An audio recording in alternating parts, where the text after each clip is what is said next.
the premier online speed chess tournament. A knockout filled with tension, drama, quick tactics, and shocking moments. Oh my gosh! For the last 7 years and counting, the best blitz and bullet players in the world have flocked to Chess.com to prove their worth at this format. Excitement reigns every year, with major upsets and intense battles. This year, 12 invitees and 4 qualifiers face off for the title. Dozens have tried, but only 2 have ever worn this crown. Magnus makes it look easy. Hikaru made it! He wins the Speed Chess Championship his 5th in a row. Who will be this year's Blitz King? It's time to find out. Welcome to the 2023 Speed Chess Championship, presented by Coinbase.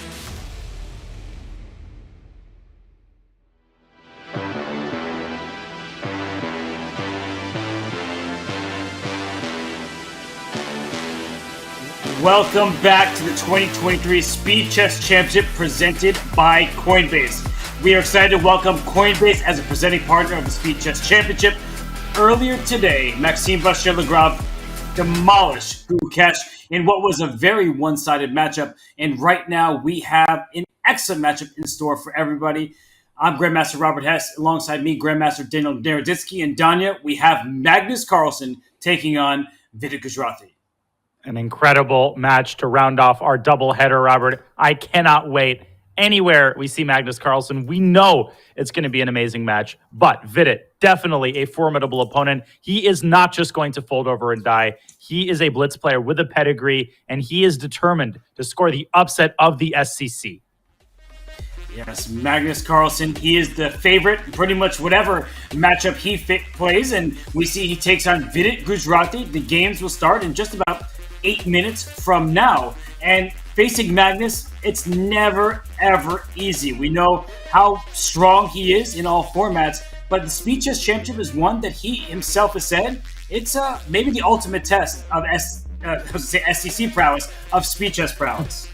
It absolutely is. This is the litmus test. Can you survive against Magnus Carlsen? Not only can very few survive, but very few can even put up more than a couple points on the board. Magnus Carlsen has blown so many people away across all formats. He continues to do so to this day, even as he shifted his focus from the World Cup, which he won, to his incredible domination of online tournaments. We take a look at his resume there. Let me open people up on a secret, Robert. This is not all of Magnus Carlsen's achievements in his chess career, believe it or not. No, certainly not. And in that Super United GCT Rapid and Blitz, in the Blitz, he won all 9 games in a given day. That was something that made him smile, like we see on the graphic in front of us. He's been dominant. He's been exceptional. The only non-first place finish he's had, Danya, was second place in the Bullet Chess Championship. The big difference there's no increment in the BCC. Here in the SEC, there definitely is. It's a very different story with increment. Magnus playing very well without increment, with increment, as are the other quarterfinalists. As we take a look at our bracket there, the All-American matchup will be happening between Hikaru and Caruana. We just determined Nihal's challenger. It will be MVL, who blows through Gukesh with a margin of 13. And Alireza Firouzja against Wesley, so could not get any better than that. And we're not even through our first round matchups. No, we are not. We are going to have Magnus against Vidit starting soon. And of course, we will also have Yana Pomshi, who is a last-second entrant. He replaces Ding Liren, will be taking on Arjun Aragaisi. But there have been no upsets in the Speed Chess Championship thus far. Donnie, I guess the big question is, when will we see our first, if ever? Well, is today going to be the day? I mean, is Vidit going to be the man to defeat Magnus Carlsen in an SCC match? You know, the advice shared about defeating early world champion Alexander Alekhine comes to mind. It was famously said that you have to defeat him 3 times, once in the opening, once in the middle game, once in the end game. I think the SEC format lends itself to that kind of characterization. You will need to beat Magnus across all 3 formats because he can come back even when he faces a large deficit. He's done that before. This is a scary task. And you mentioned beating him in the SEC format. This is what that looks like. You get your points until time runs out. Traditional chess scoring, 1 point for a win, half for a draw.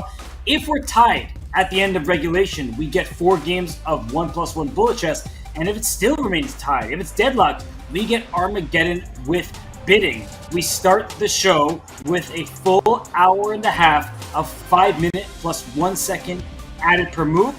Then we get an hour of 3 minutes plus that 1 second increment. Last but certainly not least, it didn't matter in our earlier match between MVL and Gukesh, but it usually does. 30 minutes of bullet chess, and all games count as long as there is even a second remaining on the match clock, Danya. We know how important that is in each and every time set. And I'm hoping that in this second match of our doubleheader, we actually will need to reference that rule. As amazing as it was to watch our first match, it was a blowout. It was a blowout from the very first moments. I'm really curious to see what characteristic this match will follow, what kind of arc it is going to have, and is it going to be similar at all to our first match? Well, Magnus Carlsen is taking part in this second match.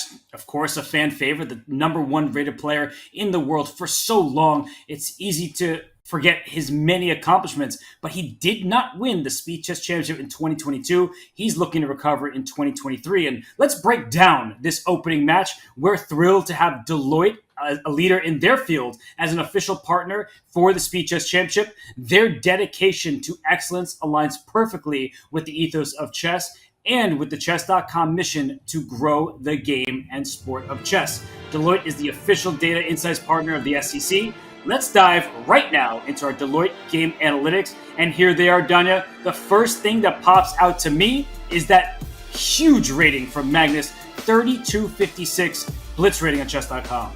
And it is, I think, at the current moment, the highest blitz rating on Chess.com. Obviously, Magnus and Hikaru trade the #1 and #2 spots pretty regularly. But the second thing that jumps out at me is their blitz head-to-head. It is an overwhelming lead for Magnus Carlsen, but still, they haven't played all that many games. 15 sounds like a lot, but not when you consider how many blitz games the top guys play amongst each other, and no bullet games whatsoever. It's a blank slate. I can't wait for the bullet segment. I can't wait for this match overall. Me neither, and it looked like they refused to draw against one another. What they do draw is blood, but no half points. None in their head-to-head matchup in Blitz Chess. But there are more analytics to dive into, so why don't we check out the numbers here. We see, oh my goodness, the peak Blitz rating from Magnus, 3322. Whoa. Nearly 3,100 for Vidit, which of course is stellar numbers from him.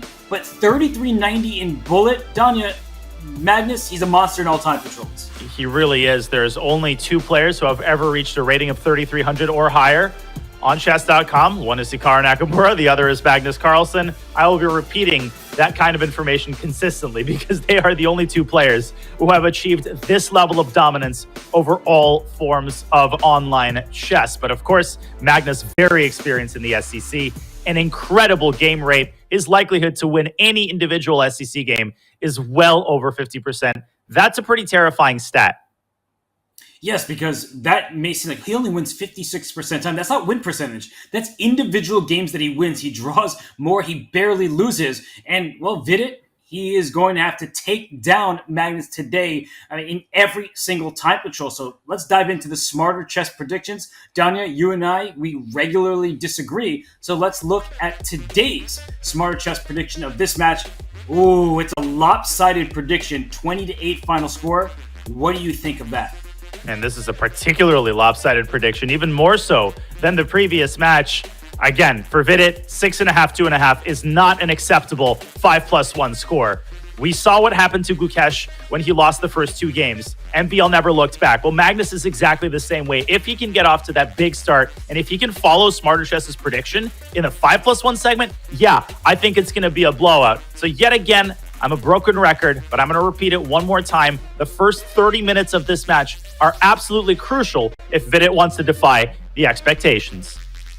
Well, Vidit Gujrathi, a super grandmaster. He is such a strong player in his own right, but as you correctly, aptly stated it, he needs to defy expectations. The numbers from Smarter Chess say that Magnus is going to win. The community filled out their brackets. They made predictions. And Danya, I think there are a lot of Vidit fans out there, but at some point realism has to set in, and only 2% of the community thought that Vidit will beat Magnus in this match. Vidit's an amazing player. I think we're going to showcase his ability to stay afloat in time pressure, his opening preparation throughout the match. But like you said, you have to be realistic. Magnus Carlsen is a safe bet. He is always going to be the favorite, no matter who he faces. And this match is no exception.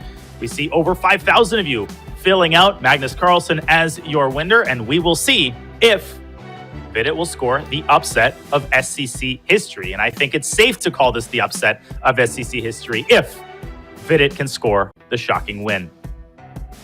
Yes, that would be. And let's look at the players as they're about to start.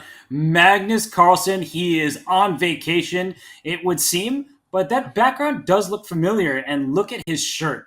Daniel, he is looking like he's on the beach. He's looking like he's on the beach in Hawaii, sipping a pina colada, having himself a good time. Well, I don't think he's got the pina colada. He's got something that he's tucking into a little bit of fuel before the match begins. Vidit, a lot more pensive. I think a lot more focused, serious mode. And Vidit at home in India as well, also chewing on something. Probably just getting a little bit of a snack in before the match begins. Yeah, Vidit's background, we know it. We love it. He has produced so much content.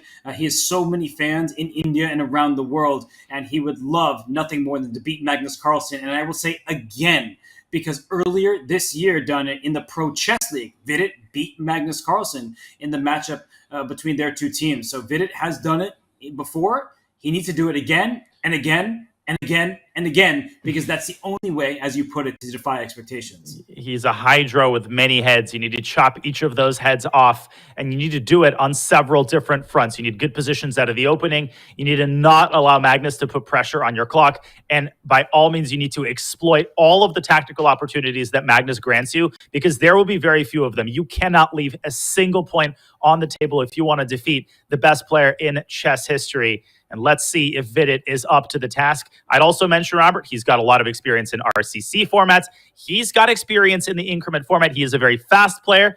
I think that he's got it in himself to, at the very least, give Magnus a difficult match. And there we go. And Vidit has an unhappy recent history with Blitz Chess. He played in Calcutta. He started the event 6 out of 9, a great first day, but then things just went absolutely wrong for him. He was stumbling down the stretch and he did not finish well. So Vidit, he would like to get out in the early stages on a positive note. And we see the black side of an exchange Spanish. It was a Berlin, an anti-Berlin, we should call it. But done in this position, black has the bishop pair, but white has the healthier pawn structure. Yeah, this is a very well-studied line. This has been a frequent guest now for well over a decade at the top level, as we see Carlsen, prophylactic move there, h3, restricting the development of black's bishop. But you normally see this bishop coming out to e6, and you sometimes see the knight dropping back to d7 in order to afford black the opportunity to reinforce the center with f6. And I like the way that Vidit is handling this position and his clock. He is just gaining space on the queen side. He has an extra pawn from the A through the C file. It's a double pawn, sure, but you could throw those pawns at the B5 and keep up the initiative there. But what Magnus is doing is saying, I'm going after your bishop pair, and if I take on E6, the healthier pawn structure, that will be nice for white in the long term. Very rudely asking black a question. Do you want to keep your bishop pair, or are you okay giving up this bishop on e6? And now Vidit turns it back at Magnus. Do you want to keep this knight on g5, or do you want to eliminate the bishop on e6? Magnus decides to keep the tension. Vidit has advanced his pawn to a4, also preventing the other knight from accessing this typical b3 square. And finally, we do get a trade on e6, which I think will be followed up either by knight c4 or knight f3. He goes to the king side. Black should probably play f6. He castles first, but if white plays knight h4 to go to f5, the essential question is, will black play g6 to stop that does weaken dark squares in front of the king, or will you just allow the knight to venture into enemy territory?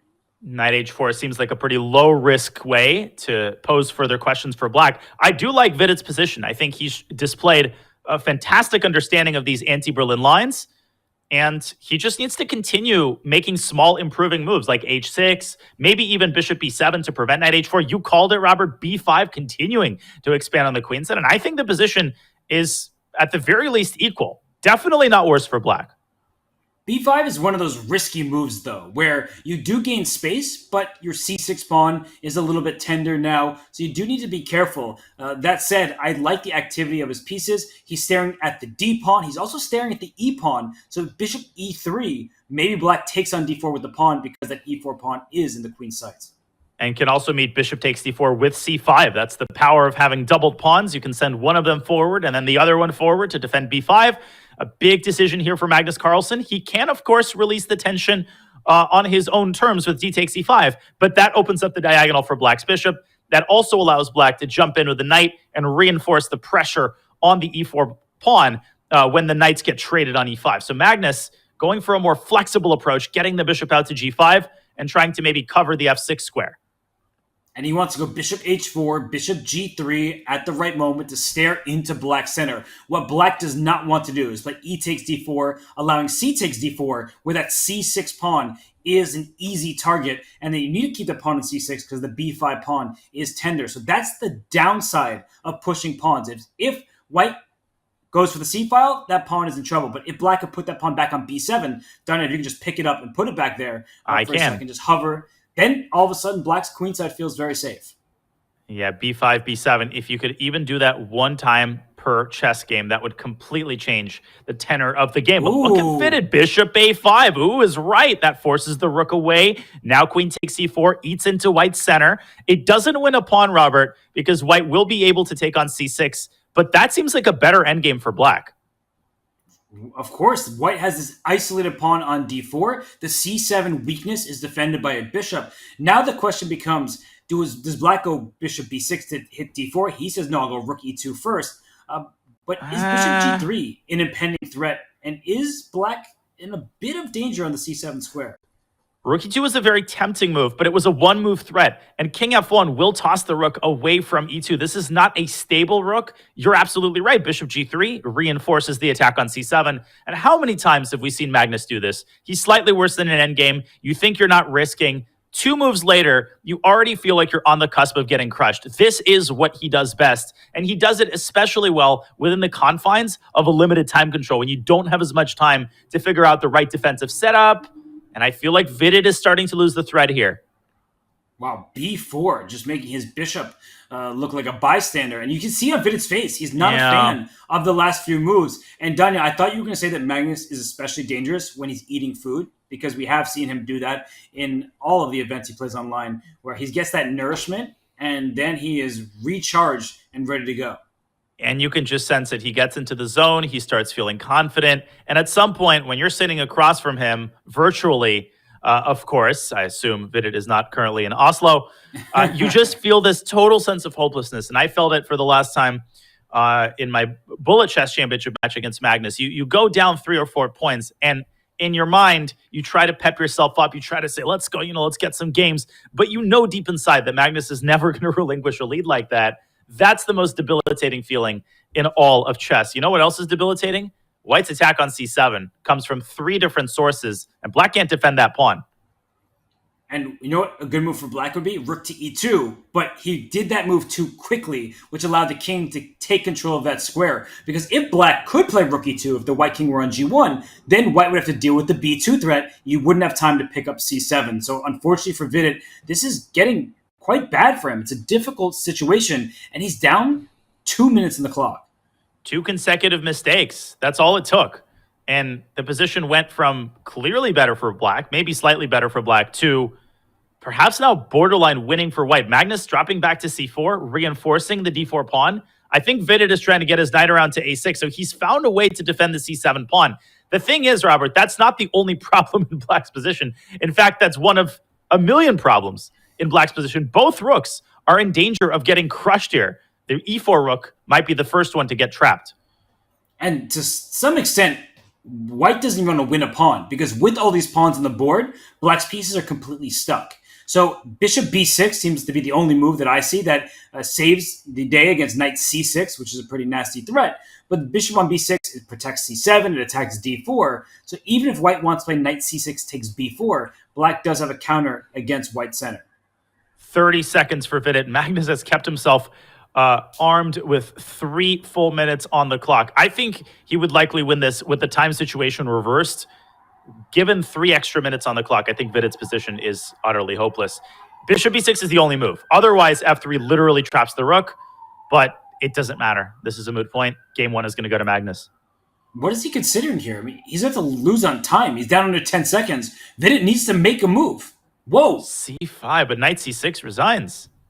That doesn't solve anything.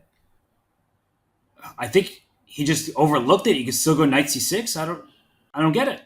Take the bishop, and you're up a piece, and you win the game? Yeah. Unfortunately for Vidit, and another downside of playing rook e2 earlier is the white king had stopped the black rook from getting the second rank. It is resignation. It is over. Game 1. Magnus Carlsen takes his first lead of the match, and done. It's getting important for Vidit. He cannot spend so much time where he's dilly-dallying. He's not sure of his plan. That's not going to work out well against Magnus. It's not, but that's also the hard part, because the move that ultimately lost him the game, I don't think it was before. I actually think it was rook e2. Maybe I'm overstating the case here. The position was still equal after rook e2, but it set the tone for the endgame. And that move he spent only a couple of seconds on. Can't blame him. It was a tempting move. But this is what Magnus does so well. He puts you in situations where you start taking your time and you take too much time. You play quickly, it turns out to be a mistake. And soon enough, you get into your own head like that. That is the kind of pressure that he puts on everybody. But I like what Vidit's doing here. He's playing an interesting sideline, deploying the queen to f3 before playing the move f2, f4, which is considered very standard fare in the Night Arf. And he castles queenside, so if Magnus decides to castle kingside, we could have a slugfest, a tactical skirmish, and Magnus, I think, smartly starts at queen c7. There's no reason to commit your king to the kingside just yet, because now if white wants to make moves like g4 and h4, those could backfire if the black king does not actually castle. I've faced this line a couple of times in recent weeks, and I do think that g4 is the kind of prescribed way of playing g4, h4, and then ultimately bishop takes f6 and g5. I'm not sure exactly what white gains from, delaying the move f4 or not playing f4 at all, but Vidit doesn't seem too sure of how to continue his development. I guess he's deciding between bishop d3 and g4. And 5-minute time control with that 1 second increment is just how we start each and every match. To some players, that can feel like classical chess, because most of the blitz they play online is 3-minute flat with no increment, or is in Title Tuesday. Wait, is it Tuesday, by the way? It is Tuesday. Oh, okay. Well, so in Title Tuesday, which is probably going on right now, it is, or just finished, then these players have 3 minutes plus 1 second increment. So 5 plus 1 likely feels like an eternity to these players. And 5 plus 1 means that, if you have a particularly important situation, you can spend a minute and a half. We've seen some players spend upwards of 3 minutes on a move. Sometimes the position demands it. The issue is that when you're playing Magnus, you want to be very careful about allowing yourself to just sit there for as long as it takes, because you get down below a minute, Magnus will always find a way to put pressure on you and to make you regret it. So let's keep a close eye on Vidit's time management. Both sides here taking their time as Magnus develops his knight to c6, challenging its counterpart on d4. And typically, Robert, knight takes c6 favors black, because after bc, not only do you get the b file for your rook with long-term pressure on b2, but also you're able to grab more of the center with d6, d5. I don't think white wants any part of knight takes c6. I think it's time to develop bishop e2. Then white slides the queen over to g3. And then you could start suggesting that you're going after the black king side.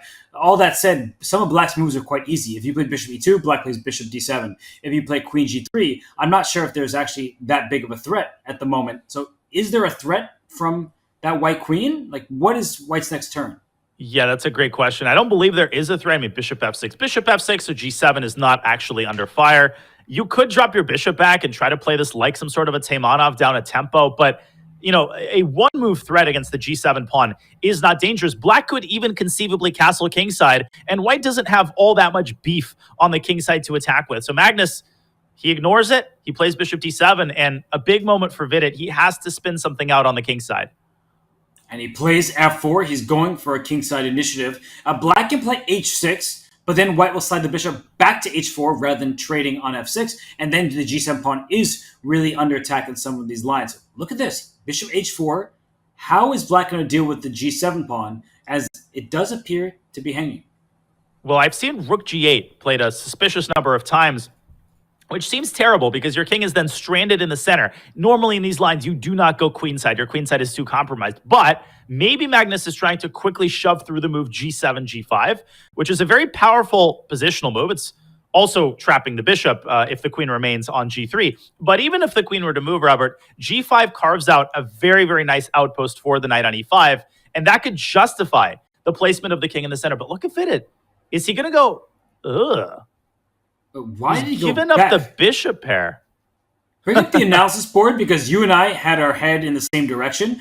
If we can just go back here, knight to b5, it probably doesn't work out, and Vidit is so strong that the EVA board doesn't hate it. But we're just going to take on d6, play e5 after that. There should be some initiative from white.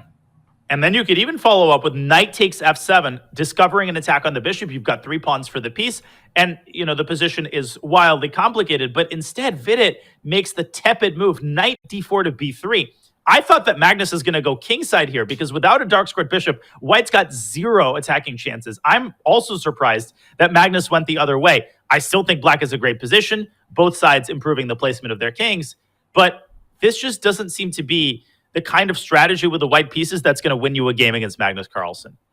There is 0 attack, 0 pressure against the black king, which is safely tucked away on b8. And on the other side of things, that bishop on f6 stares towards that knight on c3. So actually, can black move the knight? Let's say knight e7. Mm-hmm. Isn't bishop takes c3 a pretty big threat?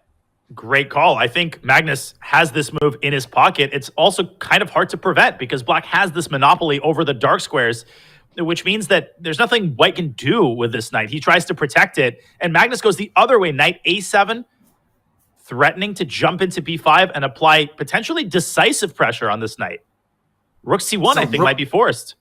Exactly what I was going to say, partner. Rook c1 seems the only way to defend. He instead brings his knight back to d4. That is a pretty clever way of stopping knight to b5, but something about this position feels kind of wrong.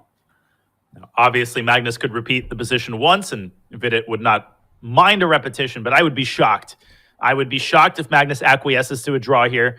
A kind of Magnus move would be bishop b8. Magnus likes to make these slow improving moves, keeping the tension, particularly in the context of Vidit's clock, which is now down to 97 seconds. Let's see how Magnus tightens the screws here. I'm really curious to see how he improves his position. One annoying thing about Magnus' position, though, let's say bishop e8, white has a very natural rook h to d1. And that d6 pawn, it is a bit tender. So you're not going to get d5 in. That seems impossible for black to make work. And whoa, bishop b5. Tactics. Damn girl. So if you play knight c takes b5, knight takes b5, unfortunately, white can't take with both knights because queen takes c2 check will lead to an immediate checkmate. And queen takes b2 there, indeed, is made. But rook d2, a very cold blood. I really like that response by Vidit, just dropping the rook back.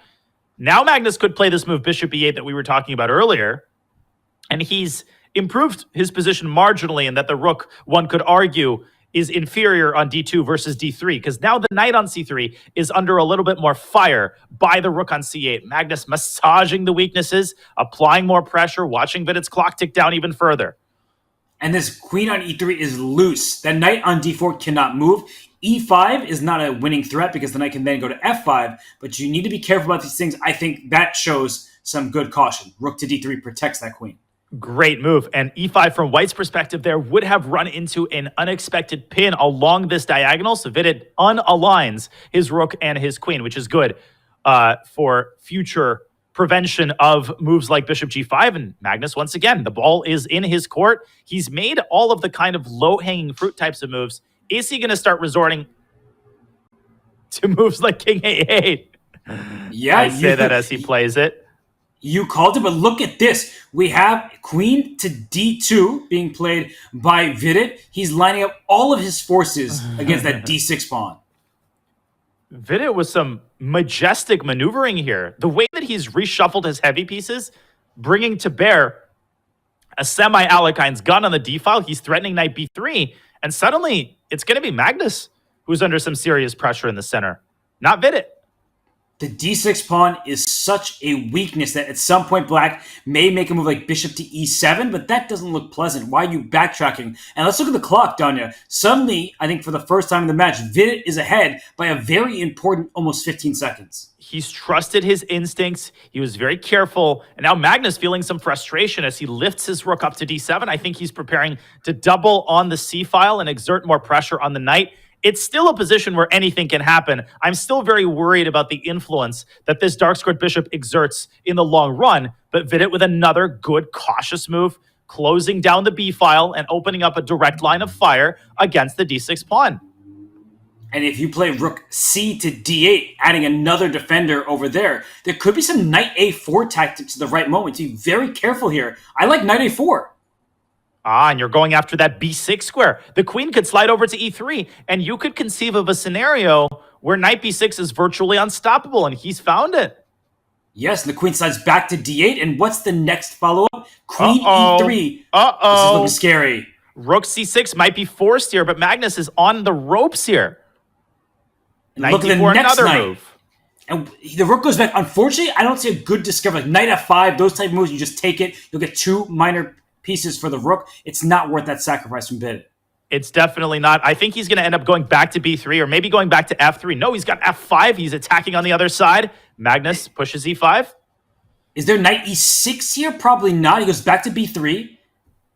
And again, the rook comes up to c6. This feels so close. Rook d5 and then knight a5. Just keep bringing your pieces forward. Great stuff. Maybe f6, bishop f7. But black's not in time. Knight a5 comes first. Magnus on his back foot here as he defends the b6 square. Great defensive move. And Vidit's on under 5 seconds. He goes back to c3. He's claiming a positional victory. The d5 square is now his for the taking because the e6 pawn is on e5. But is it? Magnus could get his knight to b6. He doesn't. With 2 seconds, he plays rook d7. We're in a time scramble. He tries to contest that knight. Is there knight a5? Oh, there is the end. Knight a5. Now the knight on b6 is loose. b4. And he's repeating moves. Is he going to make the draw, though?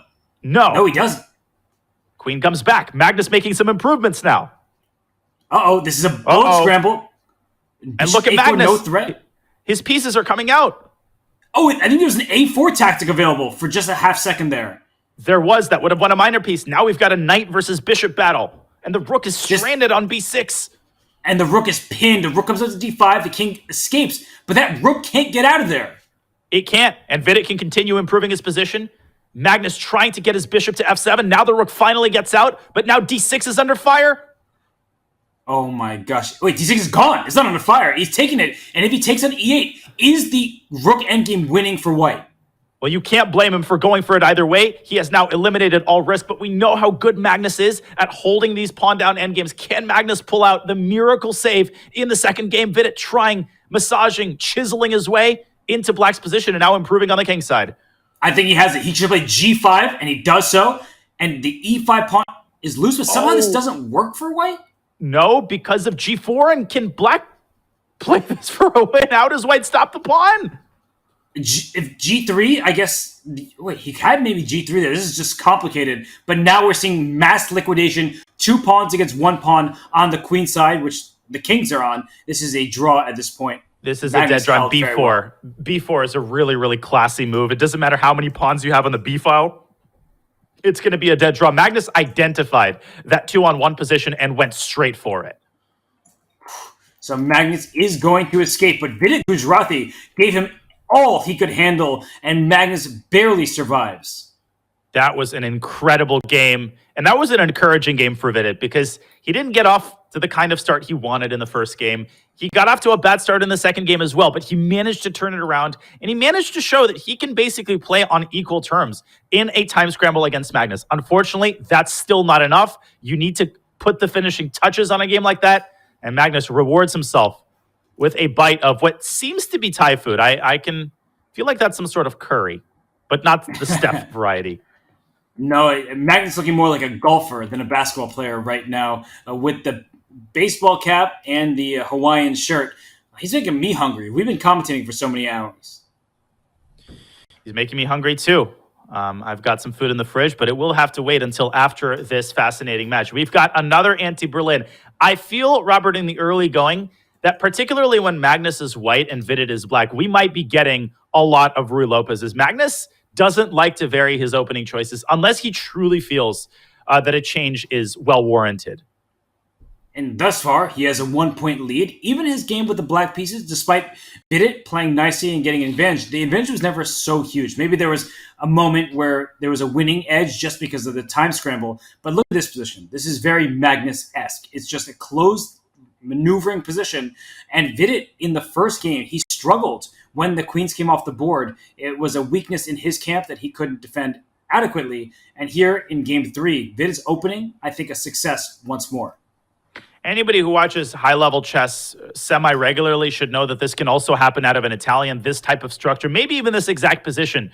There's a lot of intersection in recent years between the Italian and the Ruy Lopez because of the prevalence of this early D3 in most Ruy Lopez lines, both against the Berlin and against the main line A6. Looks like an equal position to me. There's no reason that black is worse here. He's gotten his knight to the correct square on G6. He has a very solid center, but now he has to decide whether or not to strike at the center further with the move D5. This move can be very hard to evaluate. And D5 is on the board. So what do you call it? The pawn box in the center where they're all looking at each other. And now this middle of the board is disappearing. And can white, I was going to say, could white throw in bishop takes G6? And that's exactly why black pushed to E4. Now, D6 is Magnus's idea, keeping black's pawn structure disjointed, but it comes at a great cost. It allows black a free bishop-queen battery aiming at H2 and forcing white's knight to remain tied down on F1. This is a really scary position for white, and I think Vidit could bring his bishop out to F5, and he does. And black's got these ideas of queen D7, bishop takes H3 as well. That's really important because knight C4 for white, kicking the queen back to D7, and then a move like knight E3, that's quite tempting. But as you're highlighting, bishop takes H3, that might just completely obliterate white's defensive resources, and the king will be wide open for a menacing attack. I think we're seeing this. Yeah, I was going to propose an analysis board, but we don't need one. The live game is our analysis board. Now, Vidit has one important choice to make. Queen E6 was also possible. I think you rejected that because of bishop to B3. And Magnus is presumably not going to go knight E3.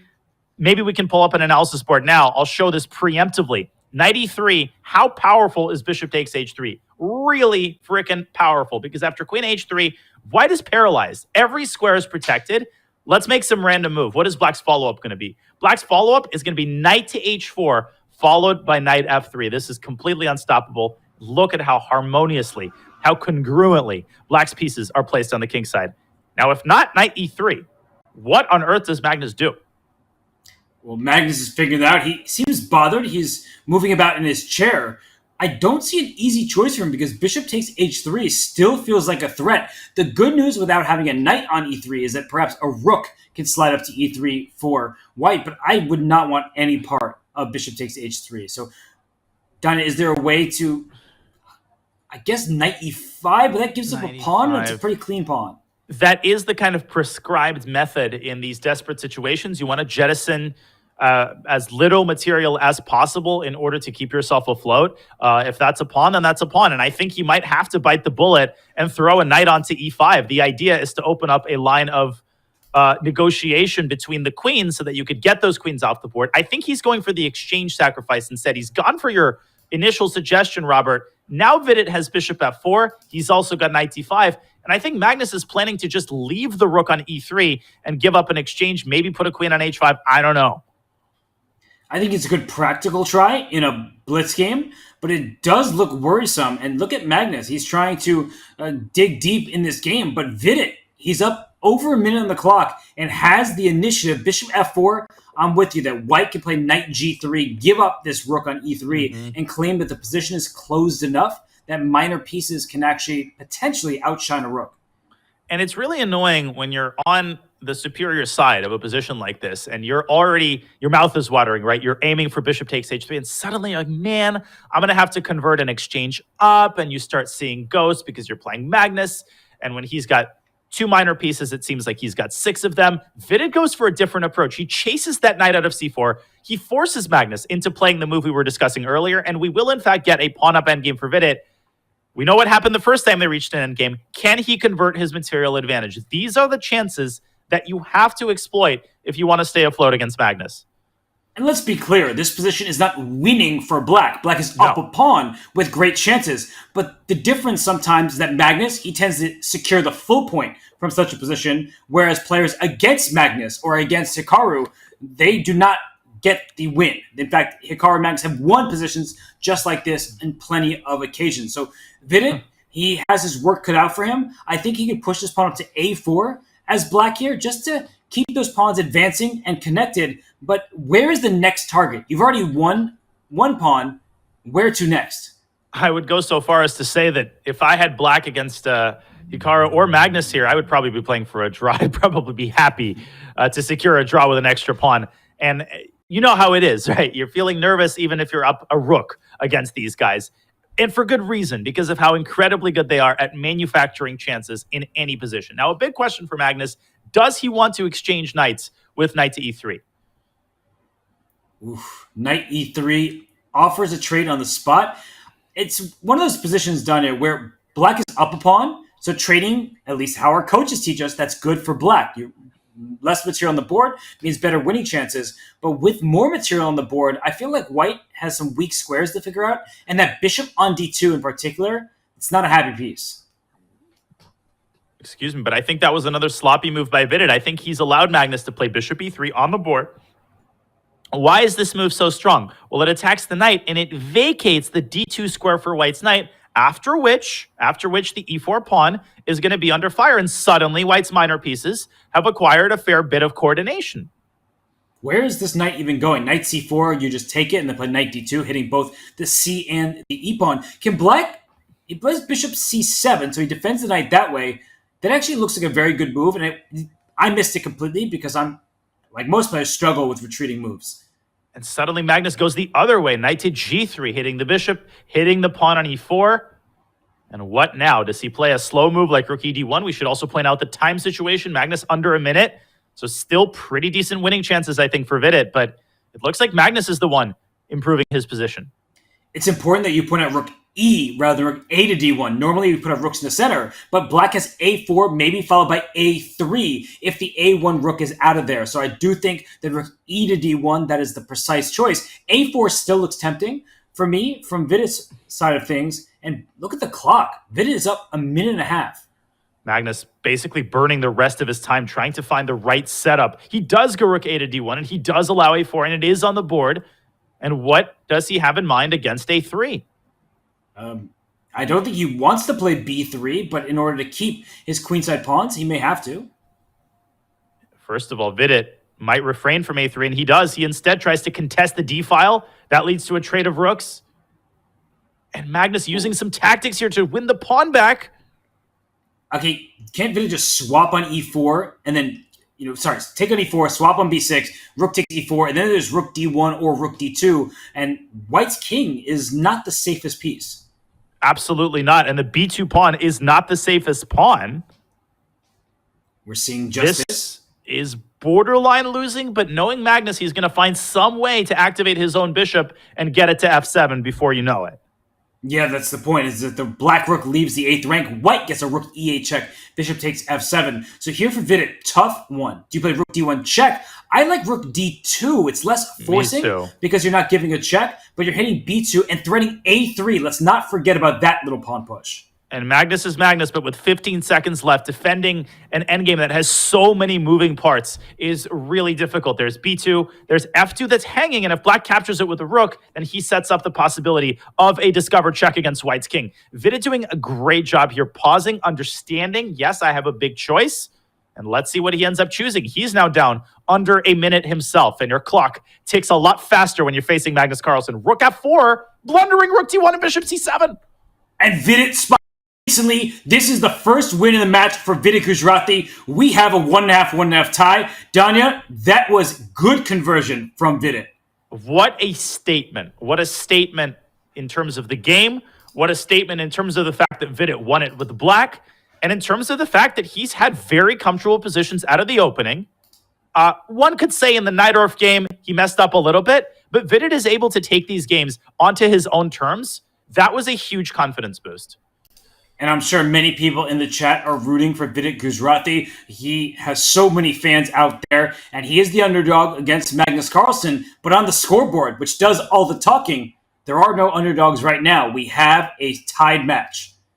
We do indeed, and we have yet another anti-Berlin. No, you're not seeing things, but yes, the colors are reversed. Now it's Vidit's turn to take a stab at the white side of the anti-Berlin. Let's see if Magnus fianchettos his bishop. Yes, he does. This is the most ambitious setup against the anti-Berlin. And these types of positions are so difficult for white to assess because you want to play d4, but that makes your e4 pawn vulnerable and also your d4 pawn because the bishop is on g7 rather than sitting passively on e7. So I like these positions from the black side. Donnie, we haven't talked about it yet, but look at how Magnus slouched in his chair. Yeah, now that you pointed it out to me, I'm looking at his camera. And now that you pointed it out to me, he immediately kind of sits back up a little bit. Still getting the sense that he's on the beach somewhere, you know? It's like when you're in school back in the day, in high school, and your teacher tells you to sit up properly. That's exactly what it felt like. I called him out on it, and he knew it was coming. But I think he might be bothered by the light as well. You can see the beam back there. He's kind of having his hand over his eyes. But maybe he has his hand over his eyes because Vidit's play is shining. See, that is an act that I simply cannot follow. That kind of statement. There's nothing for me to say afterward that could parallel the brilliance of that statement. Thank you, my friend. But a lot of your variations have been particularly brilliant today. And we see this position. It's solid. So it feels like Vidit continues to play calm chess. He doesn't want tactical skirmishes, no fireworks on the board this early, but Magnus just played this move a5. So what do you make of that decision to press forward on the queen side? Does that leave behind some vulnerable squares? It leaves behind vulnerable squares. It leaves behind a vulnerable pawn on b5, and Vidit could challenge that pawn with the move a4. And I guarantee you that is exactly what he's calculating. I would play a4. Magnus is likely intending b4. Okay, he does something very similar. He decides to attack that pawn with his piece, with his bishop, and he could still meet c6 with a4. Magnus could still play b4, and he does. And Vidit simply continues with his other bishop's development. Magnus will likely chase the bishop away with h6. But this is a common motif, Robert, in a lot of Ruy Lopez positions. You induce you induce the move h6, drop the bishop back to d2, and later on in the game, you could target that h6 pawn by building a battery with queen to c1. Wow, he plays c5. I was wondering if we would get a d5 push at some point, and the push is there, but it's from white. And now black's best move is c5 back to c6 to challenge for the center, because Danya, in vintage Ruy Lopez fashion, white likes to maneuver the knights, play on the king side. Black needs some kind of queenside play, but if you allow that side of the board to shut down, if white can play c4 instead of black there, then white has a free hand on the king side. I apologize. That was a mouse slip on my behalf, but I was going to say the second best move. Best move is c5, c6. The second best move is b4, b5 in order to be able to play c4 and carve out that c5 square for black's knight. In the Benoni, there's a classic maneuver where white's knight goes from f3 to d2 to c4. Well, this is actually a very similar structure, so it should be pointed out that Vidit does not have to restrict his play to the king side. White can also play on the queen side. Neither flank belongs to neither side, right? Both sides can play on both sides of the board, but it looks like white holds all of the cards here. And Vidit traded on a6. He had two options there. Either trade or play c4 to shut that bishop out of play and to close the queen side, then to focus on the king side. But your idea, that Benoni idea, with knight f3 to d2 to c4, at some point he would like to use that to his advantage. But wow, BC. That surprised me. AC, DC, BC. That is surprising indeed, but it was preferred by the engine. And I think what Vidit is saying is, listen, yeah, my pawn structure optically is not as attractive as it would have been after bishop takes c3, but look at that b file. I'm going to stick a rook on b1. I'm going to get that rook up to b5. Right now, he has secured the pawn on c4, which Magnus has decided to jettison in favor of securing the b3 square for his own knight.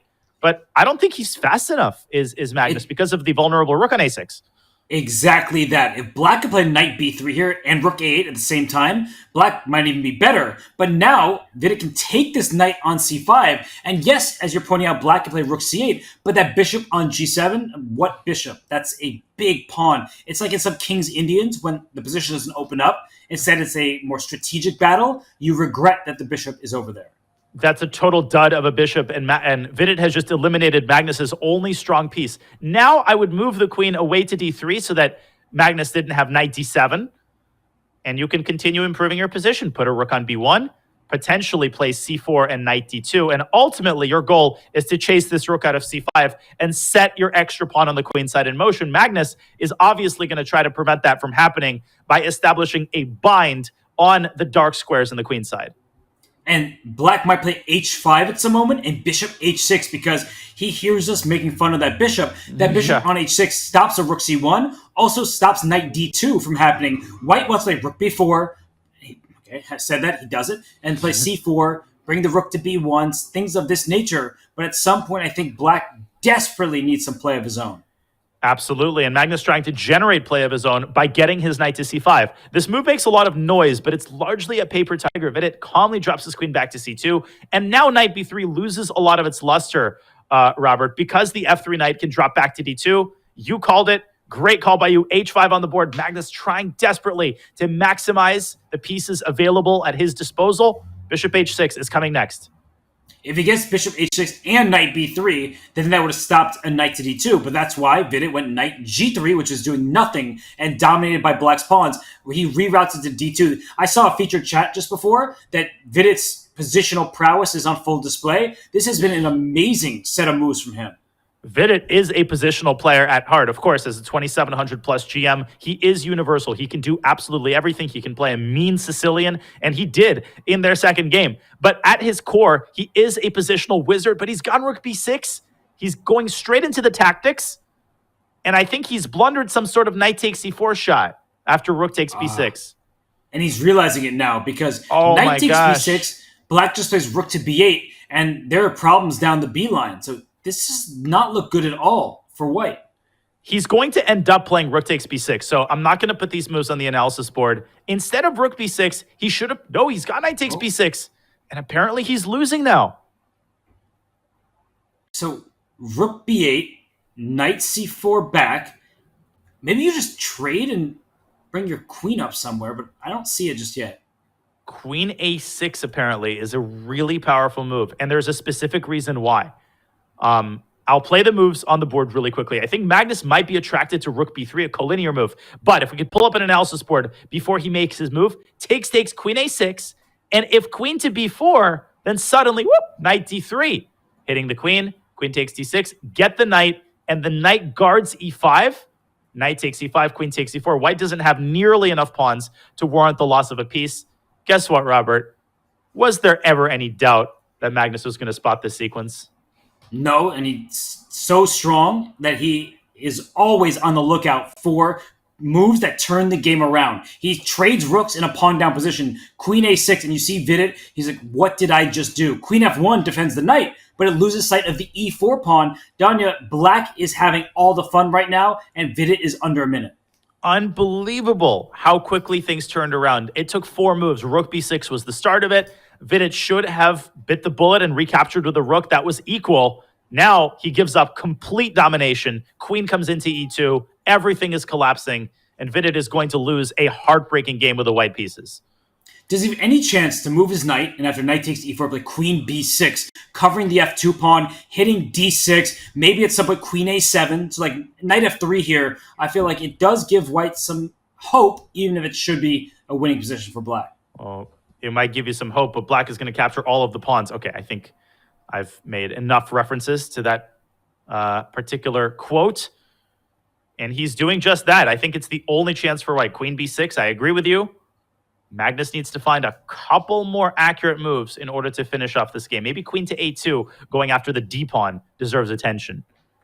I really like that, hitting d5 and a3 at the same time. Knight takes c3. I don't think that would be a very good choice because in the white queen, you could take the d6 pawn, and that leaves the black king a little bit more open. So keeping the d6 pawn feels like a good thing. White can play f3 after queen a2. So there are some things to work out there, but it's going to be extra material for black. For sure. Magnus, so good at knowing when to slow down. This is instructive, I think, for newer players, for younger players. Even players like Magnus, when they sense that they're close to winning, they don't rush it. They take as long as they need to verify all of the lines. Because queen a2, you have to calculate f3. He's gone for the more concrete attempt, Robert. I think he is still going to take d5, so we're going to get essentially the same type of position.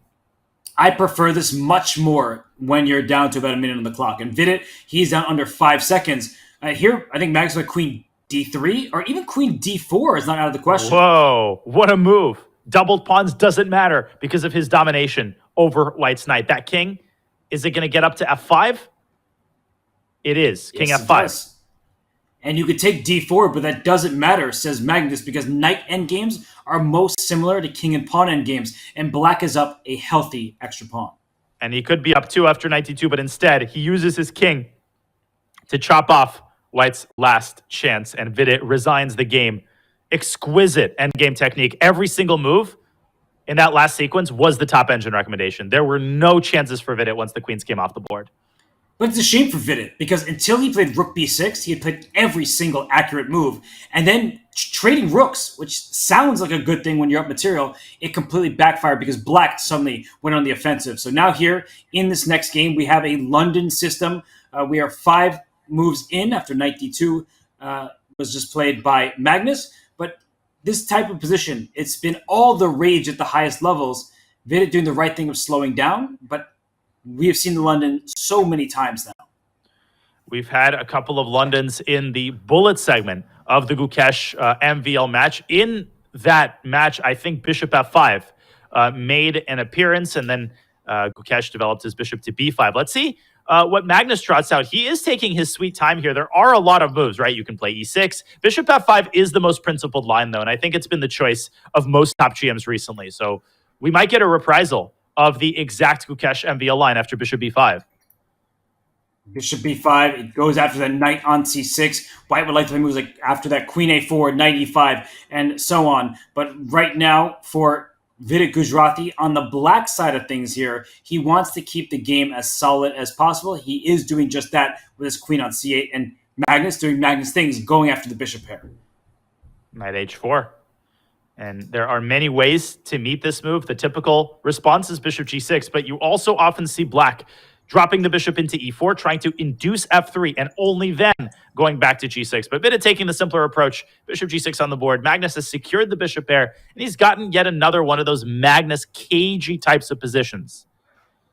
Magnus loves these types of positions because there's no clarity, there's no obvious idea from the black side. And now that you're pushing the queen side up the board, you can't follow it up with a rook b8 so easily, and you have to watch out if white strikes with both e4 and b3. He chooses the central approach, Danya. I like the look of this position for white. Only one side has a bishop pair, and that bishop on e2, it will likely slide up to f3 at the right moment and cause some problems.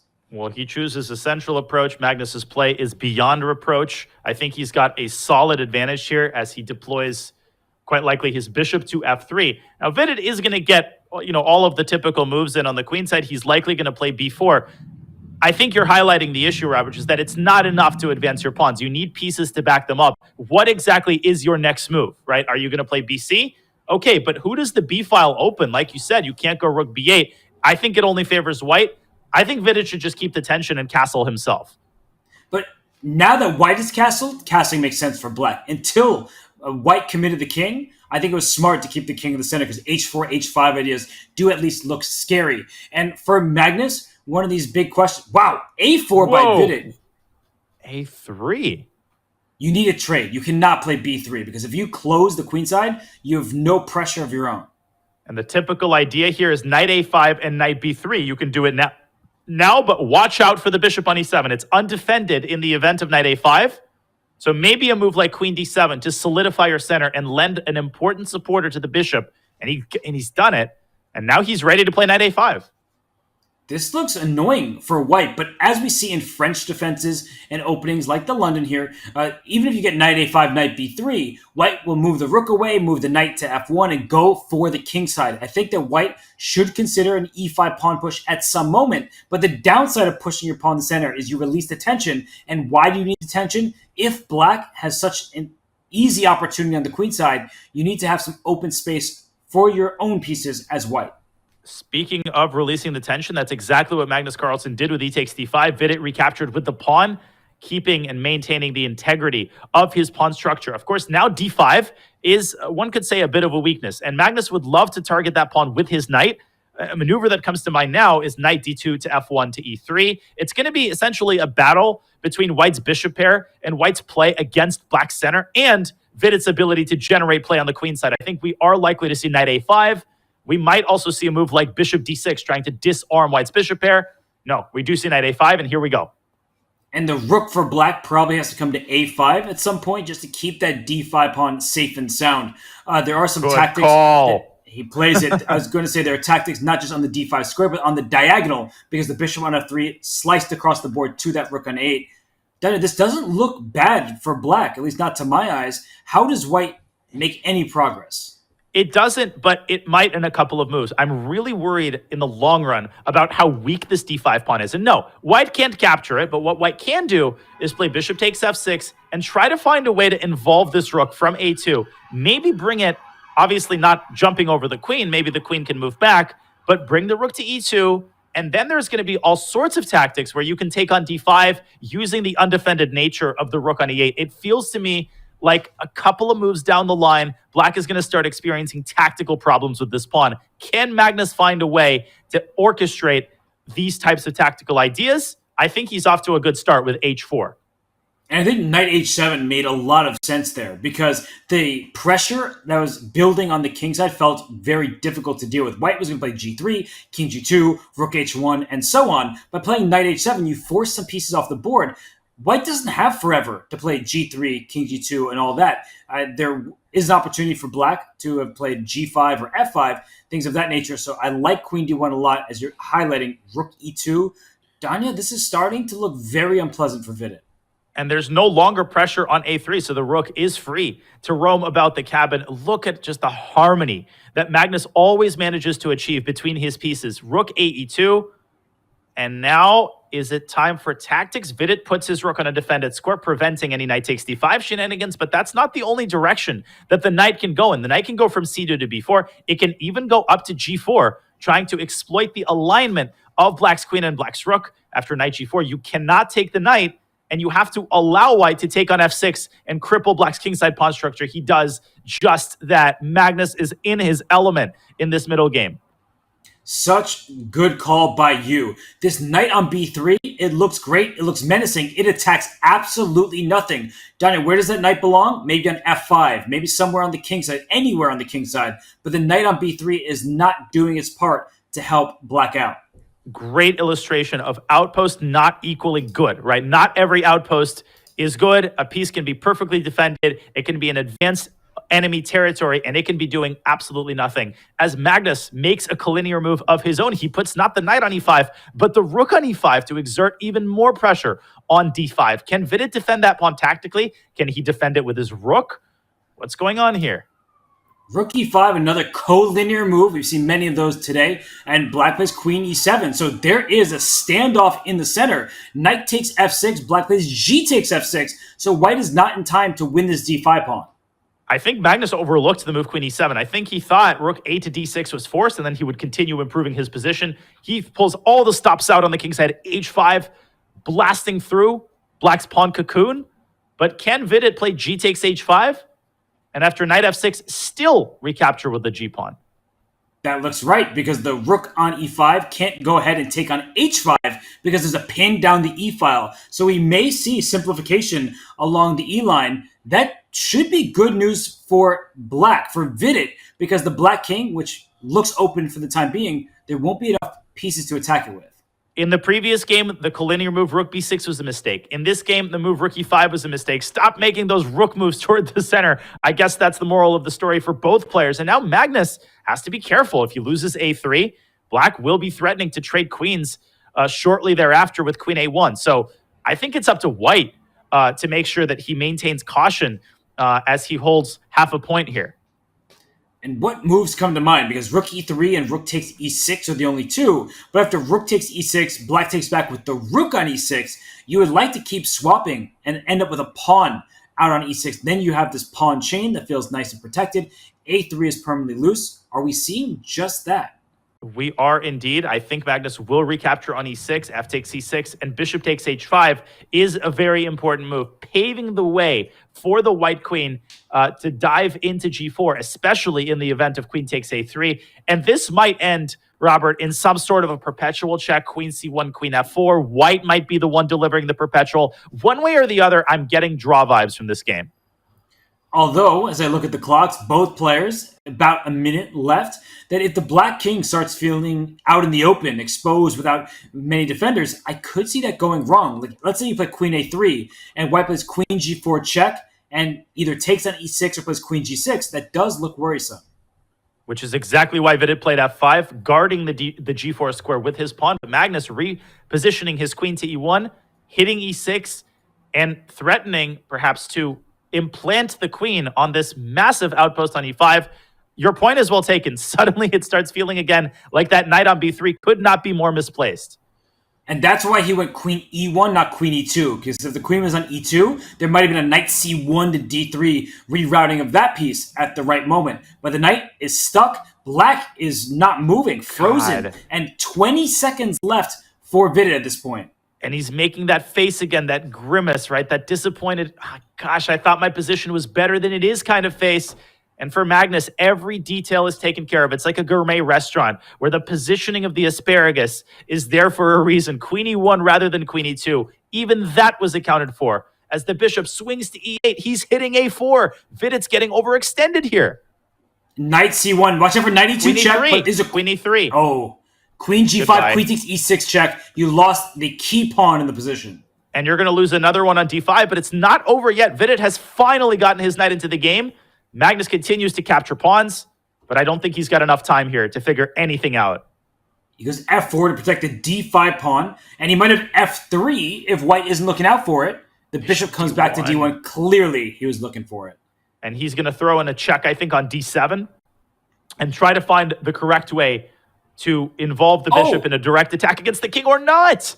Donna, you were right that if the queen went back there with check, you would have snaked around to get back to b2. That knight was trapped on a2. It still is, and finally it's captured.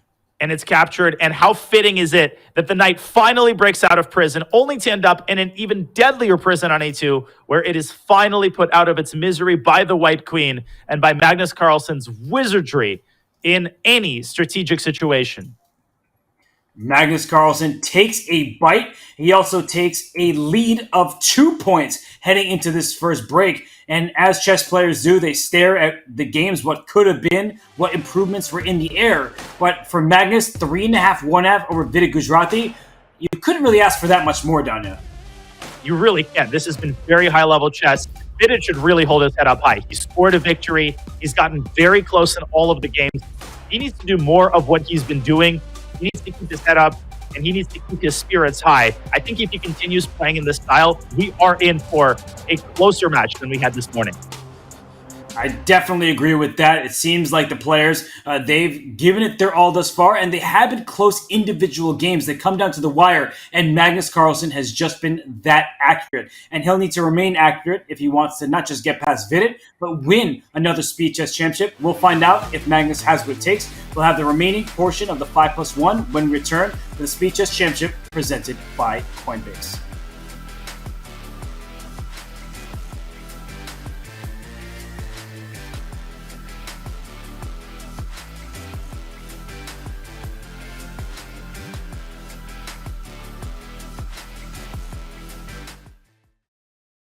Welcome, everyone. We are here with Judith Polgar, the legendary chess player, one of the greatest chess players of all time. And I went my next move. I said, no, I'm not moving my queen. I'm not moving my bishop. But actually, I'm going to give checkmate or winning great material. And I went knight e3. It works only that way. If you're an attacker, you sacrifice something, go all the way until the end. Don't chicken out in the meantime at some point, because many times there is a point there is no way back. It's only forward. How is it to play with Kasparov? When you saw him personally, he really had this incredible energy. Judith, thank you so much for being with us, and I hope you're ready to dive into the past with us. Oh, absolutely. I'm very happy to share with you some of my most memorable games.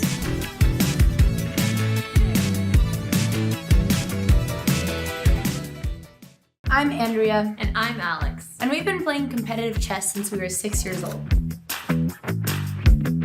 We started by focusing on classical chess, but later we fell in love with playing Blitz and Bullet online.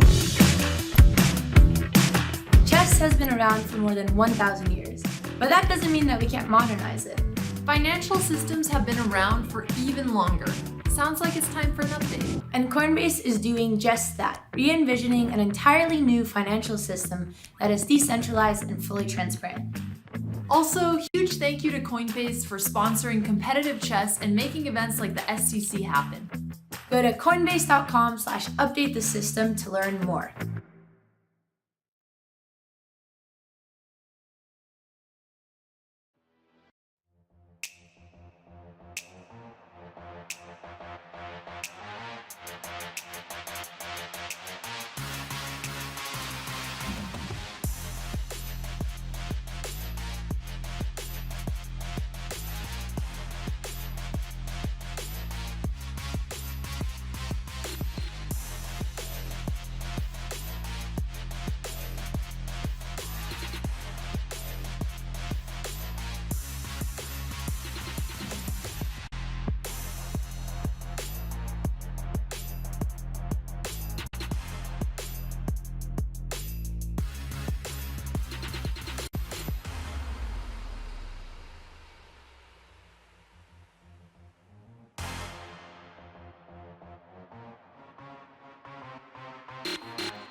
We are back in Speed Chess Championship presented by Coinbase, but Magnus Carlsen is not back in his chair.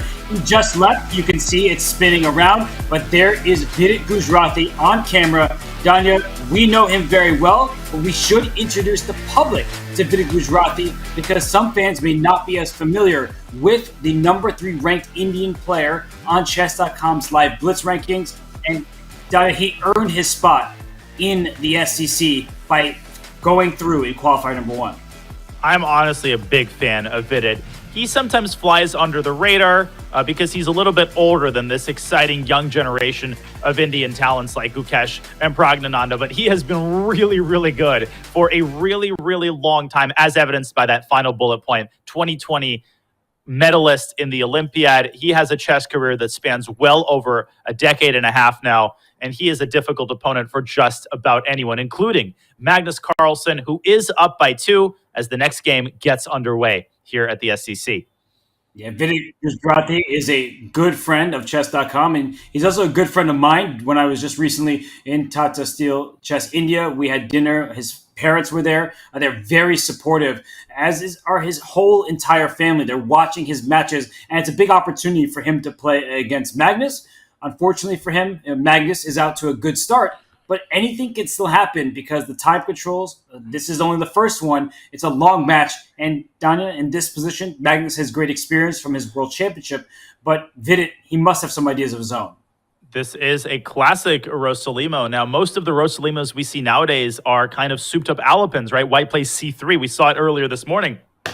But Vidit playing it in more traditional style, taking quickly on C6. And typically, the textbooks advise White to play H3 and prevent the bishop from coming out to G4. But more recently, I almost called you Magnus. More recently, Robert, I've seen White fully eschew that move and instead focus on queenside development. Vidit, though, playing it very old school. I like it. I liked it when you called me Magnus. It made me feel like you really saw me as the chess player I've always wanted to be. But I truly do. In this game, Magnus has that clamp on the center and now on the queen side. A5 played, stopping B4. D4 already stopped. But these are committal moves. So if White can play knight C4 and B4 all at once, Black's queenside could fall apart. I would consider the immediate B4. That has to be seriously considered and calculated. And I think that's exactly what Vidit is devoting his time to. B4, there will likely be a trade and then a trade on A1, and Black will take on B4. And then White can try to win the pawn back with kind of a clever slide of the queen up to A4 in order to prevent Black from connecting the pawns with C5. Vidit calculates that line, plays B4, and I think holds a serious advantage out of the opening. Great demonstration of typical Rosalimo ideas. Magnus, though, responding with some heat. A4 getting a pass pawn down the queen side there. And knight C4 looks like it wins a pawn, but then does Black have knight D7 covering both B6 and E5? Maybe Magnus is just staying in this. He has to retreat, but that's just one turn. Then I'll play B5, kick the knight out of there, and that, I guess, is why Vidit played C4. C4 opened up a diagonal attack on the A4 pawn. Magnus defended with B5. Vidit traded and occupies the C file with his rook. And now I think the typical follow-up is to try to open the center with D4. See, the problem is that if you allow Black to consolidate, if you allow Magnus to castle and get his bishop out, there's a thing on A4 called a protected pass pawn. And that thing is going to cause White a lot of problems unless he counterbalances that with concrete play in the center, which is why I really think he should consider either D4 or something like Bishop C5 to prevent Black from castling and developing naturally. Maybe in Rook C5. Bishop C5, there's knight D7 to kick that bishop out of there, to take it so that Black can castle. But Rook C5, that does hit the E5 pawn and the B5 pawn, but knight D7 still may be available to Black. So Magnus seems to understand these positions well, and once again, he's up a minute and a half on the clock. He is indeed. And Vidit kind of at a loss here. Castle's kingside is a threat, and that's a serious threat because Black will then be only one step away from fully consolidating, right, by developing this bishop. And the problem is that you can play D4 and you can make some noise in the center. But big deal, right? Black trades on D4 and castles anyway. And what have you really achieved by bringing your bishop to D4? Vidit instead takes a slower approach. He gets his queen out to C2. But same question, Robert, that I have against every other move. What does he want to do against castle short? And there's our answer. What do you make of this? He earned a question mark 2 turns in a row. I understand the idea, but a queen trade should not help White. A rook may land on the 7th rank, but unless you're winning E5 by force, that outside pass pawn looks way too much. And even if you do win E5, you open up the bishop on G7 to help escort that pawn to the other side. So Donna, the the last few moves have clearly been in Magnus's favor, and Magnus is just thinking, do I trade queens right now on c7, or do I, say, move my knight away from f6 to d7 or to h5, which looks more active, and allow white to trade on b8? Either way, I think Black's position is fantastic. With every piece that disappears from the board, the power of the a-pawn merely increases. I think Magnus is probably looking for a move in this position. Of course, he finds the top engine line with the rook d8. Was there ever any doubt? And the point is that knight takes e5, I think, runs into knight takes e4. Very typical idea in a lot of openings that involve fianchettoing the bishop, right? You expose a discovered attack on the knight, you recover the pawn, and you recover it with a lot of interest. That pawn will then only be 2 steps away from promotion. Knight takes e5, the move you want to play, but as you pointed out, knight takes e4. I was thinking knight d5, but you are tactically alert that knight takes e4 is available to black there. And you don't want to open up the bishop, so what other moves come to mind? Rook f to c1, because the move a4 to a3, while he took on e5, he is really playing with fire. I think that's, I don't want to say a tilt move, but I feel like he's in too deep, right? He has to go down the principled path. Your move, knight d5, looks excellent as well, because this position isn't about recovering the pawn. That's not the important thing about the knight moving away. It's to open up the diagonal for the bishop so that the a-pawn can be properly supervised. But if you can win a pawn back while you're at it, then obviously, why not? And now I think Magnus will stick the bishop on b2, and the game will largely be over. If he played bishop g7, white plays d4, but he puts the bishop so that nothing can get in its path. a3, a2, a1. I don't think you can quite pre-move it, but what can white do to possibly stop it? Let alone the fact that the d3 pawn is hanging. And even if you were to isolate the pawn on a4 and put it aside, the other factors, the other considerations are also in black's favor. The knight is awkward, the pawn on d3 is weak, and the light squared bishop, once d3 is captured, could start running amok by developing to f5, or in the event that white takes on b5, could even deploy to a6 in some cases. I actually think Magnus is trying to set something like that up after rook takes b5, or does he just want to go a3 and promote the pawn? Can't really blame him for that one, can you? No, I wouldn't. But I think Vidit is putting up great resilience right now. If you play bishop a6, the white rook slides to a5, and that a-pawn isn't advancing as far as you would like if you're Magnus Carlsen. And a3, I still think there's rook to a5 in these positions, and he has played it. But I was just calculating a bishop g5 move, but I thought you could even throw in rook a5 first. Yeah, rook a5, I think, made a lot of sense to section off the rook and separate it from the pawn. But bishop g5 is a very challenging move. It hits the rook, it opens up the rook on f1, and it's not entirely clear what Magnus does, because rook e8 runs into knight f6 check, as does rook d7. This was the only winning move. He had to find bishop a6, and he did, and bishop takes d3 is coming next. So rook a5, bishop takes d3, bishop takes d8. I guess it's not enough for white, but it's a messy position to be sure. But look at this line, and I'm going to put this on the board really quickly. Rook a5, bishop takes d3, bishop takes d8. Magnus had to see all of this when he was playing bishop a6. B takes a5. Now you take the rook, and suddenly you push a2. Forgot about that pawn, anybody? And the pawn is completely unstoppable, supervised by this bloodthirsty bishop on d4. There's just nothing that white can do about it. Bishop takes a5 doesn't actually change anything, because a2 is still coming, and obviously, this kind of thing is not going to help because the knight will get chased away. So, impressive calculation by Magnus.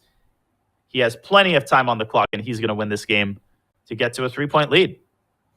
Is there anything that can be done here? So, rook a5, bishop takes d3. This looks very forcing. He takes this rook on d8 first, but after bishop takes b5, he wants some kind of bishop f6. This is clear what he's going for. But I don't think it's going to work out. Can black play bishop b2 here? Say, please take me on that square. What a gorgeous collinear move. That is like the ultimate illustration, right? You stick the bishop on a defended square. You say, I am more than happy with the trade, but you're going to have to push my pawn forward 1 file, and you're going to have to open up the possibility of rook a1. Bishop b2 is the cleanest win. Bishop takes f6 also should win the game, but that's quite a bit messier. That doesn't look easy, actually, because if you take on f6, once the knight takes with check and drops right back to the center with knight d5, white gets rook a1 in time. So I do think that gives white some hope. Maybe it's still completely winning, But Magnus, he plays bishop to b2. I only really spotted it because the engine dropped all the way down there. What a lovely way to secure victory. I would be proud of reproducing such a sequence in a classical game. This is a 5+1 game, which by Magnus Carlsen standards is essentially already like classical. And I think he's going to follow up by, yes, harassing the knight on e4, threatening bishop takes e4, and essentially forcing white's hand, forcing white to take on b2. And the point is, after bishop b2, a b2, there's no time for rook b1 because black's rook slams in the first rank with rook a1. And if the white king were on h2, it would be a different story. You just can't get everything that you want. You took the words right out of my mouth. When you're playing Magnus, nothing seems to be on the right spots at the wrong time. Rook c1, another collinear move, hitting the knight, and then the bishop is going to snake into d3. That's going to be the final nail in the coffin. Magnus is enjoying himself right now. Bang, and Vidit is going to let his time run out. What a positional masterpiece by Carlsen with the black pieces. He holds a 3-point lead. That outside pass pawn, as soon as it was established, it looked like trouble for Vidit Gujrati. So Magnus is now up by 3 points. Vidit with the white pieces in this next game. He needs to get going. He cannot afford another loss at all. And a draw, well, that's okay. He needs to show Magnus that he can actually beat him. He does indeed. And I'm going to see if I can pull up that game in just a moment here. Let's see here. Just a second. I think we have some sort of a semi-tirage. Okay. So and we'll be able to bring that up in a sec, hopefully. But it looks like for Magnus Carlsen, who now has the black pieces in the 7th game of the match, he is taking a solid approach and just trying to stabilize in the opening stage, not play anything too crazy. So Danya, for Vidit, does he want crazy, or what should his mindset be like? It's still early in the match. Yeah, I mean, it's a 3-point lead. I like to talk about the 3-point rule. I think the 3-point lead is a threshold. If you cross that 3-point lead, then you start entering blowout territory, particularly if you're facing someone like Magnus Carlsen. So with the white pieces, 20 minutes remaining in the 5+1 segment, this is where you really want to nip this lead in the bud. And if you can score a second victory, that'll go a long way toward improving your confidence. Right. No, you just start getting one after another. You need to play it slowly. And even in the bullet segment where we know Magnus is a force, he will need to be on the lookout for Vidit Gujrati, who himself is a very strong bullet player. So we would like to open the game. Apologies to everybody. We are having some technical difficulties, but we will bring up the moves as soon as we can. We will indeed. But that last game, definitely a disappointment for Vidit, who seemed to display good understanding of the Rosalimo, everything going his way. And then the moment that pawn landed on a4, things went completely haywire. This is just what Magnus Carlsen does. Such universal understanding of all types of positions. And that's the key, is Magnus, whether it's an endgame where he's often called the best endgame technician of all time, whether it's an earlier stage where he makes these little decisions, or so they seem, but have huge consequences. And he just is taking it to Vidit Gujrati right now. He's up 4.5, 1.5. But Vidit, he has one victory to his name thus far. He needs to get that second, and he needs to get it pretty much now. He does indeed. We're having a little bit of trouble pulling up the game, but we will get that for you as soon as we can. Vidit has the white pieces. I'm pretty sure he started with 1d4, which I think is a pretty wise move. Sometimes when the match isn't going your way, you want to make a pretty drastic change in terms of the types of positions that you're trying to reach, right? You want to get a fresh set of positions, and maybe that'll spur you into action. Although I do like the way Vidit has handled the Ruy Lopez's with both colors, so I really don't think the openings, Robert, have been his main problem. But that's a psychological trick that can happen. When you lose a game, sometimes we, myself included as chess players, say, oh, I'm not going to play that opening next time. I lost that game, but it's not the opening's fault. And as you just indicated, that Vidit has played very well in those Spanish structures. So it's not an opening problem. Even in game one that Vidit ended up losing, he was slightly better with the black pieces. Then his c7 pawn was targeted by all of Magnus's forces, and it was a collapse from there. But for Vidit Gujrati, he's had some good moments, some things that he can take away with him. He just needs to put it all together. And against Magnus, you need to put it all together every game, pretty much every move. And I think as you make that really good point, we have, it appears, managed to pull up the current position of their next game. Vidit with the white pieces in a queen's gambit declined. A Slav, it's kind of a pseudo Tarash, was the start of this game. Currently, we have an isolated queen pawn with white's knight blockading the pawn on d4, as the textbooks require you to do. But Magnus has driven a pawn all the way to h3, poking holes at white's already exposed kingside. What do we make of this current position? I'm wondering if that h3 pawn is a strength, helping black deliver a checkmate, or if it's a weakness because it's extended so far that in many endgames, it's going to be difficult to keep your eyes on. And we just saw the queen go back to h4, was under attack. If black plays knight to e4, are we going to see a queen trade, or are we going to see a repetition? Well, I think if this was game one of the match, Vidit would probably play queen h5 without thinking too much. I'm not seeing a big advantage for white in the endgame. In fact, I don't think white's got any advantage at all. I feel like that pawn on h3 does become more of a strength, Robert, in the endgame because it's virtually impossible to target. But we'll see. Maybe Vidit gets rewarded for his bravery.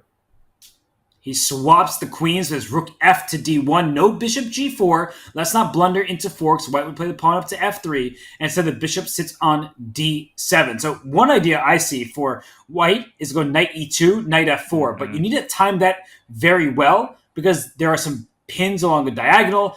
This bishop on b6 will be much stronger if that knight moves away from d4. So these decisions are not easy whatsoever. Not at all. And instead, Vidit plays kind of a more flexible move, bishop from h1 to f3, maybe trying to reshuffle it toward the center to e2. And at some point, you do want to chase this knight away from e4. Magnus could try to prepare for that eventuality with bishop a5. He could try to set himself up with the possibility of knight c3 if the necessity arises. Bishop a5 is a really high-class move. It doesn't look like it threatens anything, but you are trying to improve the opportunities for your pieces, namely the knight going to c3, as you mentioned. There could be a piece landing on d2. But right now, for Magnus, if the clocks, they seem accurate, he is down a minute on time. He's the one with the isolated pawn. He's the one with the lots to figure out. Absolutely. He's down to 90 seconds on his clock. And he goes g7, g5, advancing the pawn 2 squares, a move that you would never consider with the queens on the board. But with the queens off the board, you don't particularly care about your king's pawn cover. That opens up the possibility for more concrete action on the king side. Vidit does exactly the same, g4. And you would love to play f5 as black, and he takes him d4. Is he going to play for f5? He may want to open that file. He goes right for it. So he's giving up the a7 pawn. There will be rook a8 at some point. Also, you have to figure out what to do as white. Is gf5, bishop f5? Is rook f8 coming next? But Donna, something about this does feel very fragile for black. So even though I like it, I'm still a bit worried about a7 and d5 and things like that. No, definitely. This has to work out. Otherwise, you might end up a pawn down. White does have this massive blockading piece on d4. It used to be a knight. Now it's a bishop. The issue from the other perspective is that if white trades on e4, it feels like the light square weaknesses on the king side could cause white rather serious anguish, even in an opposite colored bishop endgame with all of the rooks off the board. The king could get imprisoned on g1. So I feel like this is a 3-result game. And g takes f5 was Vidit's choice. The h3 pawn is such a nuisance because of the back rank checkmates, and now it's defended by the bishop. So who cares about the a7 pawn is what Magnus is claiming. If bishop takes a7, maybe there's knight c3 for black, and that could cause some discombobulation of the white forces. And we thank Hikaru for a big, big raid. Welcome, everybody, to the Speed Chess Championship, where Vidit against Magnus. You come at a great time. We're still in our first segment. I'm with you, Robert. Bishop a7, knight c3, followed by g4 with ideas of knight e2. That looks like something I wouldn't touch with a 10-foot pole against anybody, much less against Magnus Carlsen. Vidit down on time. He's at about a minute left, and he hasn't come up with an idea. So he plays bishop back to e2, retreating there. And Magnus says, I'm not retreating. I am pressing forward. Look at the bind on the king side. And it was crucial to play g4 when he played it. Otherwise, white would have played f3 and tossed that knight out of e4 and gotten the king to an excellent square on f2. And the black king is on an excellent square on e6 in a moment. though the a7 pawn, if you leave it there forever, maybe white will eventually be able to capture it, especially now that a4 was played. Indeed, bishop takes, okay, there we go. A6 played by Magnus, both sides improving their pawn structures, and bishop sinks its teeth onto b6. Vidit trying to induce the trade of rooks. Magnus says, nope, we can trade rooks, but it'll have to happen on my terms. You'll have to give up the entire c-file, and that's out of the question for Vidit as he circles his bishop around to c7, Karpov-Unziker style. Now that is a high-quality reference, and I was wondering before white played bishop c7 if black could play g3 and try to sacrifice to get a passed pawn, but bishop c7 stops that idea before it even can become remotely accessible. I'm referring to a famous Ruy Lopez game from the 70s where Anatoly Karpov sandwiched his bishop between the rooks quite like this, but this was in a middle game. It was in a completely different type of position. Watch out, Robert, in the future, far, far future, for bishop g3, rook takes g3. Black's got these 2 pawns in the 3rd rank. If one of them ends up on the 2nd rank, well, we know how that turned out in the previous game. What do you make of this? Are we going to see a liquidation and a draw? I think that white has an easier position to play. I understand that these rook takes g3 ideas are in the air, but now that the rooks are being, now that they're gone completely, never mind. Neither side has an easier position. It's just a complete draw. And that took about 10 minutes off the match clock. We're down to 14 and a half. Time probably for 2 more 5+1 games. And Magnus now will have the white pieces in an English opening.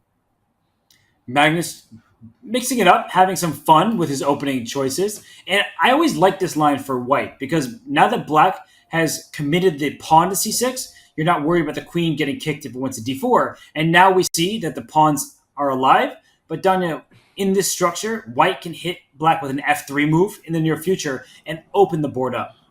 I think newer players, I'm with you, newer players are always enthralled by black's pawn structure because it looks fancy. Ooh, you've got the pawn on e4, you've got the space advantage. But if you look more carefully, white's position is very dynamic. You've got a lot of cool ideas here. Queen d3 and e4 is a very common plan. The knight can sink its teeth either onto e5 or f5, which is exactly what Magnus Carlsen is doing as he sacrifices the pawn on c4. And in return, I think he's going to try to garner the bishop pair as well as full control of the center with e4. And it's like a Catalan, but looks nothing like it because it's a more open board state. And the black king on g8, it is in harm's way. A bishop to g4 was played. If you move your queen off the d file, down goes the d4 pawn with check. So queen d2, Magnus does not mind. And look at the next move, h3, queen f2, pawn g4, maybe pawn e5 when you're good and ready. It does seem like white has an easier set of options than black does. For some reason, the mental reference is to a set of games in the CGC between Sam Sevian and MVL, whom Sam Sevian knocked out. Sevian kept playing this line in the English and kept winning games precisely in this fashion, where he would get his queen to f2, his rook to f1, ultimately the knight to f5, and the train wreck starts really quickly on the king side. So Vidit has to find some way to slow these processes down. He can't just, develop his pieces in a pedestrian fashion, which is exactly what he's doing. But I think that this might backfire after h3. And wait a second, is he going to drop his bishop after bishop e6, d5? Bishop e6, d5 looks pretty worrisome to my eyes. What is keeping black in that? That is a piece that is going to be lost, but maybe the knight on h4 can be captured. And what is that? e5 and knight f5. Vidit understandably declines to lose his minor piece, but now he's given up complete control of the f5 square. Magnus says, thank you very much. Looks very pleasant for white because black's extra pawn is on c4. It's not really playing a huge role in this game. And so what Magnus can do now, and he plays queen to e2, he can go after that c4 pawn, but he also goes for e5. Bishop takes h6 or knight takes something on the king side is up in the air. Black's position is very precarious. Man, isn't it amazing when you're watching people like Magnus, how each of his pieces appears on the right square at exactly the right time? It is, right? The queen went to e2 so that the bishop comes to e3 while the d4 pawn is defended because the black knight went onto d7. Like every single move, as you're saying, is happening at just the right moment. And the c4 pawn is falling at just the wrong moment for black. And black's pieces are already passive and overextended. I don't think that Vidit can afford to create more weaknesses with b5. That would walk right into e5. Feels like black is clearly worse here. He's also down 2 minutes on the clock. Black needs to generate active counterplay. But against what? Against the d4 pawn? Well, we've been down that path. White just plays bishop e3. There's some sort of weird knight h5 idea trying to attack g3. That doesn't seem realistic either. I don't really see a move. Vidit tries to strike at the center, and Magnus could meet fire with fire here if he wants with e5. And I think e5 he'll force the black knight to h5, and there will be tactics. So both sides need to calculate carefully, because if you play e5, knight h5, suddenly bishop takes f5 as a threat. That's exactly what is happening here. The g3 pawn is tender. Whoa, knight to d5. Whoa, bishop takes f5. Yeah, because knight takes g3. Magnus rushed it, and he's blundered. Bishop takes f5. He forgot. I think that either the g3 pawn is hanging or that the bishop can drop back to g6 with tempo, and white's center suddenly collapses after c takes d4. Magnus game is upset. turned. Look at him. Look at him. He just grabbed his head like, what am I doing? Because c takes d4, even if that queen went back to d1 or g4, you can't take back with your queen on d4 because of bishop c5. Incredible. And c takes d4 on the board. You really don't want to give up this knight if you can avoid it. Magnus using his only remaining asset in the center, pushing the pawn up to e6, but the cold-blooded knight f6 diffuses white's remaining initiative and solidifies a big material advantage and a monster center for Vidit. He might be technically winning here at this point. And many players would see this and think white is better, because look at that pawn on e6, look at that queen on g4, knight on d5, but black is up a couple pawns, and after knight f6, which you've indicated is the best move, then you're starting to trade off most of white's attackers, and there's nothing left to go after the black king with. Fantastic presence of mind by Vidit, knowing to pause at the right moment. His time situation is a little bit worrisome, but I think he's got enough to figure his way out of this position. Now Magnus can take the bishop with check. He can take the knight with check, but neither of those moves is appealing. I would take the bishop. I think that's the lesser evil. Grab the bishop pair, at least eliminate the d4 pawn, and try to keep playing and keep extending the game as long as you can. I think it's the best decision by far, because if you take on f6 and black gets to keep those bishops, I would not like the look of a d3 coming to a theater near you. So he takes on f7 first. So if the rook takes on f7, there's queen takes bishop on g6. That would be a huge blunder. So if you're going to take on f7, you must do it with the bishop. I don't think you can take with the king. That looks way too silly. So bishop takes f7 by process of elimination, but h6 looks like it's hanging. It's so easy to blunder something here for either side. For a second, I forgot the queen was hanging, and I was going to propose bishop takes h6. Vidit could even play king h7 here. That sounds like a brazen move, but it's actually totally sensible. The king is very safe on h7. There's no sacrifices on g6. That doesn't work. It doesn't do anything. And Magnus's initiative, his short-lived initiative, completely fizzles out. He has to acquiesce to the trade. And Robert, he can't even take the bishop anymore. That ship has sailed. He might have to play queen takes d4 and allow bishop takes f7, or take the knight on f6, and that theater near you is going to feature, I think, the move d3, very likely. Great call by you. Even better play by Vidit, playing king to h7. What kind of calmness do you need to just put your king on the rim, protect that bishop that was under attack, and eliminate knight takes bishop on e7? Really great presence of mind. And if queen d4, bishop f7, I think that Vidit, he'll be up a pawn, and he's going to have a very easy time with it. Technically, white can restore material equality for a very brief period of time. And I'll put these moves, well, never mind. Magnus will put these moves on the board. I was going to say queen takes d4, bishop takes f7. Very important for Vidit to respond by taking that pawn with his bishop, forcing the exchange on f6. Then Magnus could take on d8 and take on b7. The thing is, in that resulting position, black's bishops are going to be so powerful, coupled with the rook on the open file, that Magnus will just sink under the weight of all the threats. Let's see if Vidit can correctly recapture on f7. Rook takes f7 was worse. Instead, an even more cold-blooded move, rook c8. It was given a question mark, but I could see Magnus blundering at this stage, because he plays bishop e3, everything is loose, so there's no bishop c5 somehow, because knight takes f6 check. That's pretty huge. But actually that line continues, right? GF, if bishop c5, knight f6 check, gf, you can't take the queen on d8. Just to, maybe we could bring up an analysis board to show that ever so quickly, that you could get fooled in such a line. Absolutely, because after queen takes d8, I'll put this all on the board. Black plays bishop takes e3 check first, then recaptures on d8 with the rook. There was even, after knight takes f6, the avenue queen takes f6, queen c5 was winning for white. Anyways, we're past that because instead of all this, knight takes d5, queen takes d5, much simpler line that they're going down, and bishop c5 by Vidit, forcing the trade of dark squared bishops. But it looks like Magnus is starting to improve, not even starting to improve his position. Is black even better anymore? I don't think so, especially given the clock situation and the fact that a passed pawn sits on f7. So Vidit, he needed to be accurate. He was not. And now he needs to avoid a loss when he is 13.9 seconds on his clock. This is ridiculous. Magnus takes these lost positions. Vidit didn't take on f7. And now, not only is he regretting not taking on f7, he might never be able to take on f7 in the future because Magnus is going to cling to that pawn with his teeth. Uh-oh, and he made a losing move. So bishop c5, rook c5. What does he want? Rook e8. Rook e8. Rook e8. He wins. Magnus wins. How did he do that? I was going to ask the same question. Vidit, I'm sure, is asking that. And Vidit makes a move with just 1.2 seconds, and rook h8 check, and a new queen appears. And a bishop disappears. That's it. This is too easy. There's too many pawns for there to be any talk of a fortress. Unbelievable. Now, if you can't win these games, you're done in the match. And that is just a total heartbreaker for Vidit, who played so well to diffuse Magnus's initiative, get a winning position, and then he didn't take on f7. Guess what, Robert? That pawn ultimately became a queen.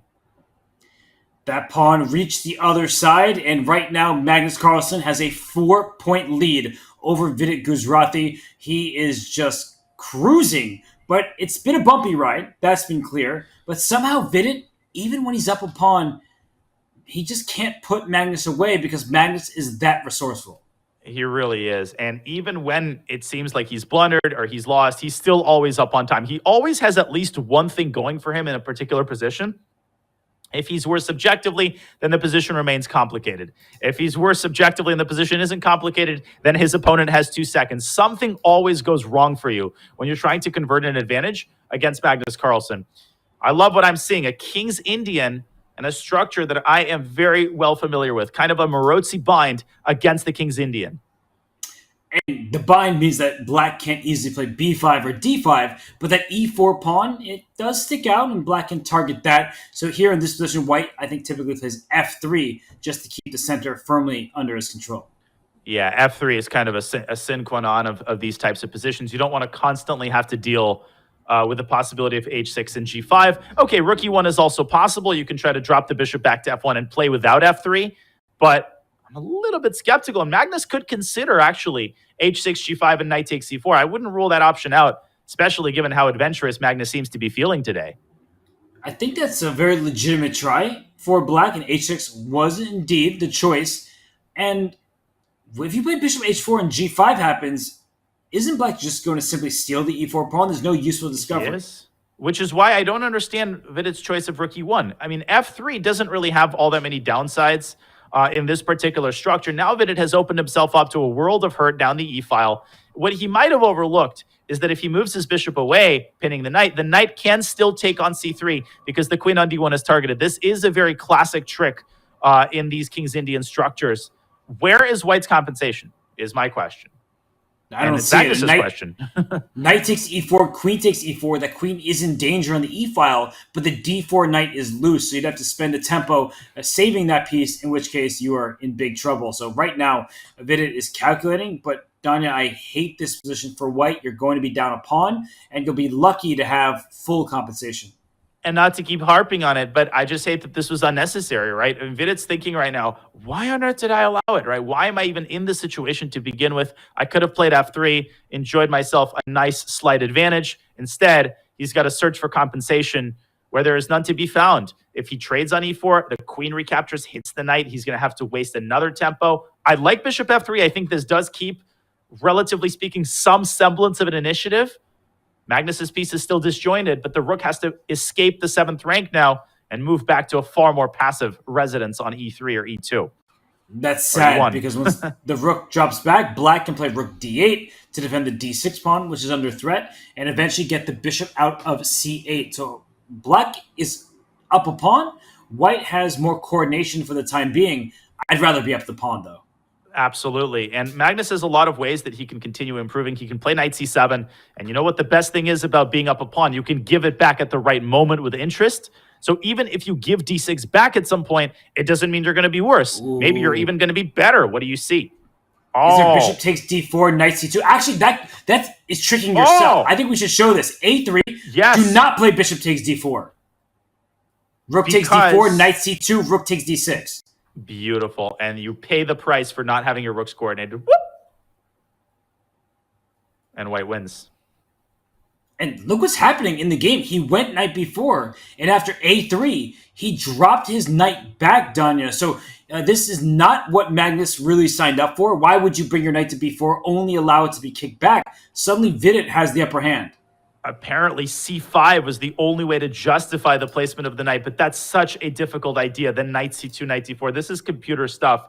Magnus instead brought his knight back, gave Vidit 2 tempi, and Vidit uses these tempi to shut this knight down, forcing it to seek an alternate pathway. But Vidit could now continue to increase the queenside pressure with b5, really making the most out of these tempi that he's been granted. Oh, b5 is such a nice move, and it was just played by Vidit. If black plays c5, now you have this permanent weakness on d6. The bishop on f3 stairs all the way through to b7. The rook in the corner is not helping out. So c5, knight b3, you threaten to win the c5 pawn directly. Knight b3 is such an important move. I think a lot of people would get really wide-eyed at the possibility of getting the knight to d5, and they would play knight c2, but that's not the best use of your resources. The best use of your resources is to threaten knight takes c5. It's to target black's pawn chain with everything that you got. And Magnus's position for the second game in a row is essentially starting to crumble. Vidit has to capitalize this time. You see Magnus right there, he's annoyed with himself. He didn't see this coming. Now knight takes c5 would be a free pawn. The d6 pawn is hanging directly. You can't play b6 because your rook is hanging on a8. So I don't really see a very attractive move from Magnus. Maybe he just has to give up the d6 pawn, but he does it in a way that also gives up b7, it would seem. Now, what does Vidit start with? Bishop takes d6 is the instinctive move. It hits the knight. You save bishop takes b7 for a rainy day, or for the next move, depending on what black does. That rainy day has arrived. It actually is. It was drizzling earlier today, but not anymore. You were checking out the weather in your area, but look at this position. Vidit, it says he's got a winning advantage. The bar is very high up there. Is bishop takes d6 just that strong? I guess it is time for the knight to go to the bar after bishop takes d6 because its days are probably numbered. I think the point is after bishop d6, knight e8, the other bishop captures b7 and the tactics work out in white's favor because you're going to take the rook in the corner and black's other rook is going to be overextended between having to recapture the bishop and having to defend the knight. So I think Vidit is probably devoting his time to calculating bishop d6, knight b5. But even there, you might have bishop takes b7. He takes with the rook instead. And a lot of his advantage has left the eval bar, so not the right move from Vidit, but also I think it's hard for Magnus to deal with this because white's pieces still look very strong. No, there's no question that white is still much better. Black has to decide whether and when he's playing this tactical move, knight takes b5. If you do it now, you're allowing white to take on e6 and get 2 pieces for a rook. That looks very unappealing to me, although black will get a passed c-pawn at the end of the line. So that's one option. Another option is to first take on d6 and then take on b5. That leads to a mass liquidation, which has to be properly assessed as well. Although that could be the same thing with white playing rook takes e6 to remove the bishop from the knight's diagonal on b3. So it's going to get complicated here. The good news for Magnus is he started the turn up a lot of time, but Vidit, he is calculating quite intensely. Man, people don't talk about Magnus's time management enough. It literally seems like he has more time than his opponent to begin the game, right? He's spending less time than his opponent, putting it to better use, and then you look up and he's still up on time, even though it appears that he's spending 2 minutes a move. It's crazy. It's like when you've got Lionel Messi on your team and you feel like you've got more than 11 men on the field. It's the same kind of effect. Well, having more than 11 men in the field is cheating. That's what I've true. learned. And I see that this feature chat is also true. The problem is no matter what you do, Magnus's counterattacks are unbelievable. He is very strong at that part of the game. And look at this. He counters by retreating, and it takes this pawn on c4. So bishop b7, rook to d8, only safe square. Only What safe happens next? square. Bishop c6, retreating, defending, attacking on e8. But Magnus involves the knight to d6. Crazy tactics here with 1 minute for both sides. Knight a5 comes to mind. Bishop takes b5? Oh! Bishop takes d6 and bishop e7, I think. Oh, goodness. That is... No. That's an incredible line. And we might see that line on the board. Sorry. That's so easy to overlook. And I think Magnus has overlooked it. Bishop b5, bishop d6, bishop c6. And Magnus thinks, I'm safe. If you take, I take. But bishop e7 first. And only now do you take on c6. Boop, boop. Black is going to drop an exchange, and Vidit missed it. He was winning on the spot with bishop takes d6. But and what this wins here? a piece. What's going on in the game? Rook d1, knight e4. What is happening? So all of the pieces are hanging. The bishop on b5, the knight on e4, the knight on a5, and the knight on e4 attacks the bishop on c5 for good measure. But white could only capture one piece at a time, right? The same piece was attacking two different minor pieces. So black was not losing a piece. Black is losing a pawn, though. And Vidit now has, I think, excellent chances to convert this outside passer on a3. Finally, we can take a breath. And I think that white needs to play bishop c5 to b4. I do like the move g4 from Vidit. He is trying to keep black's kingside pawns in check. And now he should probably bring his bishop back to c2, start pushing the a-pawn. I agree. I think that's the top priority. He prioritizes something different. He brings his king up to the center. Magnus says, nope, you are not going anywhere past f3. h5 is a great heads-up defensive move, simplifying the situation, and now blockading the a-pawn. Feels like Magnus feels like a 50-50 position. Yeah, because bishop d4 check, that seems to be unacceptable for black to allow, so he plays f6. But after bishop d4, the black bishop retreats. And how does white finally make progress? You need to get your king towards the c2 square so you can trade light square bishops. Yeah, and king d3 itself alone is not going to do anything. Obviously, Magnus wasn't born yesterday. He's going to keep both of his bishops on the board, unless he feels that a bishop endgame is drawn, which it's not. I think he's going to go bishop b2 and try to anchor himself to this a3 pawn, making it as hard as possible for white to make any sort of progress. And so the king goes to d3 now and is going up to c4. It does feel like white's making progress. Bishop b7, bishop a6, bishop b5 comes to mind at the right moment. It feels like there's going to be some sort of maneuver, either bishop b4, bishop c2, or this bishop b7, bishop a6 thing if white had instead gone to c4. But look at Magnus, king t6. Uh-oh. And can he now trade? Ooh, that's so difficult, especially with no time on the clock. And he made that move with 0.8 seconds, Danya. And he pre-moves f takes c5, giving himself a little bit of cushion. Apparently this is winning, but it's so hard to figure out. Vidit also doesn't have any time. No, how can you figure out a win in this position? There's only a couple pawns remaining for black and 3 for white. But king b4, just Magnus will not take this pawn on a4. Because that would lead to a lost pawn endgame. He will only take this pawn if he can take it with his king. And he bishop is c2. Not allowing the white king up the board. That is essential. That was gorgeous, Robert. First, the bishop was on d5, then it landed on c2. In either case, the square that you always want to control is e4. If you control e4, the pawn controls d4, and the rest is obvious. He mouse slipped. What did he just do? Oh, he allowed the king up. Why did he go bishop e3?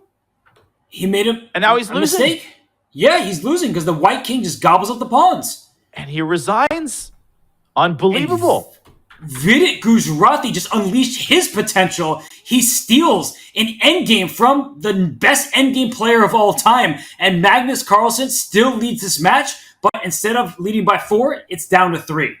That was incredible persistence from Vidit. He missed a win earlier in the game, but it didn't matter. He wins in the end. He pulls a Magnus on Magnus himself, and he sets the tone for what needs to be a highly successful 3+1 segment. Great final game. Okay, but Magnus Carlsen leads by 6-3. So, Danya, you see that gap? It's still a big lead for Magnus. Who do you think is feeling particularly good about how that segment concluded? Listen, it's a big lead for Magnus. I think Magnus is going to be annoyed at the 2 games that he lost. I don't think he's going to be annoyed at the score. I think he took care of business. A 3-point lead after the 5+1 segment is a great score. At the same time, Vidit is within striking distance. This is clearly not the kind of blowout that we saw in the morning. The level of chess is very high, and anything can happen. Magnus is making some blunders, so I really think that Vidit is going to keep his hopes up. And if he can keep his level up, I think we might be in for a closer match than anybody might have expected. Yeah, if Vidit can keep his cool and keep the match close in the bullet in particular, anything can happen. But this event does not happen without our presenting sponsor in Coinbase. Do you wish financial systems were as fast and smart as the 2023 Speeches Championship presented by Coinbase? They can be. Check out Coinbase.com/update the system today, or use the command Coinbase in chat to learn more. Again, use the command Coinbase. We do shout out the presenting sponsor, and well, we shout out the 5-minute plus 1 second increment segment. That is done with. We will take a break, but when we return, it's more from the Speeches Championship presented by Coinbase. It's Magnus Carlsen versus Vidit Gujrathi.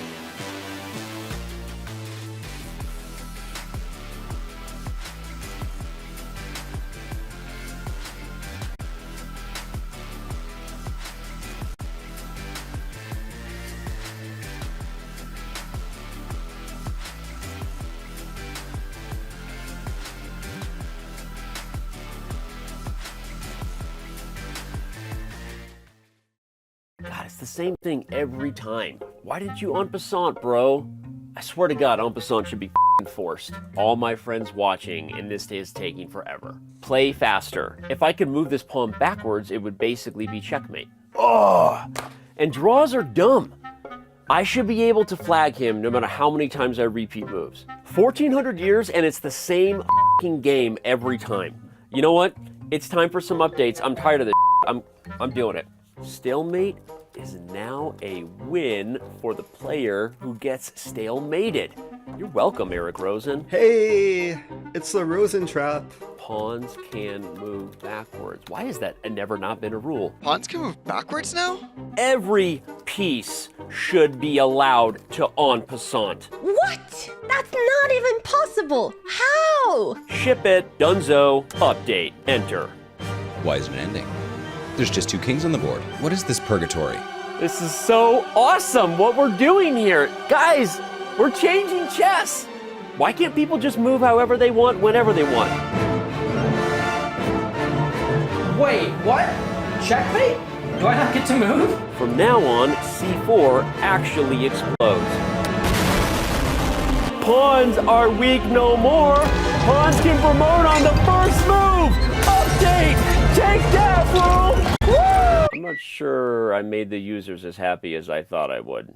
Maybe chess doesn't need an update.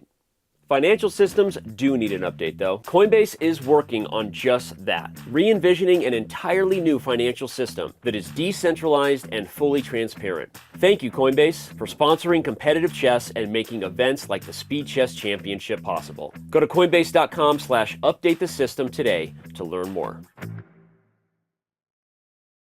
September bots are here, and it's time for a monumental clash. This barbarian might not crush you on the board, but he certainly can crush you with the board. Speaking of crushing, this giant is a living siege tower. Usually found in groups, goblins are fond of sharp, pointy objects and other people's pieces. The battle-hardened Valkyrie might give you a game once she's done arm wrestling a golem. This hog rider and his noble steed might give you a headache or two. Skeletons adore her, foes fear her. You'll need to bring your A game if you want to beat this witch. Yes, that probably is a rabbit up his sleeve, or a huge fireball with your name on it. We hear wizards are pretty good at chess. Not just a killing machine, Pekka loves tiny butterflies. But you're probably not a butterfly, so watch out. The Archer Queen thinks highly of herself, and for good reason. She is a skilled tactician, deadly opponent, and your worst nightmare. Play them all on Chess.com.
the premier online speed chess tournament. A knockout filled with tension, drama, quick tactics, and shocking moments. Oh my gosh! For the last 7 years and counting, the best blitz and bullet players in the world have flocked to Chess.com to prove their worth at this format. Excitement reigns every year, with major upsets and intense battles. This year, 12 invitees and 4 qualifiers face off for the title. Dozens have tried, but only 2 have ever worn this crown. Magnus makes it look easy. Hikaru made over! He wins the Speed Chess Championship 5th in a row. Who will be this year's Blitz King? It's time to find out. Welcome to the 2023 Speed Chess Championship, presented by Coinbase.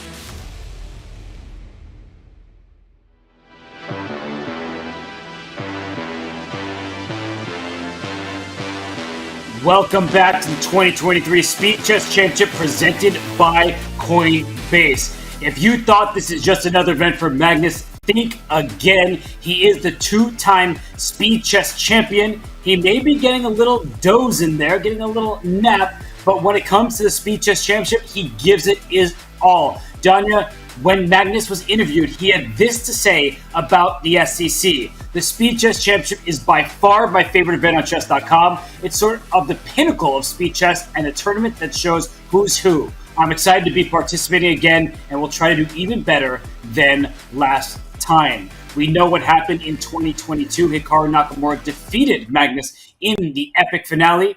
Danya, Magnus wants to do better. He's off to a great start. It's honestly great for, the best player in chess history to say these things about the SEC. If Magnus takes the tournament seriously, then everybody is going to take it seriously, and they do. And Magnus, he's irritated and annoyed at every game that he loses in the SEC. He wants to win this tournament, and I think he's shown that drive in the first 90 minutes of his match against Vidit. But he's got a lot more work to do as the 3+1 segment gets underway.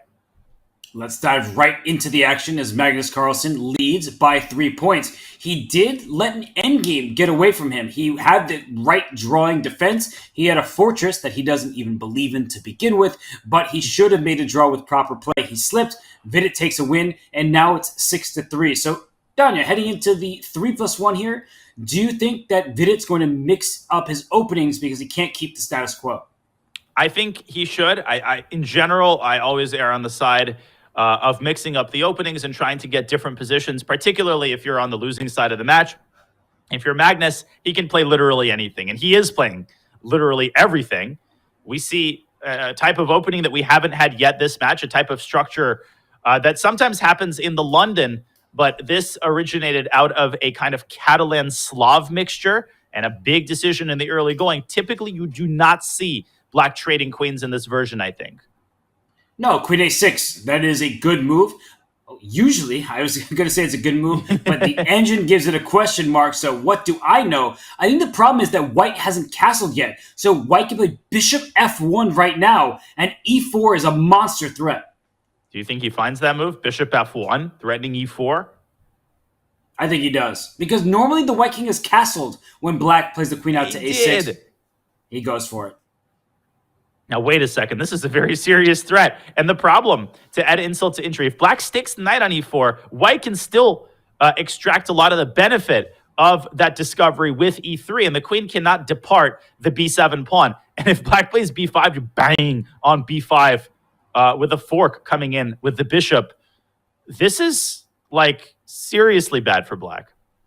Why is this remotely acceptable? It feels like E4 is a big threat, and as you mentioned, E3 can happen. So he starts with B5, which I think is a good idea, because if White plays A4, Black can't take on A4. You can also give up the pawn on the B4 square. That's actually what happens in some Slav openings. Mm-hmm. Yeah, A4 is met with B4 just to keep things close, to put a Band-Aid over the queen side so that you can quickly complete your king side development. You're going to need a lot of Band-Aids to patch up this disaster that's unfolding on the king side. But Magnus kind of making a typical Magnus move. Bishop F4, maybe not the best according to the engine, but he's playing more positionally, clamping down on the E5 square. And I think he's not necessarily hurrying with A4. He might play it on this move. He might also just play bishop back to g2 and complete his development, which he's doing. Yeah, so he's claiming, perhaps, that there's a positional plus, that the pawn on b7 made c6 feel safer. But for Vidit, now that there's no threats on that diagonal and he brings his queen back, he can always protect his pawn with a6 if he really needs an extra defender there. He can play b4 to gain space if white plays a4. And of course, black can play bishop e7, castle kingside, and then play g5. Get that bishop off the b8 square. Wow, Vidit's just going forward with a5 first. I don't see why he's worse anymore. He's not. And a4 has lost all of its luster. In fact, it's counterproductive due to b4. And white is going to have problems keeping the e4 square under wraps. I actually would go so far as to say that I kind of like Vidit's position now. I'm with you, because that bishop on f4, it's going to get kicked at the right moment.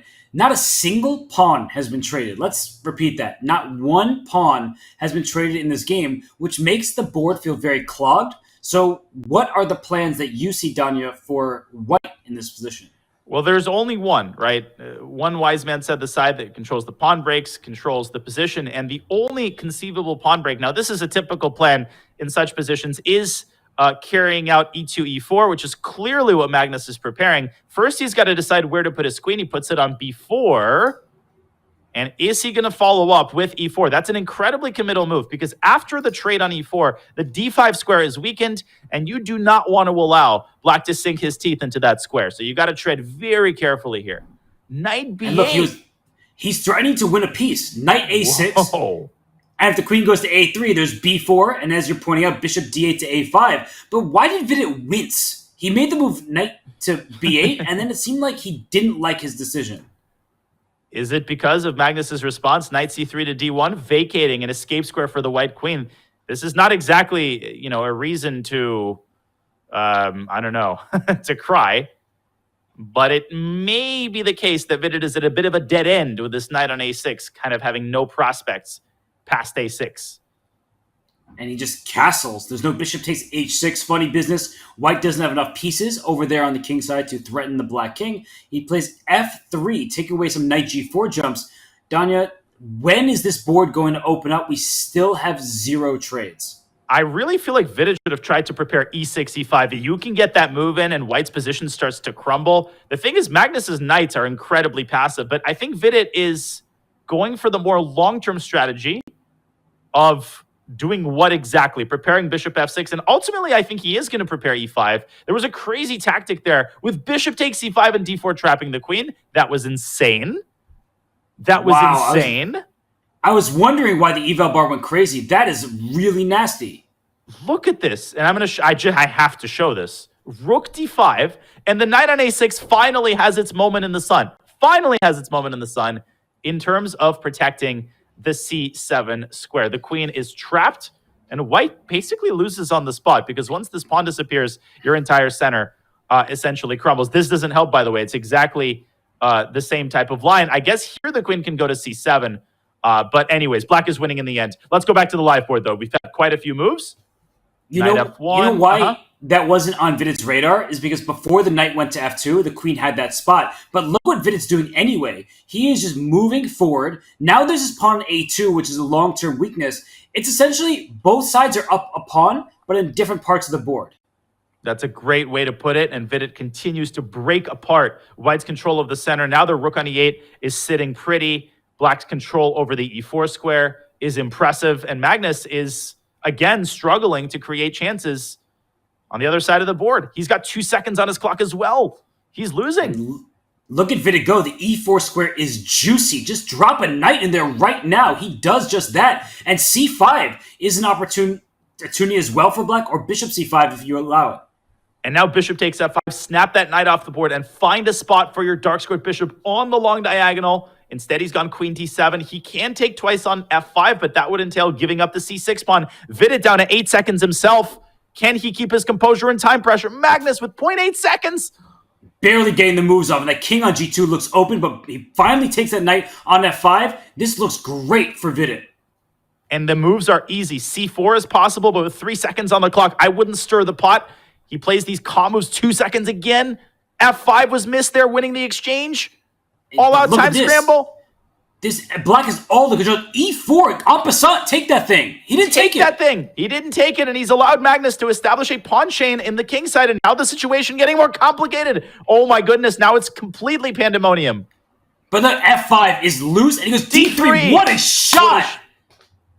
Oh my goodness. He cuts the queen off from the F5 square, and now E6 and he drops. Takes E6. Black's up 2 pawns. And this should be a technical win now. Still not over, though. There's a pin along the E-file that Vidit has to solve, and he solves it with a check. But now Magnus's king is walking into the center, and it's still not over. No, it's not over because Black needs to get that king out of there. And how do you push your pawns? Maybe you just got to go for the king side now. Yeah. King F6, walking out of the checks and advancing his pawns. I think you called it, Robert. I think the right idea is just to advance these pawns methodically, carefully, without blundering anything. But with all of his pieces on dark squares, there we go. That's it. Finally, Magnus succumbs. And what a win to start the 3+1 segment. 2 in a row now for Vidit Gujarati. And he just took a bite of a much-deserved snack, as now he has won 2 in a row. The deficit's just 2 points. And Magnus, he got outplayed in that game. Vidit really showed some great technique. Yeah, and after Bishop F1 in the early going, I thought that Magnus was likely to score a quick victory, but I think he dropped the ball on the opportunity to play A4. And by the time he realized what had happened, Vidit had closed the queen side, had started operating in the center, and it was a dominant display by Vidit. Yeah, there was some mess in the time pressure, but that's to be expected. Great win, confidence booster. Guess what? It's a 2-point match. And look at this, knight e8 from Magnus. He's trying to trade the dark square bishops. And in this position, if Black tries to get active with c5, you're left with an isolated pawn. So, Donnie, I don't know this very well. I've never really seen this knight reroute from e8 to d6 this early. But I can't say I dislike Vidit's position the slightest. It looks very healthy for him. It looks healthy, and this is a very healthy plan that has been around now for many, many decades. You play f3 and then e4, and you want to play this move very carefully because the moment you play e4, you're also weakening the d4 pawn. Obviously, you can't play it now because the knight will hang, so you have to kind of massage your way around those problems. With the queens off the board, who benefits? I think that White can just push forward on the king side, but that's why Black decides to strike against this knight on f4. If you have to go knight back to e2, then Black may throw more pawns forward with f5, claiming much-needed space on that flank. But if you take on e6, f takes e6, Black will play e5. The bishop on d3 stares into thin air, and I prefer the knights. G5 is one of those moves. You look at it, obviously, he's just chasing the knight away, but there's actually a lot of nuance, a lot of positional depth that hides behind a move like G5, knowing exactly when to advance your pawns, when White is prepared to play E4, and beating him to the punch is Magnus Carlsen. I think he solved all of his problems, and by move 20, he stands with a very comfortable position in the endgame. Vidit trying to needle at him with H4, but I don't think that there's all that much going for White on the king side. Is there a knight e4 check coming that White needs to be careful about? Just watch out. Your king is on f2. It's not going to get checkmated, but it might fall into a tactic. No, it's absolutely a big problem for White, actually. Knight e4 check possible even here. Presumably, Magnus is going to spend a little bit of time calculating that. Because if he can make it work, then it's definitely the move that you want to play. And I think he's going to play it. I think he's going to do it. And he does. You have to take this knight. If your king moves, you lose the knight on g3, so that's a difference there. But if you take with the pawn, then f takes is a problem, so it takes the bishop. But this, at first glance, looks good to me for Black, but he gets rook h5, rook h1 so quickly that maybe it's White who has the upper hand. Upon closer inspection, it's not entirely clear which king gets caught under the crossfire first. Black has to defend this g5 pawn. Now, Magnus could play e takes f3 and throw this in, but he's not in time to play this tactical move, bishop g4, because g5 will fall with check, it'll fall with a fork, and king g6 is going to be met with the doubling on the h file with tons of threats. There's some mate threats there with rook h7 as well. Let's see how this plays out. Magnus could also push the pawn up to g4. But g4 then f4 from White, and that bishop on e6, that does not look like a great piece. It's just a kind of staring into your own pawns. The pawn d5 is blunting your own bishop. Suddenly, I like Vidit's position. I just like the way he's playing this match. He has really been able to right the ship. Yeah, the confidence that he's played with the last couple of games has been awesome to see. He lost a couple of painful ones earlier in the 5-minute portion. It hasn't impacted his confidence and his verve at all. That's exactly what you need to do against someone of Magnus's caliber, as we see King G6 and Knight to F7, a stellar defensive move uncorked by Carlsen. He protects H6 and G5 and prepares to simplify the situation with Rook H8, which will really make the king feel a little bit more comfortable on G6. It's that filigree precision that you always like to reference. And Magnus's average accuracy level of 92.3% in the 5+1 section was the highest thus far. And he only has a 2-point lead right now. That must be so frustrating for him. He's playing quite accurate chess. But let's not forget, in that bishop endgame, where he had the draw in the bag, he made one slip with his bishop and suddenly Vidit was able to win. So accuracy, if you're not accurate until the very end, it doesn't actually help you secure even more points. Well, listen, knowing Magnus and having interviewed him as many times as I and as we've interviewed him, he's probably exasperated right now that this isn't a blowout. He's exasperated that the score, isn't 7-1 or something like that. But you got to tip your hat to Vidit. He has played very consistent brand of chess. Yeah, he's missed some tactics here and there, but he's exploited the opportunities as they've come. And this is a pretty important endgame. It's equal according to the engine, but I can see this going in either player's favor. The knights look pretty strong, but white's suffering from some weaknesses here in the center and on the king side. Likeliest outcome, definitely still a draw. It looks like it. And Vidit might even try to force it in the next couple moves. If the king goes back to f6, the knight goes back to e4. But maybe he'll play for more with king e3 and say, what is your plan as black? I think the plan is to repeat moves. He hasn't done it yet. But if he spends all his time and gets in time trouble, he won't be able to win. But he does play king You're e3. You're right. Good call, Robert. And I was thinking he's adopting that old trick I would use to convince my coaches that accepting a draw was the right decision. Oh, but, I ran out of time. I had only 2 minutes on my clock. Of course, I started with 45 minutes. But if you sit for 40 minutes, you don't have any time left, so you might as well take the draw.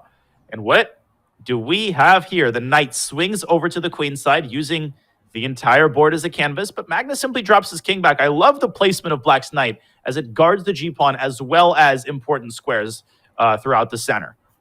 Yeah, because the d6 square was one where the white knight would have loved to jump to and then to c8. Now we see a swap of pieces. This looks like a draw for sure. I don't even see how either side plays for a win. You'd have to blunder a full piece. Or you'd have to blunder a transition into a pawn game. Like knight d6 actually threatens knight f5 check. And I think black would be winning in that pawn endgame because of the superior king placement. So Vidit is the one who has to be a little bit careful. Magnus might try for a couple moves before acquiescing to the draw. Also, I think it benefits him, given that he holds the lead in the match. Really good observation about the knight trade with the more active black king that could have spelled disaster. But now the knight just reroutes itself to c3. If the knight goes to h4 for black, the white king slides to e3. We could see a repetition in that way as well. Indeed, we do. That is exactly what we're getting. Knight a7 to b5. Magnus, he keeps it going. And I think he's keeping it going also from the perspective of milking some time off the clock, exerting a little bit of additional pressure, wearing his opponent down just a little bit more. All of those incremental moments, they are important when you add them up. And you can't win games that you've already drawn. And we know how many wins Magnus has had from very equal positions. So why not? Look, his king is active right now, but that knight that was on f4, it wraps around a bit. There was knight c2 check that white had to be careful about, but a3 kicks the knight back. What's happening here? I'd still be scared if I was playing Magnus. In fact, I'd be scared for either color. Knight c2, things suddenly getting a little bit of tactical here. Now, probably still a draw after knight takes d5, but wait a second. Knight takes a3, and black gets this outside g-pawn. And I'm starting to get a little worried for Vidit. He's got to be accurate now. Is he going to lose this? How does he save this? The g-pawn's so fast. Oh, what a find. Knight d7. Only he needs the check. That was great by Vidit right there. Not over yet, though. Knight g4, another accurate move. And another one. He's found only moves to hold the game. Still not over. No, not over at all. 2 seconds. He was knight g2. And where's the knight going? To f4. f4. Only moves. Knight h3 now. Nope. g2. Losing. Black goes to f2 with the king. But knight h3 and knight g1, the knight will keep circling around. And if black promotes, white's king will start to get up to c5. And then it's a 3-result game once again. And king up to d4. Watch out. His king. Where does the king knight go? g5. Knight g5 is coming. Wait. He got the move off, but barely. But knight g5 wins. Oh my gosh. Deflecting the knight from h3. It's a double exclam, and it's a win for Magnus Carlsen. I cannot believe what we just saw. Unreal, but you called it that black still had some winning chances, and I said, and Magnus does, you cannot win games you've already drawn. He won a game that most people would have chalked up to being just a draw. It's never that simple when Magnus is your opponent. You know, people reported this while watching Michael Jordan play basketball. Even season ticket holders from the Bulls kept marveling every time he took off from the free throw line or put up a 50-point performance. I've commentated Magnus Carlsen for most of my commentary career, but every time I see him winning an endgame like that, it's unbelievable in its own way because he's not playing amateurs. He's playing amazing endgame players in their own right, people who themselves are capable of squeezing out an equal endgame against players like Naroditsky. The fact that Magnus Carlsen does it to them is pretty insane. It's a much-needed win, too, because Vidit had taken 2 straight games, and Vidit won an endgame against Magnus. That was crazy. I agree with the featured chat there. This position, look at this, completely symmetrical in nature in terms of pawn structure. Black can play c6, and these are the types of positions that Magnus plays for a win. Oh, absolutely. And white's slightly better. Why exactly, I don't know. Like sometimes, why is white slightly better? Maybe because the knight is incrementally better placed. Maybe because the queen has this window toward b3. It can tickle some of black's pawns. Black has a couple of these very minor problems that have to be solved. I think he can solve them by dropping the queen back specifically to e7 and playing c6. Well done. But still, Magnus has the e-file, and as long as he holds the e-file, he holds at least some minuscule chances. And maybe even c4 can be considered. There's only one open line, and white's rook controls it. That said, there are no targets to go after, and that's why you're mentioning c4, that if you can trade on c4, the bishop gets out there, f7 feels quite vulnerable. But c4 is one of those moves that you can't take back. Your d4 pawn will be a clear target. So I'm not sure if Magnus plays c4 here, or if he plays some kind of rook e3 quiet move, but I don't think white can play for a win without your choice. Yeah, with a 3-point lead in the match, having won the game that he just won, I don't think Magnus is going to take on any unnecessary risk. C4 doesn't strike me as a particularly risky move because you could liquidate in the future by pushing the d-pawn up to d5. I can guarantee you that that is exactly the kind of wheels that are turning in Magnus's head right now. He's contemplating c4. He might resort to a move like h3 or a move like knight e5. Given what we saw last game, that would not be tantamount to a draw, for he is still very much playing this position for a win. Yeah, he can play c4 next and take with a pawn rather than the bishop, so he'll have a hanging pawn structure, an open b-file to target maybe black's backward pawn. So here, Vidit plays bishop to e4. Magnus retreats, attacking that bishop, and the bishop slides back to g6. I like the way both players are handling this, Danya. Now it definitely feels like c4 is quite a bit more appealing. You called it, Robert. His idea is to recapture with the pawn, maintaining the integrity of his pawn structure. What does he want? What is his next move? Well, probably it's c takes d5, and then bringing the knight back over to f3, and ultimately gaining traction on this d5 pawn. Bishop h5 is very tempting, going after that knight on f3, but black needs to be careful. They're back rank ideas because the king doesn't have luft, so both sides have this weakness. d5 for black, d4 for white, and bishop h5 at the right moment will probably be a good move. White's control over the e-file is quite an annoying factor that black has to deal with. It would be very nice if black could just remove the rooks from the board. Not easy to do because the e8 square is undefended. You could consider a move like f6, but obviously a move like that comes with a pretty hefty price tag. And Magnus just starting to do Magnus things here. Bishop d3 is an excellent counterattacking move. He protected his knight by attacking the black knight. Bishop takes f3 is met by bishop takes f5. And the e-file control for white is great. That's why the knight just slid back to d6. And queen c5. What a Magnus choice. That is such a Magnus move right there. It's vintage Magnus. Forcing, I think he's forcing an endgame because you do not want to give up d5. Vidit will have to stick his knight on e4, give up a pawn, and after the last game, imagine the nightmare of having to hold a pawn down rook endgame against Magnus. No, he's given up the pawn. Too much of a nightmare. Well, he wants a bit more of an active defense instead of trading queens and then having to move the knight away back to the last rank or giving the pawn away in the center. He says, I'll give it away, but with more pieces on the board. Taking on a 3, he wants queen c3 and now b3 and d4 and e1 are all hanging. Watch out for the third rank. Bishop takes h7 check, but the queen is defended by the rook. Remarkably, queen d1 guards all 3 things at the same time because you can't play queen takes d4 because of the aforementioned bishop h7 check. Of course, there the queen is undefended. But queen d1 is a little bit passive. Magnus could also choose to give away the b3 pawn and put a rook on d1 and then operate on the king side with a move like h4. Big moment here. Oh, you can't even take this pawn because of bishop h7. So rook d1 also serves the purpose of protecting all 3 items that are under fire. Actually, how does black respond to rook d1? You're simply going to be down a pawn for the time being. G6 blunts the bishop but creates loose squares in front of the king. So I think rook d1 may be the best try. I love the move rook d1 because it keeps the queen on its optimal attacking square. Queen d1 is a little bit passive. Magnus, though, look at how much time he's investing on this move. He's down to 30 seconds. What is he calculating? He's calculating, if I had the black pieces, well, I'd be able to get good, sufficient counterplay and maybe win the game. And that might be the problems when you're Magnus. You think like Magnus, but you have to recognize that, hey, not everyone does. And he goes, rook e3.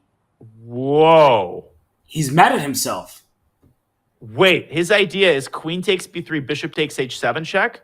But in that position, you can't take the queen because of back rank mate. You've got this check on h3, though, with your queen. Things getting super complicated as Vidit takes the majority of his own time to calculate the thicket of variations. Queen a1 check also possible. Yeah, queen a1, bishop f1, rook c1.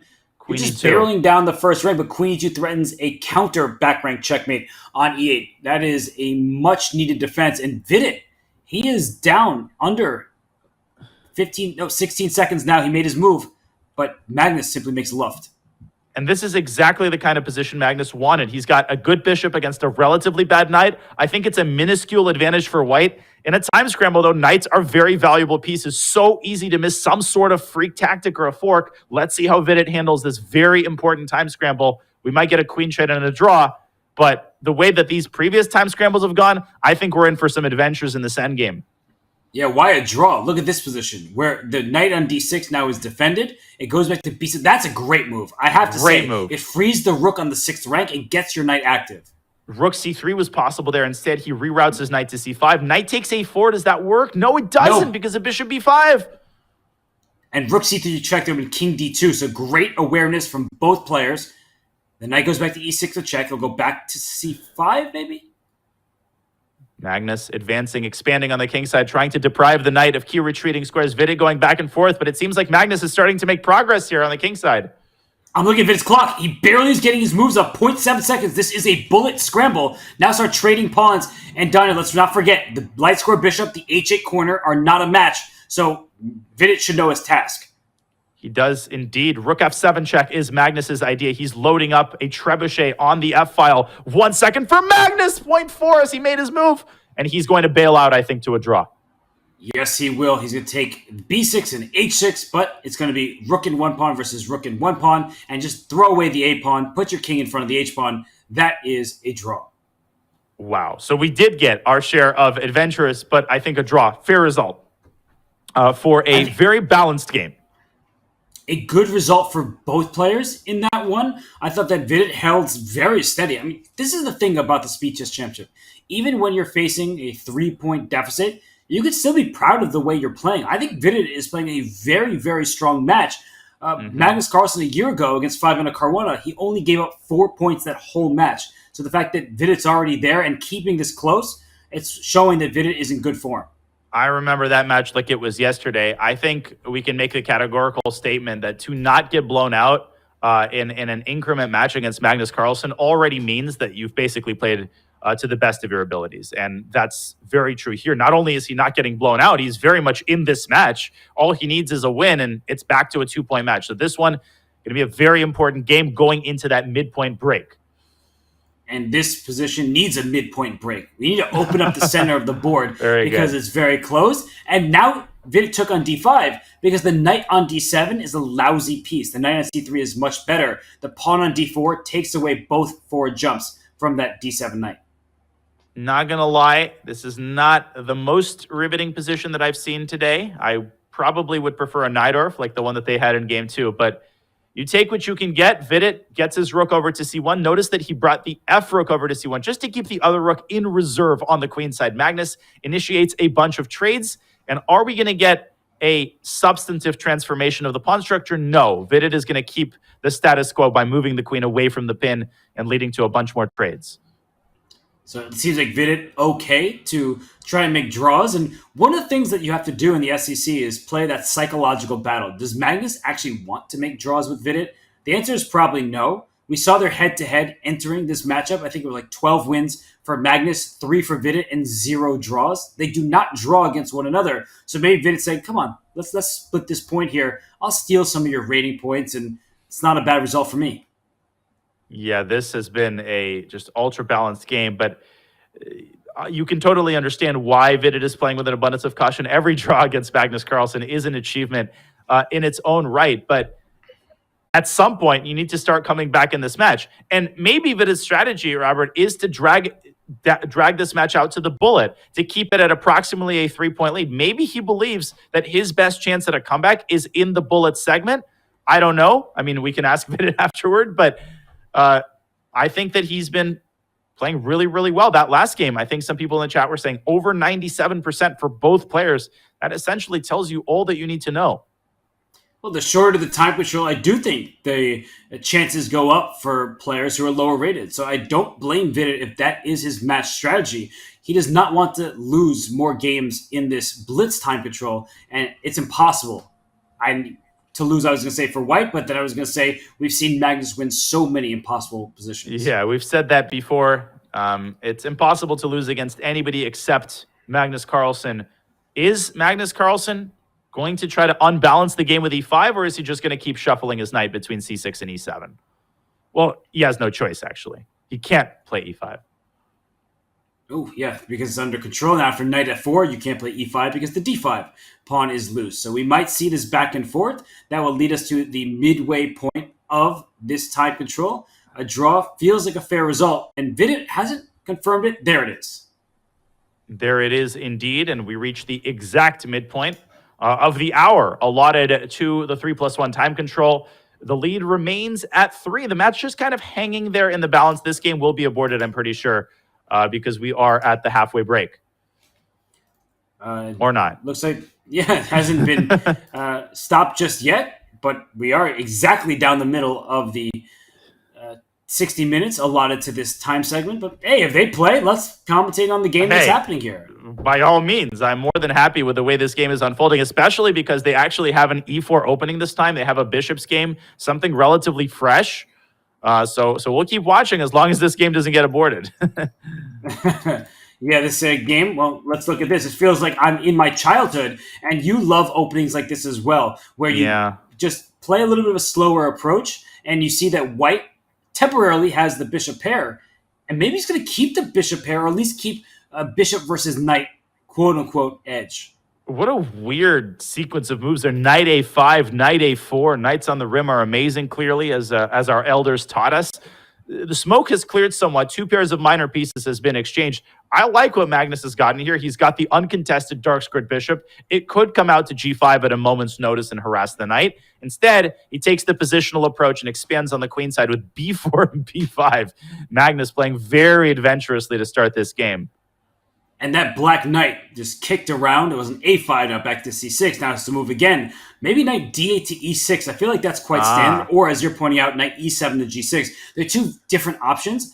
I like the knight on e6 because it takes away d4. At least it makes it less appealing. But it also, knight e6 closes down the e-file, and the rooks don't get such open lines. And to that end, after knight g6, you could potentially consider d6, d5. Of course, given that white is the one with the bishop, that could be counterproductive, because if you play it at the wrong moment, you allow white a free attack on the e5 pawn. So maybe resisting that temptation and playing a slower move like rook fe8, or something relatively calm like h6, or maybe even c6 to chip away at white's pawn chain. I feel like that is more congruent with the demands of the position than, a flashy but ultimately flawed d5, which he's just played. I guess we'll see. Maybe there is no flaw after all, but the e5 pawn now becomes a target. At least white can go after something, but the rook can come to e8. So by putting the knight on g rather than e6, it allowed black to strike in the center. But wow, look at this move, c4. He wants to kick that queen away and then play moves like bishop b2, especially if the queen goes to e6. Great move. Again, showing that concrete considerations transcend general principles. There is a backward pawn on d3, but that queen could not have dropped back to d6 because of bishop to a3. It has to go back to this very awkward square. Now Magnus is very close to being able to play d4. He can't quite do it yet because c4 will fall. Maybe a calmer move like queen d2 should be considered, but Vidit is heading for c5. And black could end up better here, Robert, if white is not careful. If that pawn on b6 was back on a7, then I think white would be better. But because the pawn is doubled, inherent to having double pawns means open files. The semi-open a file hitting a4 is very promising for black. Queen b4 becomes a threat. Knight c5 is on the agenda. And h4, played by Magnus, he does not care about that a4 pawn. I just wanted to point out, I love the way that Vidit maneuvered his queen first to e6, and then he did shift it to d6, but only at the moment when white moved the rook away from a1. So bishop a3 is no longer a consideration. Now it's time to bring the queen to its optimal square. He reinforces the e5 pawn, trying to take the sting out of the subsequent movement of the h pawn. I think now he is ready to meet h5 with knight f4, and so maybe Magnus took the words right out of my mouth, considers g3 to cover the f4 square, and now h5 is much more appealing. But f6 was appealing for black because white doesn't have a light squared bishop. If that bishop could go, say, out to a2, suddenly the light squares would feel vulnerable, and Magnus strikes with d4. I think that black can just trade. Danya, I am worried about this pawn on a4. That's such a weakness. It's definitely a worrisome pawn, especially in light of the knight coming to c5. Big question here, what is Magnus going to recapture with? If he takes with the bishop, knight e6 seems obvious. I would not go for that. If he takes with the knight on d4, maybe still knight to e6 in this position? If you can trade off a pair of knights, the knight c5 becomes even stronger. At that point, white will run out of options when it comes down to defending that pawn, because rook a1 obviously can always be met with rook a8. We do have knight takes d4. I do like knight e6. Maybe knight f5 there stirs the pot a little bit more. Let's see what Magnus comes up with here. The only thing I don't like for Vidit is that he's down under a minute. He has had some struggles, though he did play well under the duress of the time trouble in some of the previous games as well. But knight e6 played. Why does that get a question mark? Did the eval bar even change? Well, it's because it's not the eval bar, it is the evil bar. And we already know that. It's very cruel. I think very cruel for Vidit would be a well-timed h6. Magnus should really consider throwing that move in to soften up some of these targets on the king side. Instead, we do see knight f5, as I pointed out earlier. But after knight c5, I honestly think that the worst is behind him. Maybe h6 there, I don't know. Ooh, just trying to go after the black king. I like that. Yeah. And which knight to c5? He chooses the e knight. And Danya, it's because h6 is not as powerful with the knight on d7 protecting the f6 pawn. Great observation. That's exactly what Vidit had in mind. He plays g6. Magnus drops back to e3, but he is still hunting and probing and chiseling, and the knight is jumping over to d5, 30 seconds for both sides. This is a very double-edged endgame once again. The knight on d5 can, I think, successfully be kicked by a pawn to c6. And also, this a4 pawn remains loose. Black can swing that rook over to a8, grab that a4 pawn, and then try to take control of some open lines. I would be worried if I were Magnus, especially look at his clock. He is down in time trouble. He doesn't see a move that he likes. He goes knight d5. You're absolutely right. c6 is the immediate response. Vidit putting pressure on the board, on the clock. 5 seconds for Magnus. Where is he going to go? Back to e3. Can Vidit continue to surround this pawn with rook a8? What is the downside of rook a8? Is there some kind of rook d or bc, rook d6? Does that somehow keep in it? I agree. And he goes knight e5 instead, orchestrating a trade of the bishop for the knight. And Vidit doesn't take back yet. That is a sign of a super strong player. And I always compliment players in the news. They don't take right away. He could have pre-moved. He took with the f-pawn, isolating it because he wants that initiative. He gave his king some shelter in the center. And he's taken the pawn on a4, simultaneously protecting b6, taking the sting out of bc. 1 second as Magnus played king f3. He is now firmly in the defensive. Vidit activates his rook. 0.6 seconds as Magnus seeks counterplay against the pawn. Can he hold a draw here? He would be so fortunate. The Black Knight could come to d4 at any moment, but White might win King of the Hill and stay in this game with the White King going to e4. It goes back instead to g2. This is still, Robert, a 3-result game. If Magnus can go after the h-pawn, and he does, and Vidit blundered it. But what's going on with this b-pawn? Which pawn is getting there faster? The h-pawn. Magnus is going to win again, and he simply wins by resignation. No, he won on time. On time, even worse. on time. But he's winning in the final position. Wow, Magnus Carlsen down a pawn, but it's not about the quantity, it's about the quality. His h-pawn gets to the other side. He leaps out of his chair, and you see it, the Champions Chess Tour chair there. He currently leads by 4 points. It's been a close match, but it's 9-5 in Magnus' favor. I can't believe the way that he turns these games around. Vidit was in the driver's seat for the whole endgame. Magnus makes 3 moves, and the pawn that seems most irrelevant, the most inconsequential pawn on the whole board, right? The h6 pawn that everybody forgot about, that's precisely the pawn which wins the game. Magnus reinforces his dominance. He holds a 4-point lead, and he's coasting. He's playing great. He's taking care of business. It's a combative match. It's a competitive match, Robert. But right now, Vidit needs to turn on the jet. He wants to enter the comeback.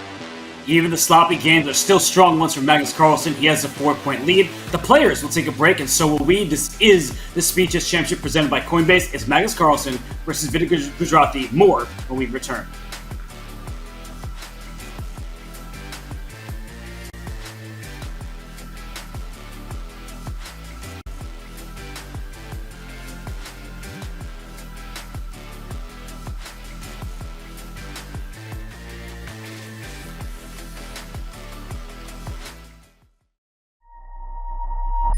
Chess.com's game review recently got a major update. Here are 4 key notes. At the end of each game review, you will now see a summary of the game from your coach, your performance rating for that game, and a quick grade for you and your opponent in the opening, middle game, and end game. We've added a new classification called miss for when a move fails to take advantage of an opportunity, but it is otherwise a sound move. We've also changed the definition of blunder. Now a move will only be considered a blunder if it loses material or allows a checkmate. Coach will now draw arrows and highlight squares when you hover over or click on the highlighted words in the move explanations. This should make move explanations easier to follow. Finally, Coach's explanations will now reference specific pieces and threats in the explanations, making move explanations much more intuitive. The new game review experience is available on Chess.com right now.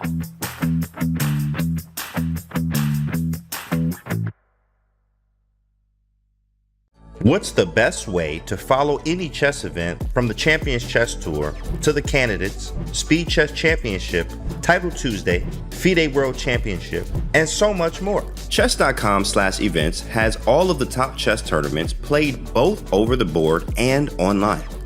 Analyze and review games from the world's greatest players with live commentary, cloud analysis, opening explorer, and table bases.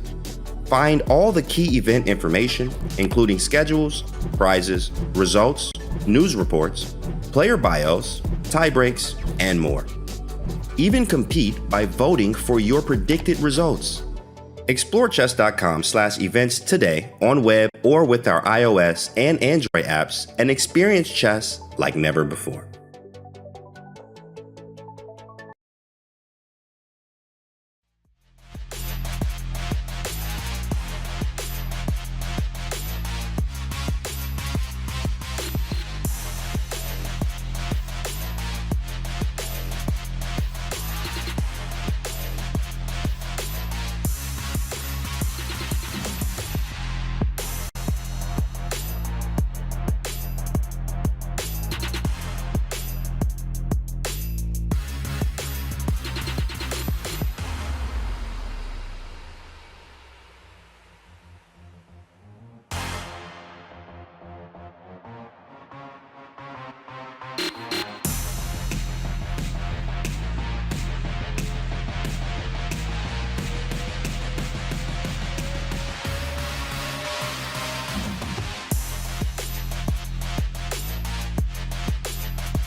Welcome back to the 2023 Speed Chess Championship presented by Coinbase. The man you see in front of you is Magnus Carlsen, the world's top-ranked player. He's sporting that beach shirt, that baseball cap. Donna, he's also sporting a 4-point lead.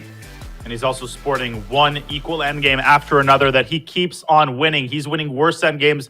He's winning better endgames. He's winning equal endgames. He's winning all sorts of endgames, and he's winning all sorts of games and positions. Magnus Carlsen just doing Magnus Carlsen things, Robert. Well, his end game is to win this match and the entire Speed Chess Championship. So right now with a 4-point lead, it looks like Vidit Gujrati's in a tough spot. But we've been praising the play of Vidit. Even in that last game, which he lost, he was up a pawn. And if things had just been a little bit different, he could have cut this lead, instead of ballooning up to 4, back down to 2. Huge props to Vidit for the way that he's played. He's gotten a couple of great sparkling victories that he can be proud of, that he can look upon after the match. And almost every game has been close. You can't point to a single Magnus victory that has been entirely one-sided. They're all coming down to the wire. I mean, this last game was better for Vidit all throughout that end game. Somehow, with 1 second on the clock, Magnus keeps making perfect moves. He keeps finding the one way to generate winning chances. And these last 25 or so minutes of the 3+1 portion, really, really pivotal. Like I always say, Robert, it's not really realistic for Vidit to wipe out the entire 4-point lead. But if he can get this down to 2 or 3, he gives himself a serious fighting chance in the bullet where we know that anything can happen. Yeah, the words fighting chance, I think those are essential because in the 3+1, it has felt like a true fight. Right now, Magnus Carlsen leads that time control by a score of 3-2. He won the initial time segment by a score of 6-3. But if that last game had gone a bit differently, it could have been Vidit Gujrati who was leading the time frame there, and that could have changed the storyline. But Donna, you're right. One game after another, Vidit can't just focus on, let me quickly get 4 straight wins. You need to do it piece by piece. You need to do it piece by piece, and you need to make the most out of the white pieces. I'm curious what Vidit is going to play in the next game. We've seen D4. We've seen E4 by both players. I think this is not one of those SEC matches where the openings truly decide the course of the game. But still, I'm curious to see what will be on the menu. A French will be on the menu, and a Guimard French, a very rare line, where Black develops the knight to C6. There was a famous story associated with this move. Ruben Fine, the American master, was annotating a collection of games from a tournament in the 60s, and he awarded this move 2 question marks because Tigran Petrosian played it. And rumor has it Tigran Petrosian was not very happy when he saw that particular annotation. It's actually not as bad of a move as Ruben Fine made it out to be. It's not, because I knew you were going to go with that. The position remains closed. So Black, even though you are unable to strike C7 to C5 to really get some control of the center, it's not the end of the world, but it is pleasant for Vidit. And one thing I just want to quickly shout out, Danya, which may go unnoticed because of how quickly the games are continuing, Vidit played E4. Vidit has diversified his repertoire in recent years, and at the Tata Steel India Rapid and Blitz, Rajabov, Vichy, many people were praising Vidit as becoming a different and improved player in these last few years. I would compare his transformation to the one undergone by Anish Giri, also referred to as Anish Giri 2.0. That was inaugurated with his performance at Tata Steel a couple of years back. A lot of similar components to that transformation: different openings, diversified repertoire, and a diversified style, more universal. That's how you become closer to the world elite. Let's see if that translates into more wins in the 3+1 segment. We have kind of a standard French structure at this point. It took Magnus a while, but he was finally able to get that knight out of the way and push C5. And once he does that, he is going to open up the C-file at the right moment. Something you don't necessarily want to do is take on D4 and see a knight replace the pawn there, because the knight on D4 stares forward at the E6 pawn and the B5 square. So Magnus closes it down, but Danya, when you close the center and that side of the board, White has a free hand and you're showing a rook lift. Yeah, Ruben Fine somewhere is kind of smiling and saying, maybe I had something. There was something to those 2 question marks I assigned to that move. H5, typical idea, freezing the G and H pawns and allowing White to more effectively maneuver the rook to G3, which is exactly what Vidit is doing. The other problem for black is that you cannot easily castle because you're always dealing with a hanging pawn on f7. If you play rook f8, then after rook g3, you're in even bigger trouble. Rook g8, Robert, can always be met with this very nasty shot on h7 with a bishop. Hold up. Can black castle queenside? Because after queen takes f7, there's like rook. Well, the bishop is no longer there. But there's sometimes you just chase the queen around a bit. Maybe it wasn't going to work out because white would just steal too much. Now your king is definitely not going queenside, at least not yet. Ugh. And now knight h4, f4, f5. Vidit going through the textbook plans here. He's also managing his time super well. He's up a minute on the clock. I think this is a big chance. And it's a big change because Vidit is now up on time, and that's been the case in some of these 3+1 games. In the longer tie controls, it felt like he was always down on the clock, and knight to b3. Vidit ignores it. Darn it, not the first game we've seen today with a harmless knight in enemy territory on that b3 square. But that, knight on b, that's exactly right. That knight on b3 reminds me of when I was a little kid. And my dad would give me a broken computer to play with, and I thought I was doing all of these things by pressing all these buttons, but the buttons would actually do anything. And that kind of reminds me of black's play on the queen side. Knight b3, here's one button. b5 and a5 and b4, there's another button. But white's play on the king side, that's a computer which actually works. And if white can quickly shove the pawn through to f5, if black's king gets stranded in the center, the game might be over very, very quickly. I think Magnus has to castle queenside by hook or by crook.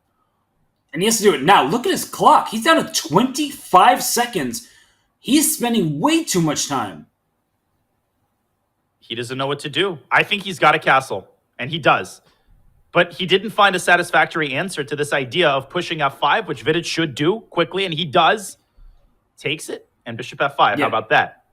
Exactly. You can't allow the black bishop there, but you play bishop f5. A rook can come to f3, and then knight on b3. It's not participating the way it wants to. Why can't you take twice on e6 and then support the knight if necessary with bishop c2 to f5? That looks very complicated, though, because the bishop will be loose on f5 after bishop takes h4. So you have to be really careful here. Maybe knight g6 right now, knight h4 to g6, and that way you're hitting the rook and the bishop. And maybe you don't need to win material. You just continue to improve your position move by move, piece by piece, and I don't see a plan for black. Well, piece by piece is exactly how you do it. Rook h3 will swing over to f3.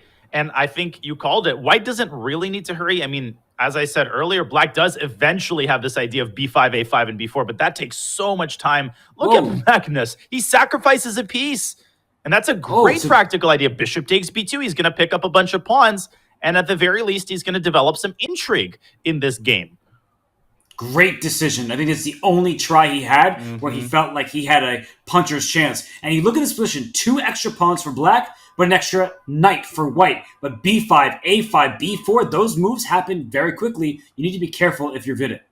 God, that bishop is like a cockroach you're trying to kill. Well, that cockroach just got stepped on by Vidit's flip-flops, except Magnus sacrificed it and tries to set his pawns in motion. He's not fast enough, though. That a7 pawn is going to disappear, and so is the queen after rook a6.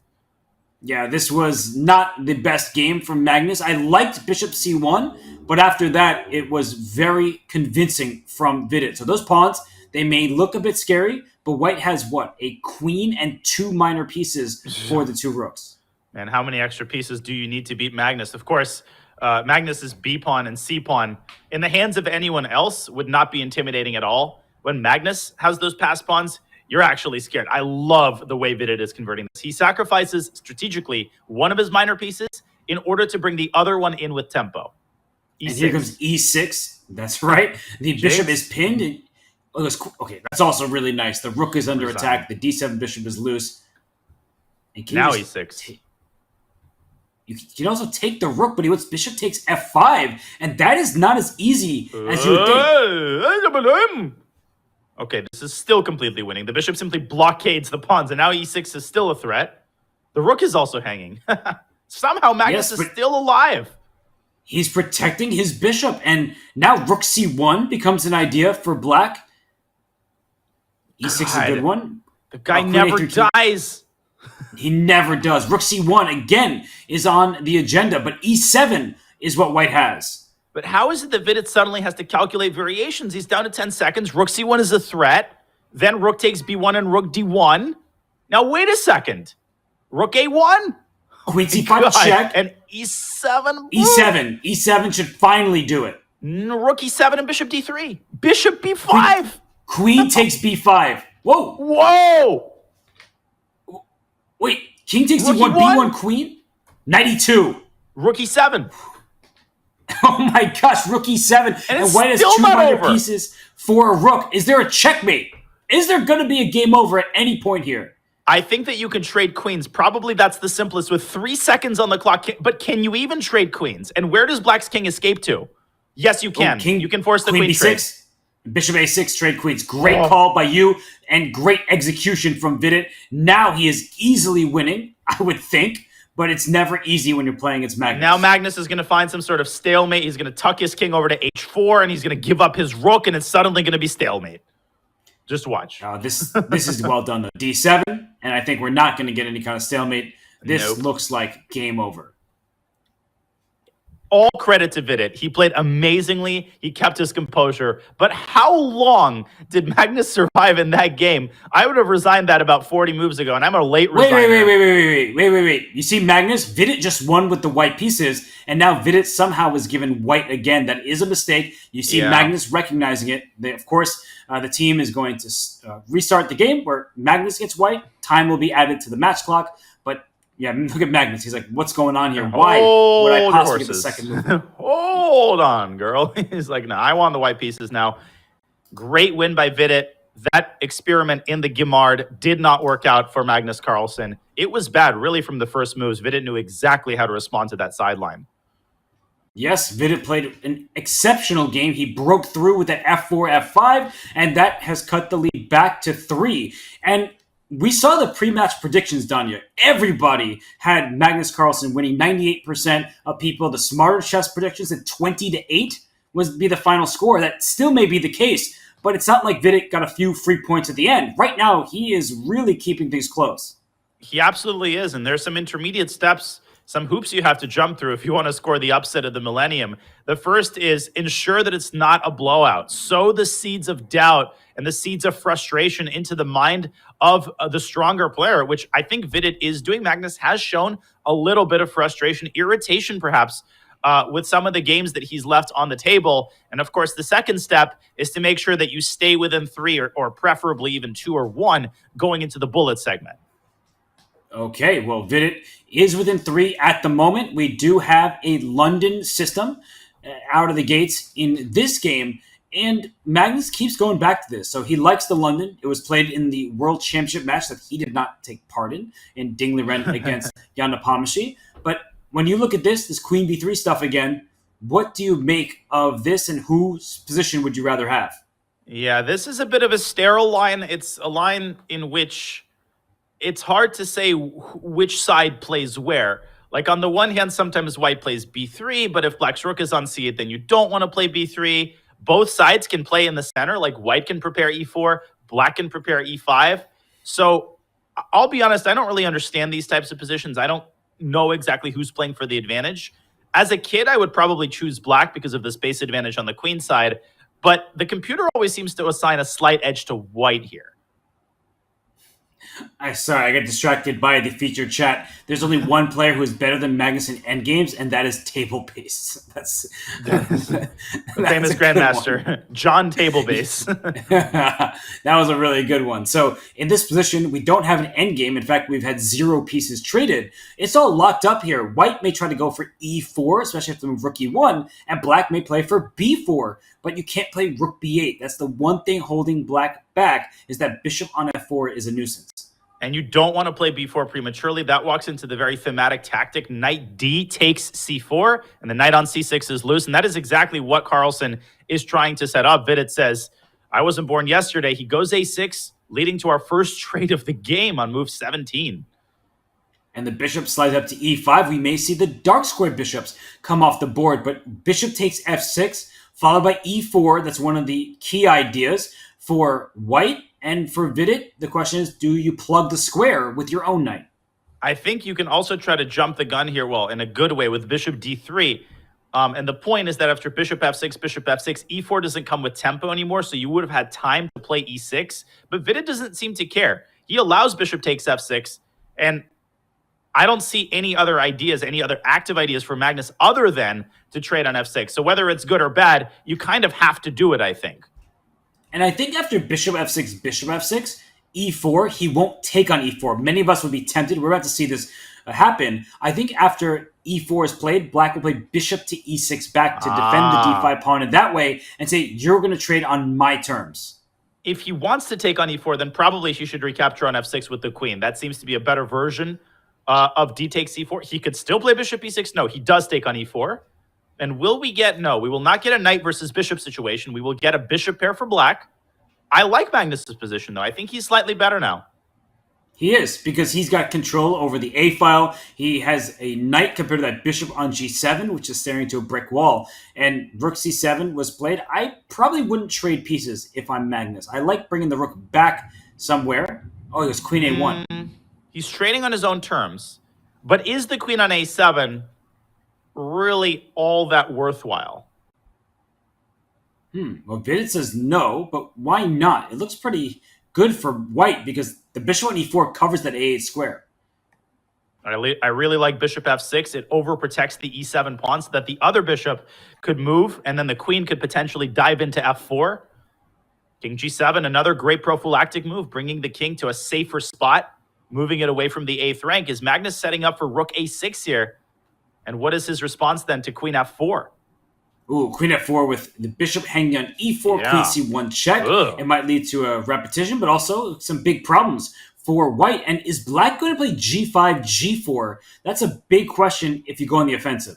It feels like Magnus has gone astray in the last couple of moves. I think he put too much stock into his queenside play, but there's nothing to attack on that side of the board. There's nothing on the A file. So when you play rook a6 and your pieces get stranded and gummied up on the queenside like that, your king starts to experience major discomfort. Really like the way that Vidit has set up his pieces on the king side. His king feels really impervious, surrounded by his faithful bodyguard, the f6 bishop.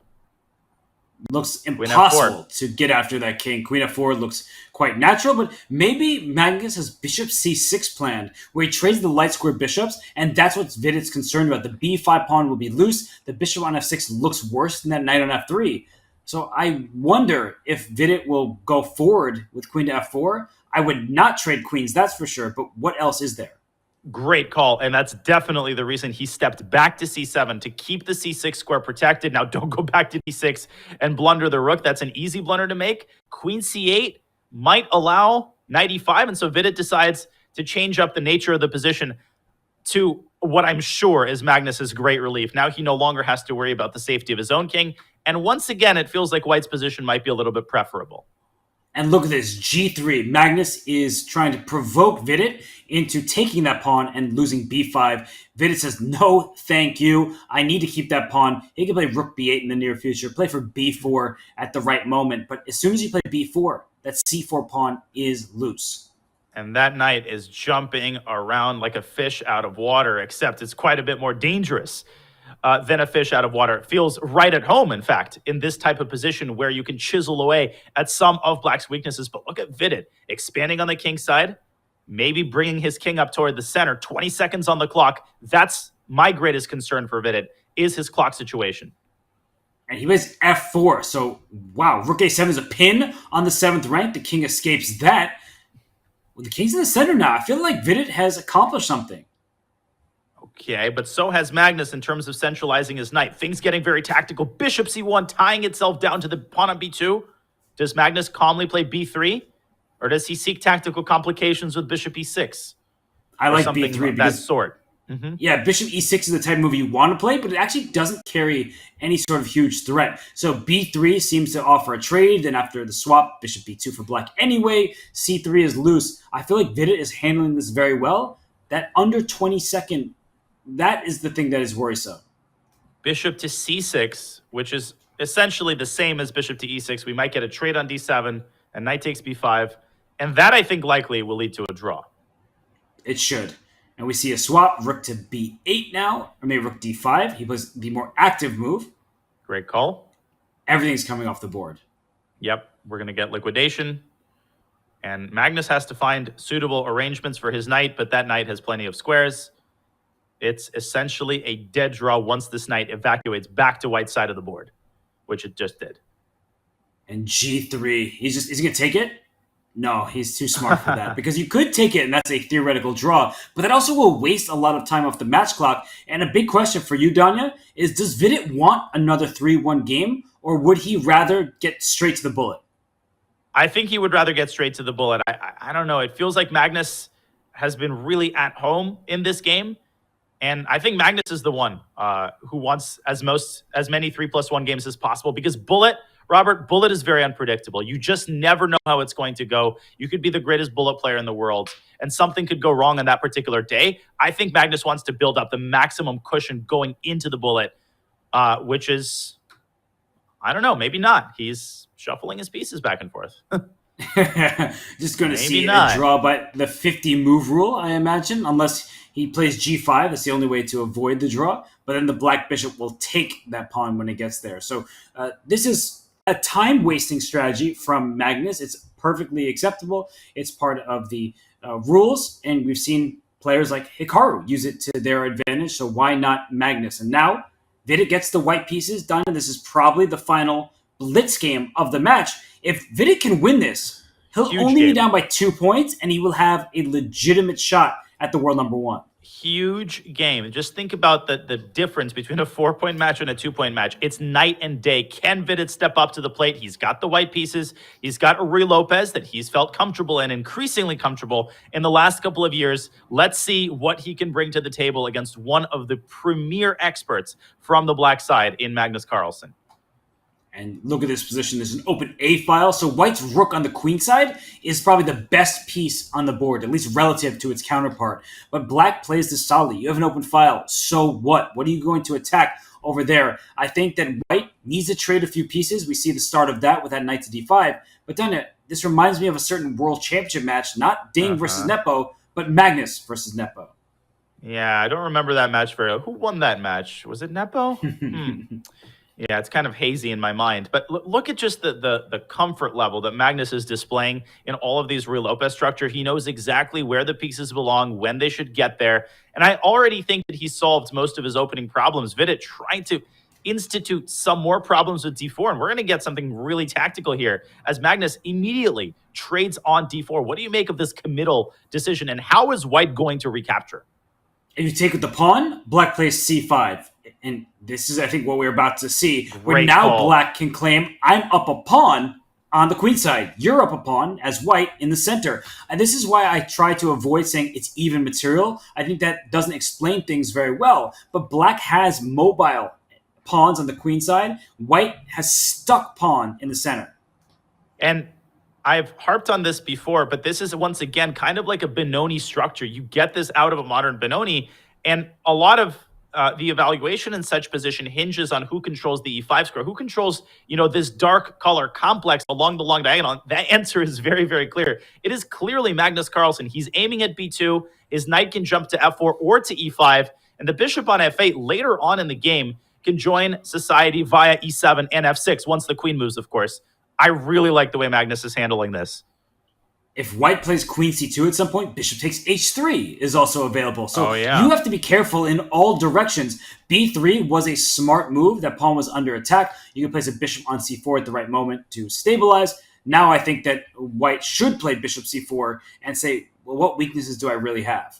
But this bishop b7, bishop f6 maneuver, it's now become a reality, and perhaps even an immediate reality. As Magnus tries to find a way to wrest control of the A file from white, right? If white trades on A8, which he just did, that's a major, major concession that Vidit has just made for free. And he is trying to cover all of the important infiltration squares down the A file. But look at Magnus clamping down on the F4 square, preparing to fianchetto his bishop. He is completely in command of this game right now. That move definitely deserved that exclamation point because you're pointing out bishop e7 to f6. He says, I'll go to the same diagonal, but let me take control of that f4 square. So is white going to be able to play f4? I don't think it's so easy. Bishop g7, f4, there's always a queen d4 check to throw in. The white king also gets in some danger, and the open A file is clearly a good thing for black. Absolutely, and that is why Vidit taps into his only active resource, that is the move f2, f4, which he is trying to shove through, even in the face even in the face of Black's clamp. F4 will open up the F file. I think Vidit is doing everything he has to do to generate active counterplay. But look at Magnus shutting down the king side. In comes the rook in so many different lines. White's position is on the cusp of total collapse. It was such a calm start to the game, and now White's king looks a bit open. That bishop on g4, it is kind of in danger of being trapped in some positions, but White doesn't have another pawn to attack it with. Like if you played f5 for White, you give up the dark squares, but you trap that bishop in there. You just don't have a pawn going to h3 after that. That's a great point. That would have made all the difference. The presence of h3, g4 would have made it a very dangerous idea indeed. And this is where Vidit, I think, is going to pay the price for giving up the A file. I think it's a perfect opportunity to involve the rook via A1, pinning the bishop to the other rook, and creating threats on all sides of the board. Of course, technically, White could move the bishop in response to that, but man, rook A2! Whoa! No, he didn't. Sacking the exchange. That is sick! He gives up his rook for the bishop because the bishop protects so many important pawns and squares. Wow, what a find by Magnus there. Can I say that is sexy? And it is also the best move because the rook is hanging, the pawn falls, the other pawn falls, and the white king is going to get caught in a massive attack orchestrated by all of Black's pieces put together. I would just grab e4 and enjoy my life here if I'm Magnus Carlsen. Whew, what a move Rook A2 was. A2. Oh. And how easy is this position? Because the eval bar is saying that Black is clearly for choice. But what's the follow-up? It is right now a bishop and one pawn for Rook. Even if you just steal that second pawn, as he did, this doesn't seem straightforward. Man, if I had this position against Magnus with White in a classical game, I might have had to hit the bar after the game. It just feels like there's no hope for White because b3 is also likely to fall. Vidit clinging to that pawn with all that he has left. Rook e3 is actually a great move because the rook can also swing over to g3, and that is the way in which White engineers some counterplay. That king on h7, not feeling too comfortable. And look at Vidit forcing this bishop away so that the queen can try to infiltrate via e8. Not over yet. And if that queen gets to the last rank, suddenly the Black king is in huge trouble. But after queen a2, he goes right back. He wants to keep the b3 pawn defended. I think that's much needed in this position because you can't allow Black's pawns to start running up the board. Now, obviously, Black has a draw in his pocket. That's not the question, right? There's queen d1, queen h5. There's queen e4. Anything draws. How does Black nail the final nail in the coffin here in terms of getting to this b3 pawn or getting to White's king? Maybe a move like h5, maybe covering the g file with bishop g6, but those are pretty hard moves to play because they're kind of amorphous. And Magnus investing most of his time advantage into calculating c4. Here we go. He gave away most of his objective advantage as well, but he wants to push his passed pawn. But White goes queen a8, and watch out for queen g8 checkmate. But don't go queen a7. He plays the right move. It's the only good square for the queen. There's a draw in Magnus's pocket, but will he go bishop g6 and take the plunge? No, Isn't the bishop is hanging. Yeah, we both I think he might have forgotten about that. And then there's b2, so that does keep the position very interesting. But is the white rook even able to stop that pawn? Because rook b3 walks into a fork on d1. I would play bishop g6 here. I don't see a move for White. But there's bishop d4 at the end of that variation, I think. Oh my gosh, and there's queen h8 mate. What's going on here? What is happening? He does get a queen, but now it's an extra pawn for Black, but opposite colored bishops that should leave White in a position where you can draw, but don't play bishop d4 now because queen f4 check. I was going to say still a little bit of work to do for Vidit, but he has done that work and he has held the draw. A huge result for Vidit. Improbable. And Magnus exasperated there despite the brilliant exchange sacrifice, despite the heroics in the opening. He can't pull out the win, and he will have to satisfy himself with a 3-point lead going into the bullet. This, Robert, is a close match. It is indeed. 3 points separate these two. And Magnus, he expects the most from himself. He did probably expect that Vidit would be a fighter, but 10-7, I don't think our community could have expected this. This going into the bullet really gives Vidit a legitimate shot.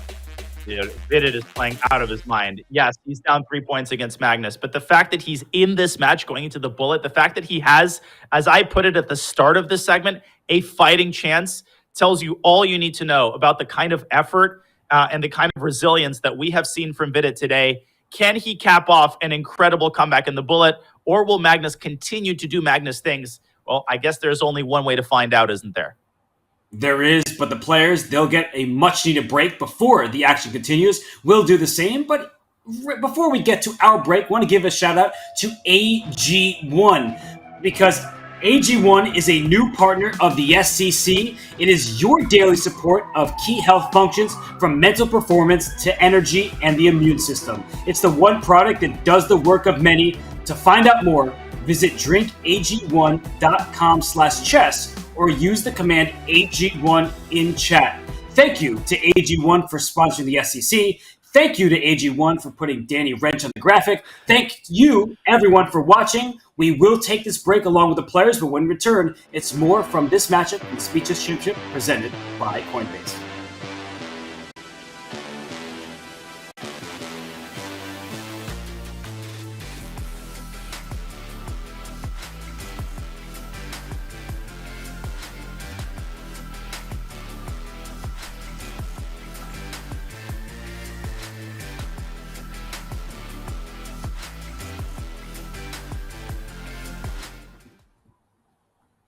Chess Kid is fun. Chess is great for the brain, but it's also fun to play. And Chess Kid makes it easy to have fun. Whether your child is a total beginner or a prodigy, they can hop on and find a well-matched opponent from around the world at any time. Chess Kid is the safe, parent-approved way for your child to play chess online. Chess Kid is educational. To kids, it feels just like playing, but chess is a great way to learn patience, strategy, and critical thinking. Chess Kid features a comprehensive training program that guides kids to level up on their way to mastery. There are more than 50,000 chess puzzles and a whole library of entertaining videos that teach strategies, tactics, openings, and endgames specifically for kids. Chess Kid is easy. Whether you're a parent helping your child, a coach managing dozens of kids, or a school of hundreds. Signing up is free and easy, so what are you waiting for? Did you know you can add emoji to your online games and analysis boards? Simply click on the emoji palette icon, select your emoji, and left-click on the board. You can choose from a host of notations, animations, emoticons, and even your favorite chess personalities. Emoticons will fade away after a few seconds. However, notations and special animations remain on the board until they are cleared. To clear them, simply left-click on the emoji or hit the Clear All button at the bottom of the palette. Have fun. Try them all on Chess.com.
We are back at the Speed Chess Championship presented by Coinbase. We are watching none other than world number 1 Magnus Carlsen play in his match, but his opponent, Danya Vidit Gujarati, is giving him all that he can handle.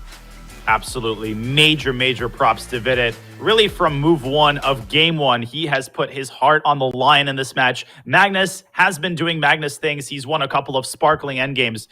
I don't want to overthink it, Robert. I think the best way to categorize this match is just a bunch of really high-level chess.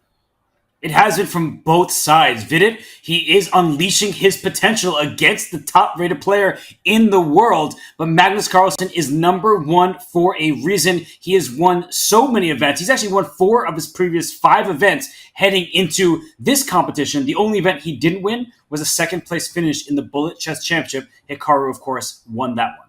Now, Vidit, not as experienced of a bullet player as Magnus has been in recent years with all of his bullet brawls and all of his long bullet matches.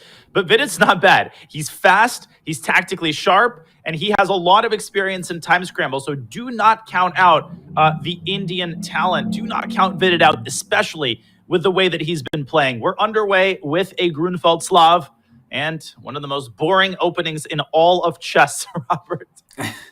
It really is. And you see both sides bring their knights into the center, but the pawn structure has changed. Earlier, you asked me, I actually think that was in the Maxime against Gukesh match, but I'm losing track of things. It's a doubleheader. Whose pawn structure do I typically favor? This is now symmetrical. Both bishops are staring down the B file, so no rooks can join the party.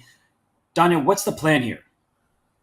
Well, it's very uncomfortable for both sides because neither side can put a rook on B8, and you're just itching. You're just itching to combine the rook and the queen. I think Black's plan was maybe to orchestrate C5, but Magnus beats him to the punch. And look at the clock situation in the early going. Carlsen has managed to locate a position that he's just a lot more comfortable with, and he's already up 30 seconds. And he also has a better position as the pressure on D5 reaches an apex and forces Vidit to retract his queen to its initial square. But that's a great move from Vidit because C5 is a lot less tempting if it doesn't come with tempo, and then Black can strike with E5 at the right moment. So look at this. G5 was an idea. That bishop on F4 was running out of squares. Great awareness from Magnus himself. I've noticed that in recent months, Magnus has accelerated the pace of his bullet play. We noticed this in the Bullet Chess Championship. He plays really fast, even with the increment, and that's an incredible way to put serious pressure on his opponent. 49 seconds. And E4 blasting through the center creates massive pressure on the E5 pawn. Of course, he sees it. He is a beast in bullet. But it doesn't actually win material, so I'm a little bit surprised that the evaluation is so high. F5? Yeah, F5 and E4, and that D4 pawn is a problem. Oh, apparently there was an exchange sack on E5 that Magnus could have explored, but instead he is exploring a queen trade and forcing a queen trade. And he wants that pass pawn. He does, and he's going to get it. Uh-oh. Donnie, this looks really good for Magnus. It's the fact that Black can't put a rook on B8. This is killer. It's killer because now Magnus is going to grab the B file.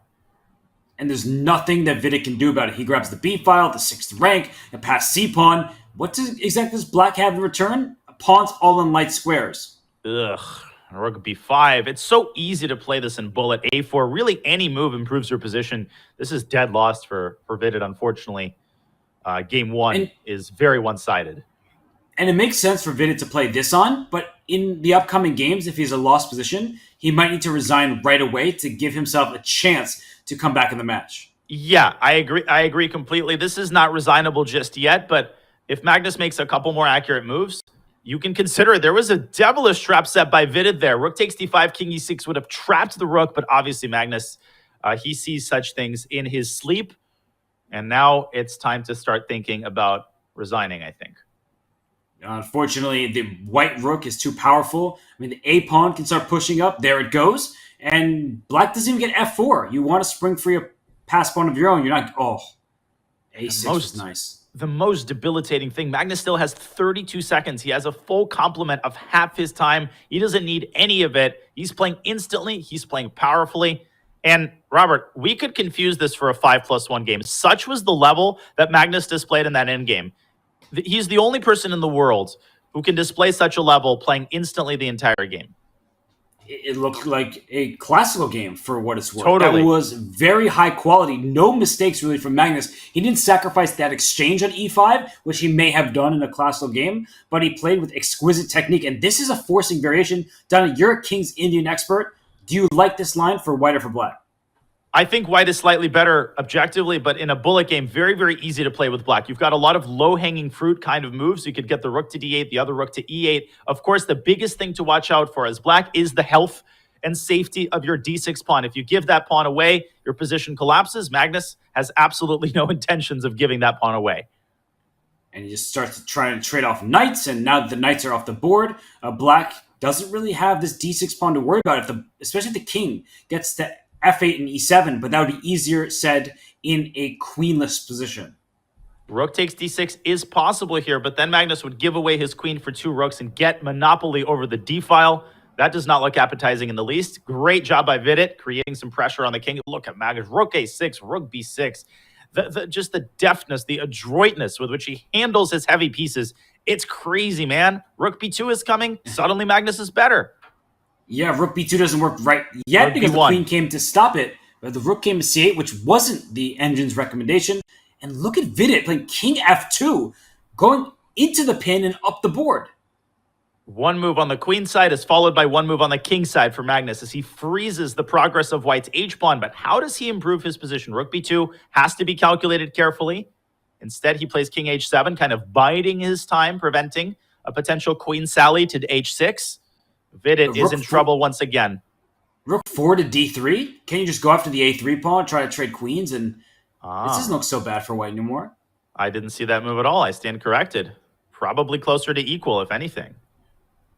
How do you even take back? If you take with the d pawn, white controls the open file there and put a rook on b3. Rook b3 right now. Don't like d takes c5. I thought rook takes c5 was basically an immediate draw, Robert, because white had no good way to defend c4. Now it feels like it's white who's pressing for the advantage. a3 is lost. He's stealing a pawn. And b7 is lost. Take b7 first. Vidit does. Wow, if Vidit can get this win, it's back to 3. And Vidit's trying to show him that I can hang with you in bullet chess. But he's got to continue playing accurately. And Magnus is activating his rook. It's going to get scary, Robert, with the rooks, the piggies coming to the second rank. Magnus is probably going to recover at least 1 pawn. And he's going to have practical drawing chances here. Good ones at that. Oof, those rooks are on the second rank. Their g2 falls. h4 could fall in the near future. And many of white's pawns are gone. But is that c pawn quick enough?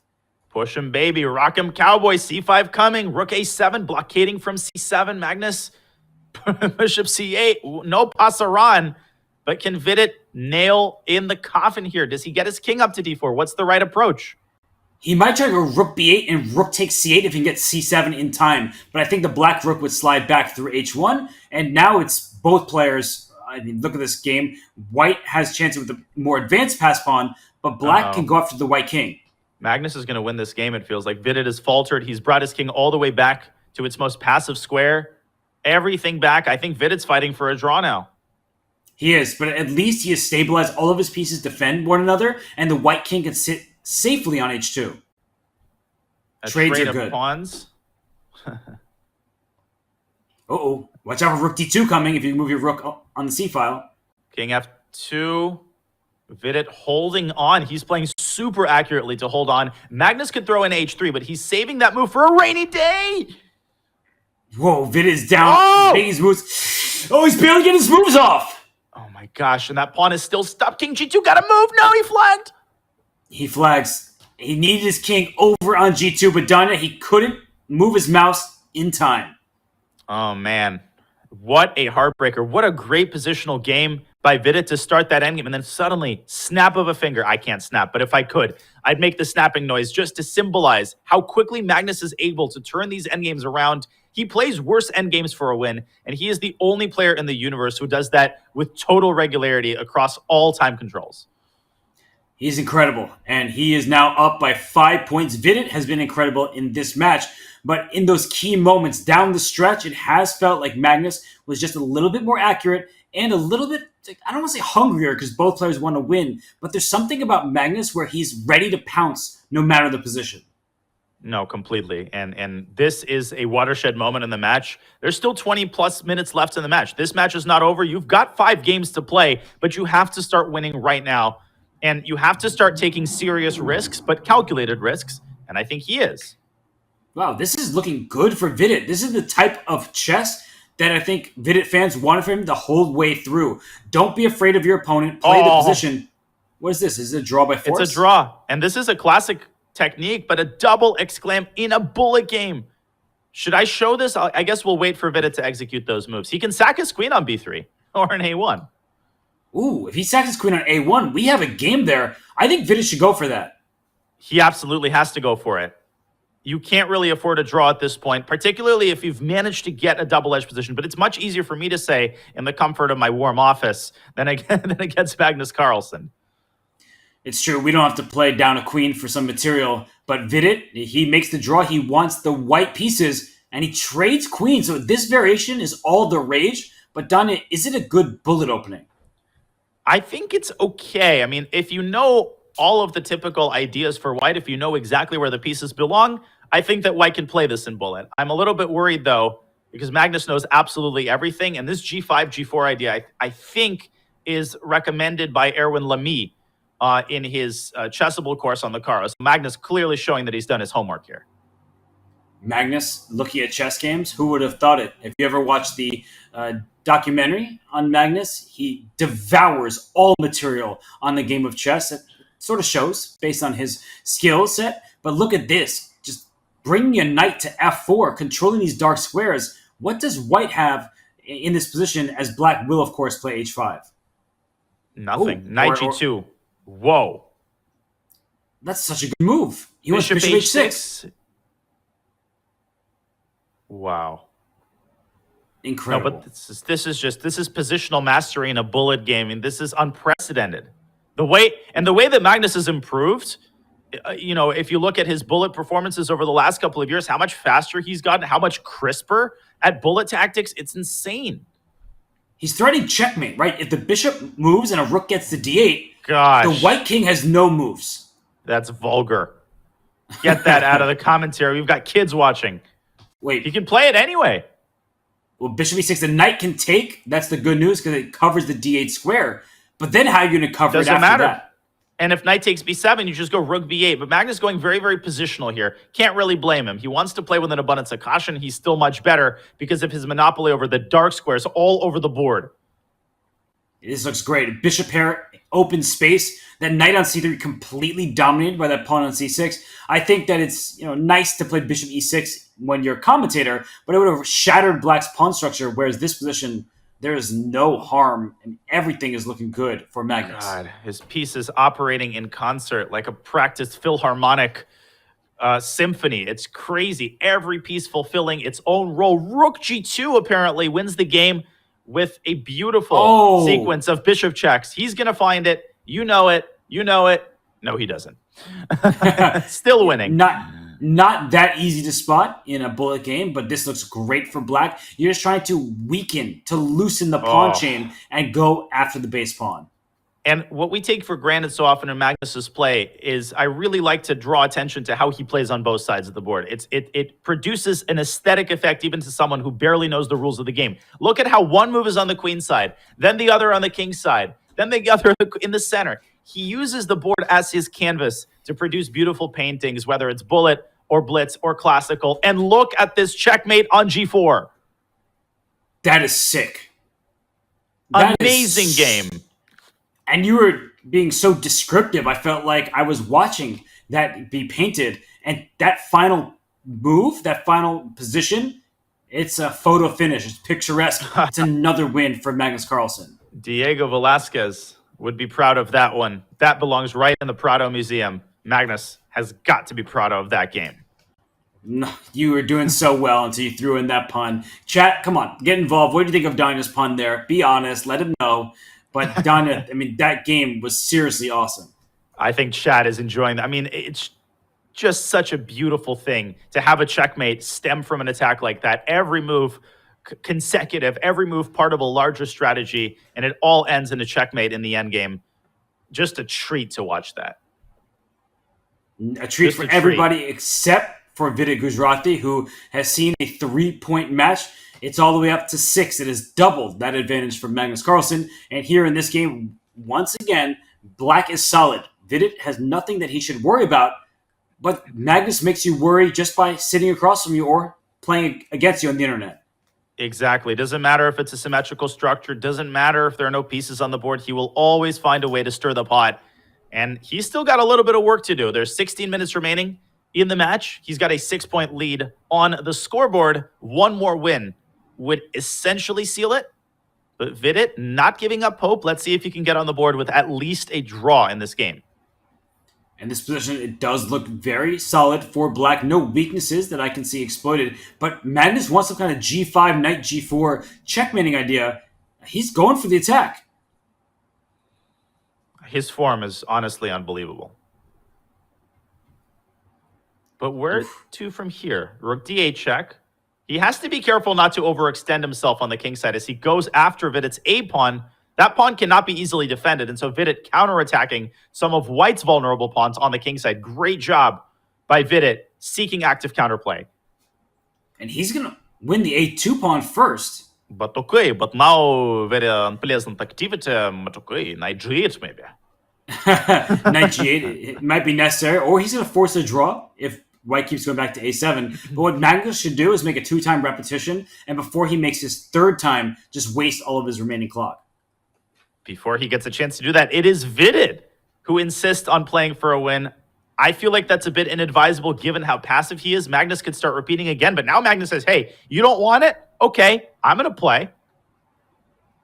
Is there a mating net going to be weaved around the black king? Oh no, the black knight can't move at all. And there's F5 ideas, knight takes E7 and F6. Magnus could have flirted with the idea of getting the king over to C5. If his king was on D4 in this position, it would have been winning. But practically, this is still so hard for black to play. King F6, and it's all over again. Another equal endgame pulled out by Magnus Carlsen. Vidit's pieces could not move, and when they did, it allowed the white king into the position. Vidit, you could see him disheartened there. White is going to win. That's another victory for Magnus Carlsen. And you feel for Vidit, this is just epic form that's being displayed by Magnus. Vidit is not doing anything egregious. He's not making any big mistakes in these games. He's getting outplayed from start to finish. And I do want him to score at least one victory in the bullet, but the way Magnus is playing right now, he's not coming close. When Magnus is on form like this, it's hard to take him down. And Magnus's bullet rating, I can see it, it's up to 3361. That's ridiculous. That is totally ridiculous. And Magnus just following up on the form that he displayed in the Bullet Chess Championship. He's incredible. Wow. Okay. And we are going to get more games in a second here, but the players, you see, did Vidit lose connection because his camera is now gone? Ooh. That might be the issue. And, well, it doesn't change the match score. It doesn't change the trajectory of this match. It's been all Magnus Carlsen in the bullet. And it's truly amazing the way that Magnus can adjust his type of game based on the match situation, based on the time control. At the beginning of the match, he was more tactical. We had some Italians.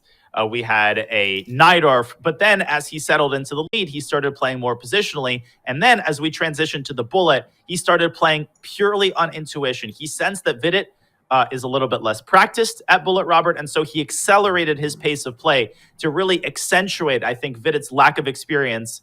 It's worked incredibly, and man, oh man, is he a runaway train when the man is on form. Do you see this underneath our cameras, Danya? That the overall accuracy, Carlsen leads 92.8% to 91.4%. That makes sense.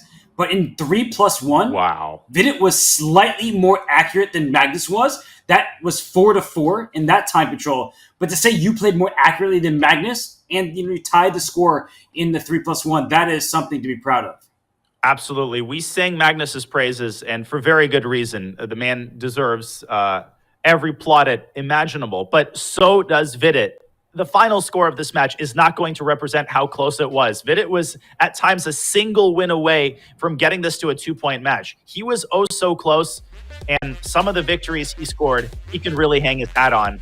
As we take a look at the current scoreboard, it is, unfortunately for Vidit, pulling away from him. It's a 7-point lead. Yeah, there was a 4-4 sandwich there with the 6-3 in the longest time control in Magnus' favor. It's currently 4.5 in the bullet in Magnus' favor. The Norwegian, the world number one, he is cruising, at least on the scoreboard.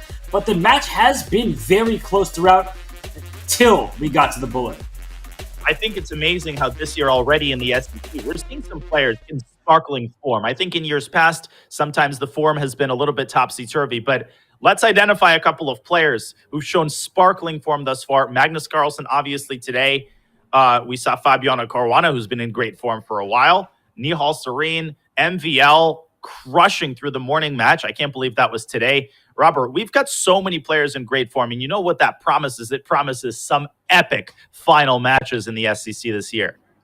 Well, I think the standout performer of the opening matches thus far has to be Maxime Vachier-Lagrave. The way he dominated Gukesh, it was never close. There was not any shakiness to Maxime's play, but we have seen other great performers make their way through to the quarterfinals. Magnus Carlsen will be a quarterfinalist, it would seem. Only 13 minutes remain in the overall match clock, and with the score, a 7-point lead for Magnus, he would have to lose every game and lose some pretty quickly for Vidit to be able to mount a comeback. It's mathematically possible. Magnus is certainly not planning to take his foot off the gas pedal. Moreover, his openings are becoming more and more combative as he trots out a Benoni. Benoni, one of the best bullet openings because it's so easy to play. There's so many tactical ideas. And the main idea, of course, is to prepare b6, b5. But you always have to watch out for the health of your d6 pawn. This is the main drawback, Robert, of the Benoni. This major, major long-term weakness on d6. That's 100% the case, and that's why Black first put a rook to d8 to protect the pawn. Now the queen's over on b7. b5 is next. So Vidit went g4. That might expose his king. I don't see what's next for that g-pawn, and I clearly see what Magnus has in store for Vidit. Man, and once these pawns start to roll, it's like a roller coaster going down the hill. There is nothing in this world that can stop those pawns from steamrolling white on the queen side. You're going to see Magnus soon enough, I think, pushing c4, creating a little envelope for his knight on c5. He knows all of these ideas down pat, and he's got 56 seconds on his clock as he's doing that. More than double Vidit's time, an easier position to play for Black. The A file open and now under Black's control. And C3, anybody? With B4 next. Give me a protected pass pawn. C3, Vidit saying, no, you are not going to support that passer. Unfortunately for white, that bishop is plenty to support C3 safely. And now Magnus is going after that pawn on B4 with everything that he's got. Is he really going to put his rook on C4? Oh no. Gosh. Oh, no. That is sad for white. You just can't protect b4. That one little pawn on b5 defends both rooks. If only you could replace the queen on b3 with a pawn. That's true. But what a find by Vidit there. He went rook to a1. And why is this so good for Black? Apparently, there's a ridiculous tactic that's never going to happen with knight takes b4. If Magnus plays that move, I leave. Wait, what's the point? Knight takes c4, knight takes... Oh, he played it. I'm leaving. Oh! You can't take on c4. No! Because bishop c4, queen takes f3. And now bishop d4 sets up the mate threat on g1. He's found that too. And Vidit has to abandon the knight. And that ends the combination. Wow. Queen e3. The queen has only one escape square, and it's enough. Rook b2, and it's over. This was a masterpiece. Like, we were talking about how great some of the other games were. This one, sublime. That would have taken me 30 minutes, and there'd be absolutely no guarantee that I would see that move. Knight takes b4. Are you kidding me? And bishop c4 would have gotten mated like this. Black doesn't even need the knight. Who needs the knights? Who needs anything except Magnus Carlsen's brilliancies? I'm speechless. That was so exceptional to play in that tactical sequence to deliver a mating attack against Vidit's king. Wow, wow, wow. And he didn't even need any time. He ended the game with 30 seconds on his clock. Magnus is in sublime form, as you put it. And a Jababa London. I like what I see. That was just a brilliant. I can't get that out of my head. So we are know. into this next game. I'm going to force myself to move on, just like many people in the chat in their relationship. Oops, sorry, I shouldn't talk about like things like that. But here we see that the position is one that resembles it did resemble a Caro-Kann for a moment. Now there's a pawn on c6, and Danya. I mean, this match clearly in Magnus's favor, but Vidit, he will try to fight for those last few games. He will indeed, and I think chat is holding me to my promise of leaving the commentary. I honestly did not mean that for dramatic effect. I thought there was no way Magnus would find knight takes before because we saw that it was the best move. And at least speaking for myself, I still didn't understand it. So how can somebody find it within the confines of a bullet game and calculate it out? Well, that is why there's only one person on the planet named Magnus Carlsen. Actually, there's probably more than one, but there's only one of these Magnus Carlsens. Yeah, Magnus Carlsen, #1 rated player in the world. What a find that was by him. And Vidit is still playing well. Despite the match score getting away from him, the level of play from Vidit has been really high. It's just unfortunate for him that he's playing as Magnus Carlsen. Absolutely. And Vidit should hold his head up high. Like I said, he scored some victories. He was completely even with Magnus for 60 minutes, 60. In the 3+1 time control. He was just lacking a little bit at the beginning of the match. And obviously the bullet has been all Carlsen. There's just nothing anybody can do when Magnus displays this kind of form in the 1 minute time control. And in this game here, we see that it's even material. Both sides have bishop, 2 rooks, and 6 pawns. But Magnus is trying to spring free a passer on the queen's side with a move like b5 and then perhaps c5. And just to quickly round off the topic, someone in the chat said that that resembled a Mikhail Tal game. Absolutely. Tal did have a couple of brilliancies in the modern Benoni. So I really think that that is a good parallel to draw. Tal would definitely be proud of that one. Yes, and we often say Mikhail Tal when we see a tactical game, but as you mentioned, an opening that he was fond of, he had some great successes in. And in this game here, Danya, we have an end game where it's 2 rooks, bishop, and 5 per side.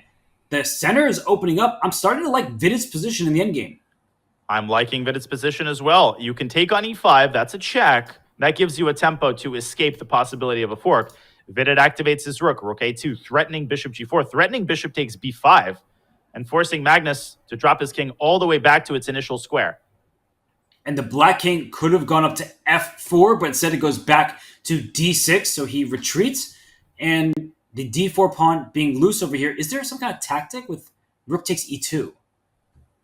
There might be, and bishop takes b5. Magnus playing for a win once again. He wants a rook c7 at some point. Oh.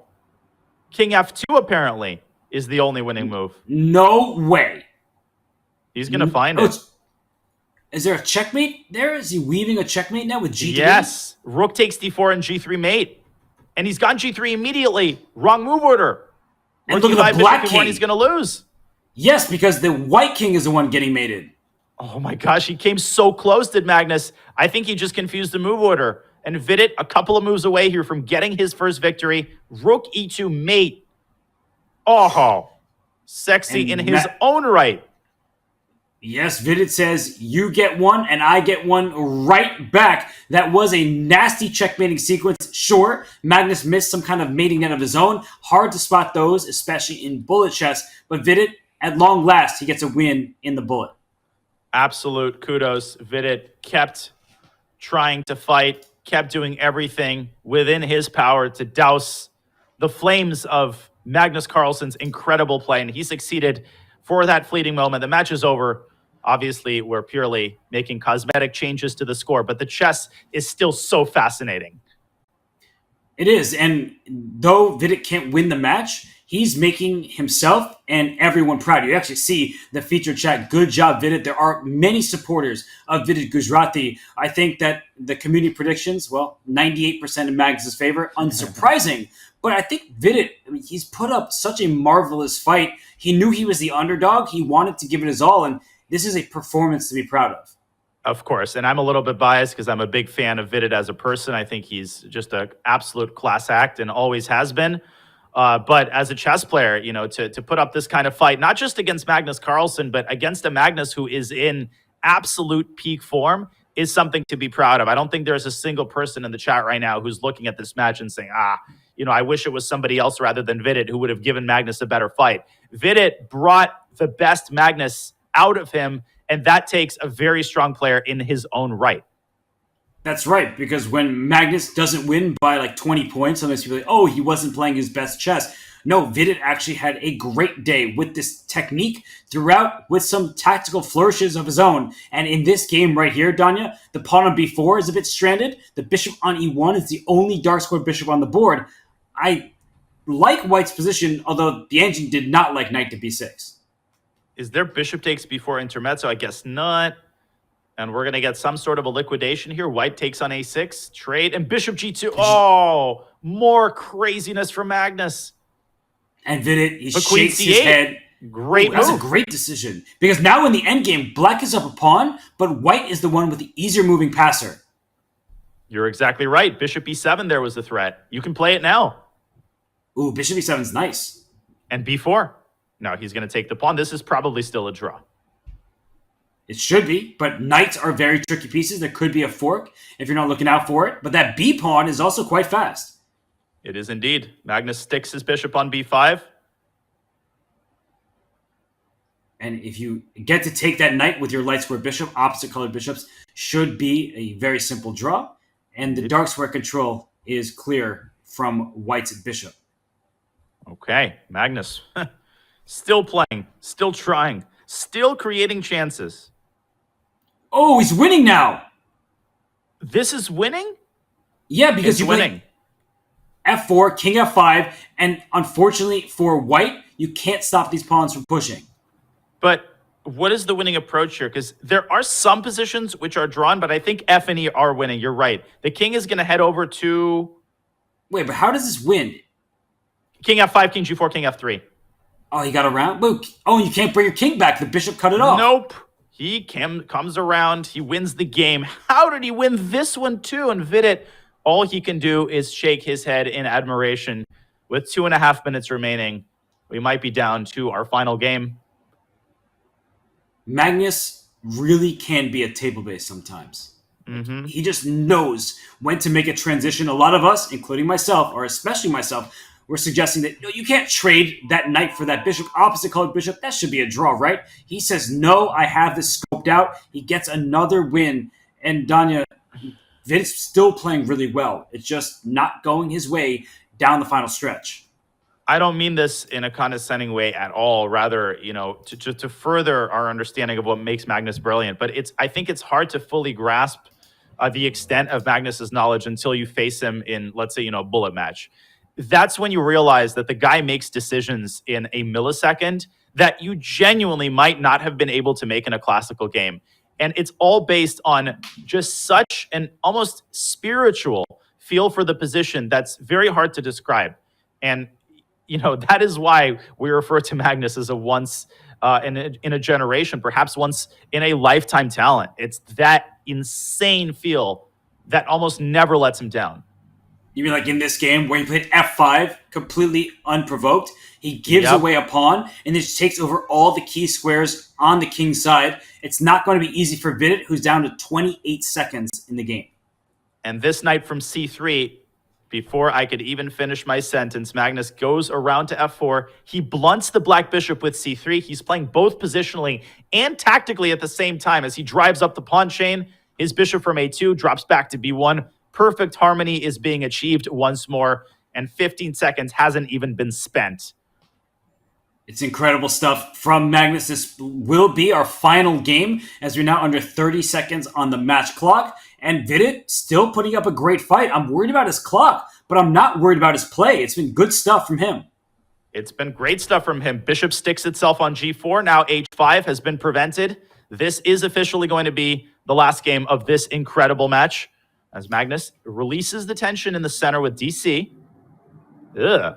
And it looks like Vidit's got a chance here to score the honor goal in the final game, much like Gukesh did. That bishop on g5 looks pretty trapped. I guess he can steal the f4 pawn, but after all the swaps, white needs to be very careful that the first rank is covered and the rook will slide back. Indeed. Rook e2, there is rook f2. Vidit goes with a frontal attack. Rook b8, trying to force rook f2. Then I think he had d4 in mind, but Magnus prevents it with the intermediate bishop a2.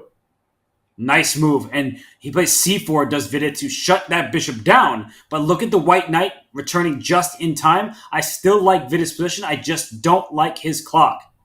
I don't like his clock either. The rook swings over to d2, preventing knight to d1, which was a hidden threat. Will Magnus involve his bishop via b1? Will he do it now? Bishop on c5. That looks... He does. And knight d1. So you called for that idea. It finally happens. And Magnus, he's like, oops, missed that. Impressed. But the d5 pawn is loose as well. He takes b2. Magnus takes d5. And again, the clock situation starting to impact the game. Bishop a2, another great move. Knight e5. And white's winning. Rook a7 wins a piece. And Magnus is going to take the last one. Wow, but c3 is a sudden threat. Doesn't Knight go d4 for it. Apparently is the only move. And found? Knight f5. Takes the rook. Wins the game. Wins the match. With a knight fork to win another one, Magnus Carlsen has officially won this match 17.5 to 8.5. The final score does not do Vidit Gujarati justice, but Magnus, even though he was given a fight, he's proven that he has too much might. And it rhymes too. The bullet segment has left me absolutely speechless. That game with knight takes b4 just epitomizes the kind of form that Magnus was in really from the very beginning of the match. There were a couple of bumpy moments. There was some unexpected turbulence, but he had his seatbelt on the entire time. Magnus takes this match by 9 total points. So Magnus Carlsen with a 9-point match victory.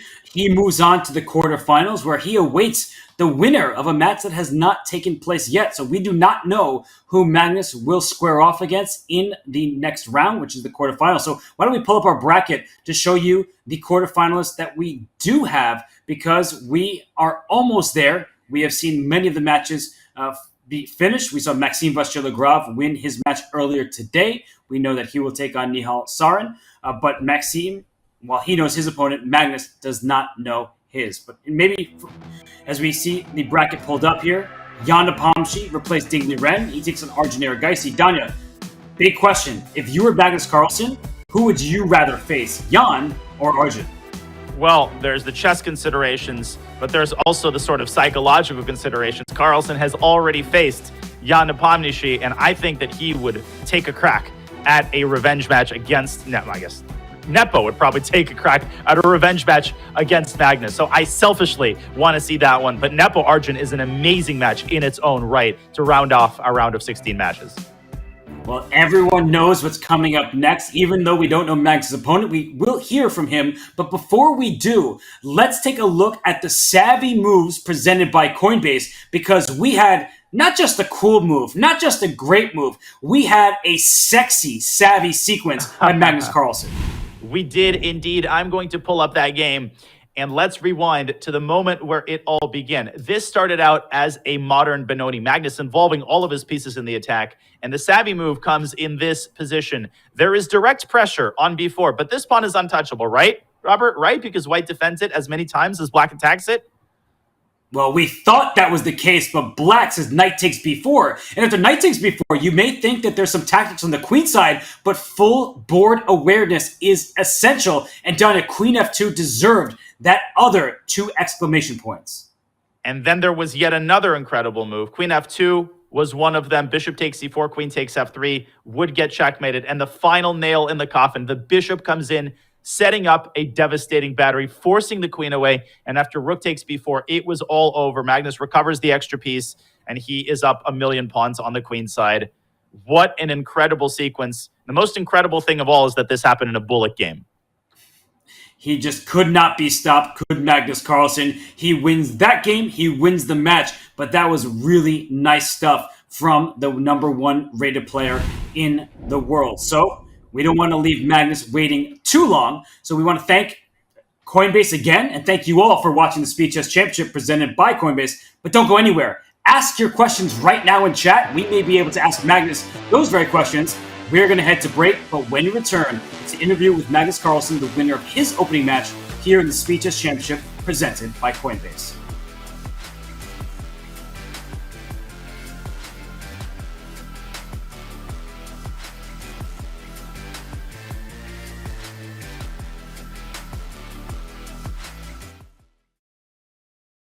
spell chess is coming to Chess.com.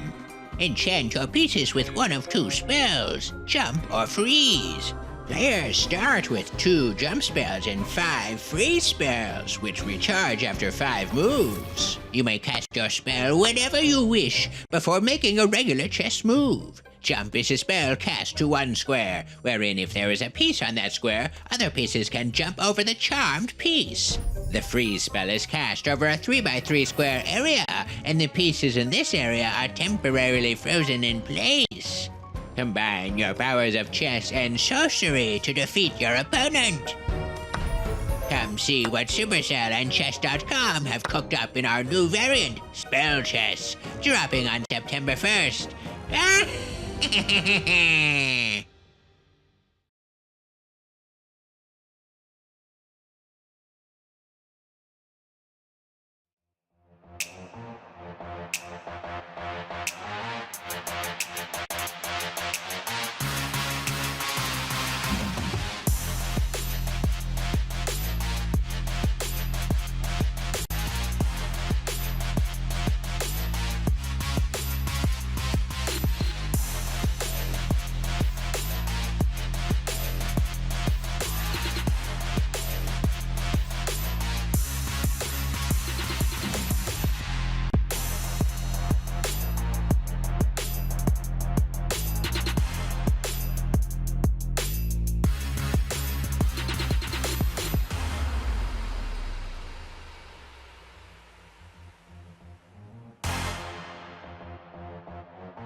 return with Magnus Carlsen as he won his opening match in the Speed Chess Championship presented by Coinbase. Magnus, congratulations. I know you're probably keen on watching the Norway versus Georgia football match, but how are you feeling about the match you just had against Vidit?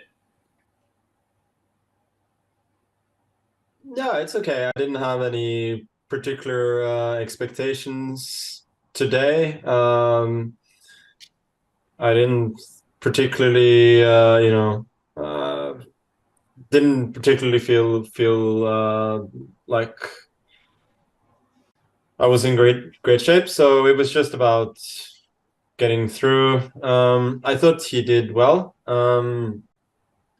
Didn't really feel like I was outplaying him ever. The games that I won were mostly either some time scrambles or some random tricks. So I think he played really well most of the time. But overall it was a bit of a slog. But I think it was never too much in doubt. Magnus, a quick question about openings. In the second game, you trotted out a Najdorf. After that, you started playing more positionally with both colors, some Londons and e4, e5. You even tried out a French. To what degree are your opening choices in this match, as well as the SCC at large, the product of pre-planning? And to what degree is it just sort of a spur-of-the-moment decision based on how the match goes? Yeah, I actually had a good position in the Najdorf. I just misplayed it later. I would say, this is a match I should. It's really one of the perks of, I think, being specifically the 1 or 2 seed, that you're a huge favorite in the first match. So I didn't do any prep for this one, but I probably will for. At least a bit for subsequent matches. So I thought, let's move around a bit. But I also know he's strong in the opening, so it's kind of hard to get to him too much. But yeah, I was just moving around. I wasn't trying to play anything too crazy or unsound. Just moving around a bit. And Magnus, you've had great success in the last couple months. You won 2 Champions Chess Tour events. You won a Grand Chess Tour Rapid and Blitz. You, of course, won the World Cup. Do you feel like you're really hitting your stride at this moment this year? I think form comes and goes a little bit. So, sometimes I win even when I'm not playing well, Sometimes, like not in this Championship Tour event, but the event before, I both play really well and I win. And sometimes I play okay and I still win. Today, for instance, it was just a day at work, really. I just came home yesterday. Little bit jet lag, a little bit tired, so but I think in general my chess shape is more or less okay, and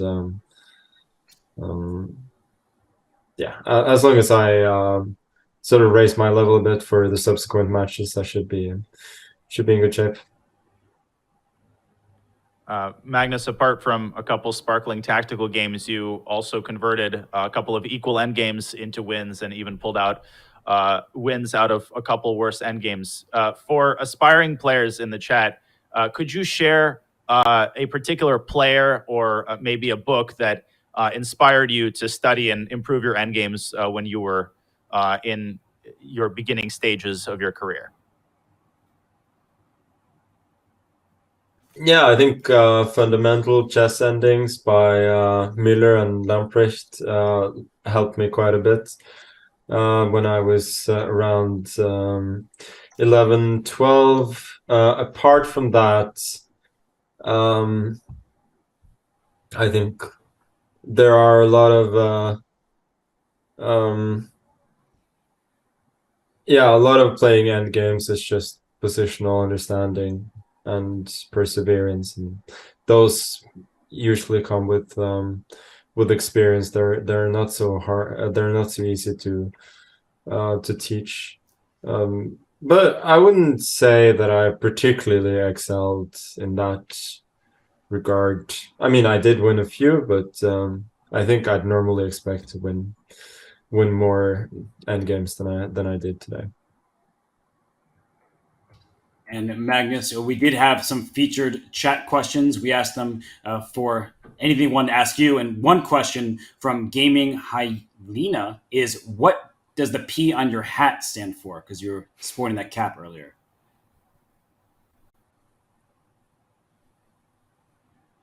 I'm not sure, but it's for sure golf related. It's like Puma golf wear. Got it. Another chat question from Raveen Dune.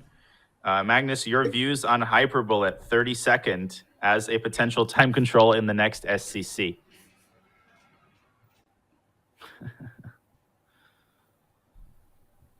I don't really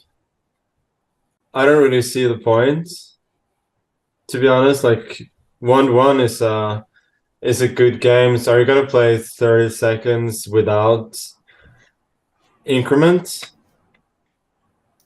I mean, I think for me, 30-second chess is only sort of playable on other unnamed servers.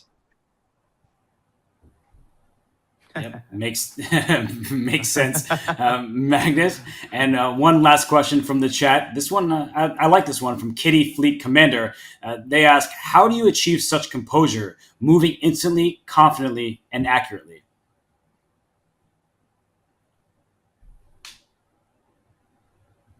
Yeah, sometimes I do that, but like today, I was at times at least trying to move instantly and confidently, and because I didn't think I would be able to play accurately.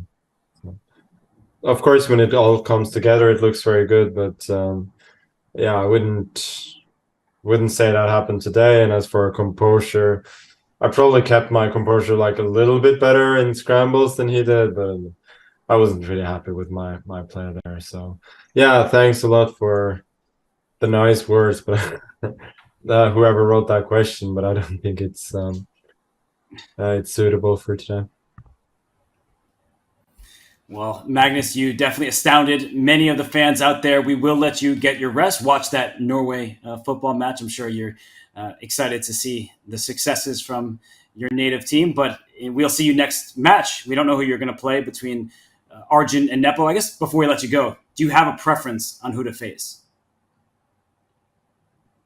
I think Jan is a more interesting opponent, but I feel like the match is pretty open. Like, obviously Jan is a better player, but he's extremely tiltable. So if Arjun can get going at some point, it's completely open.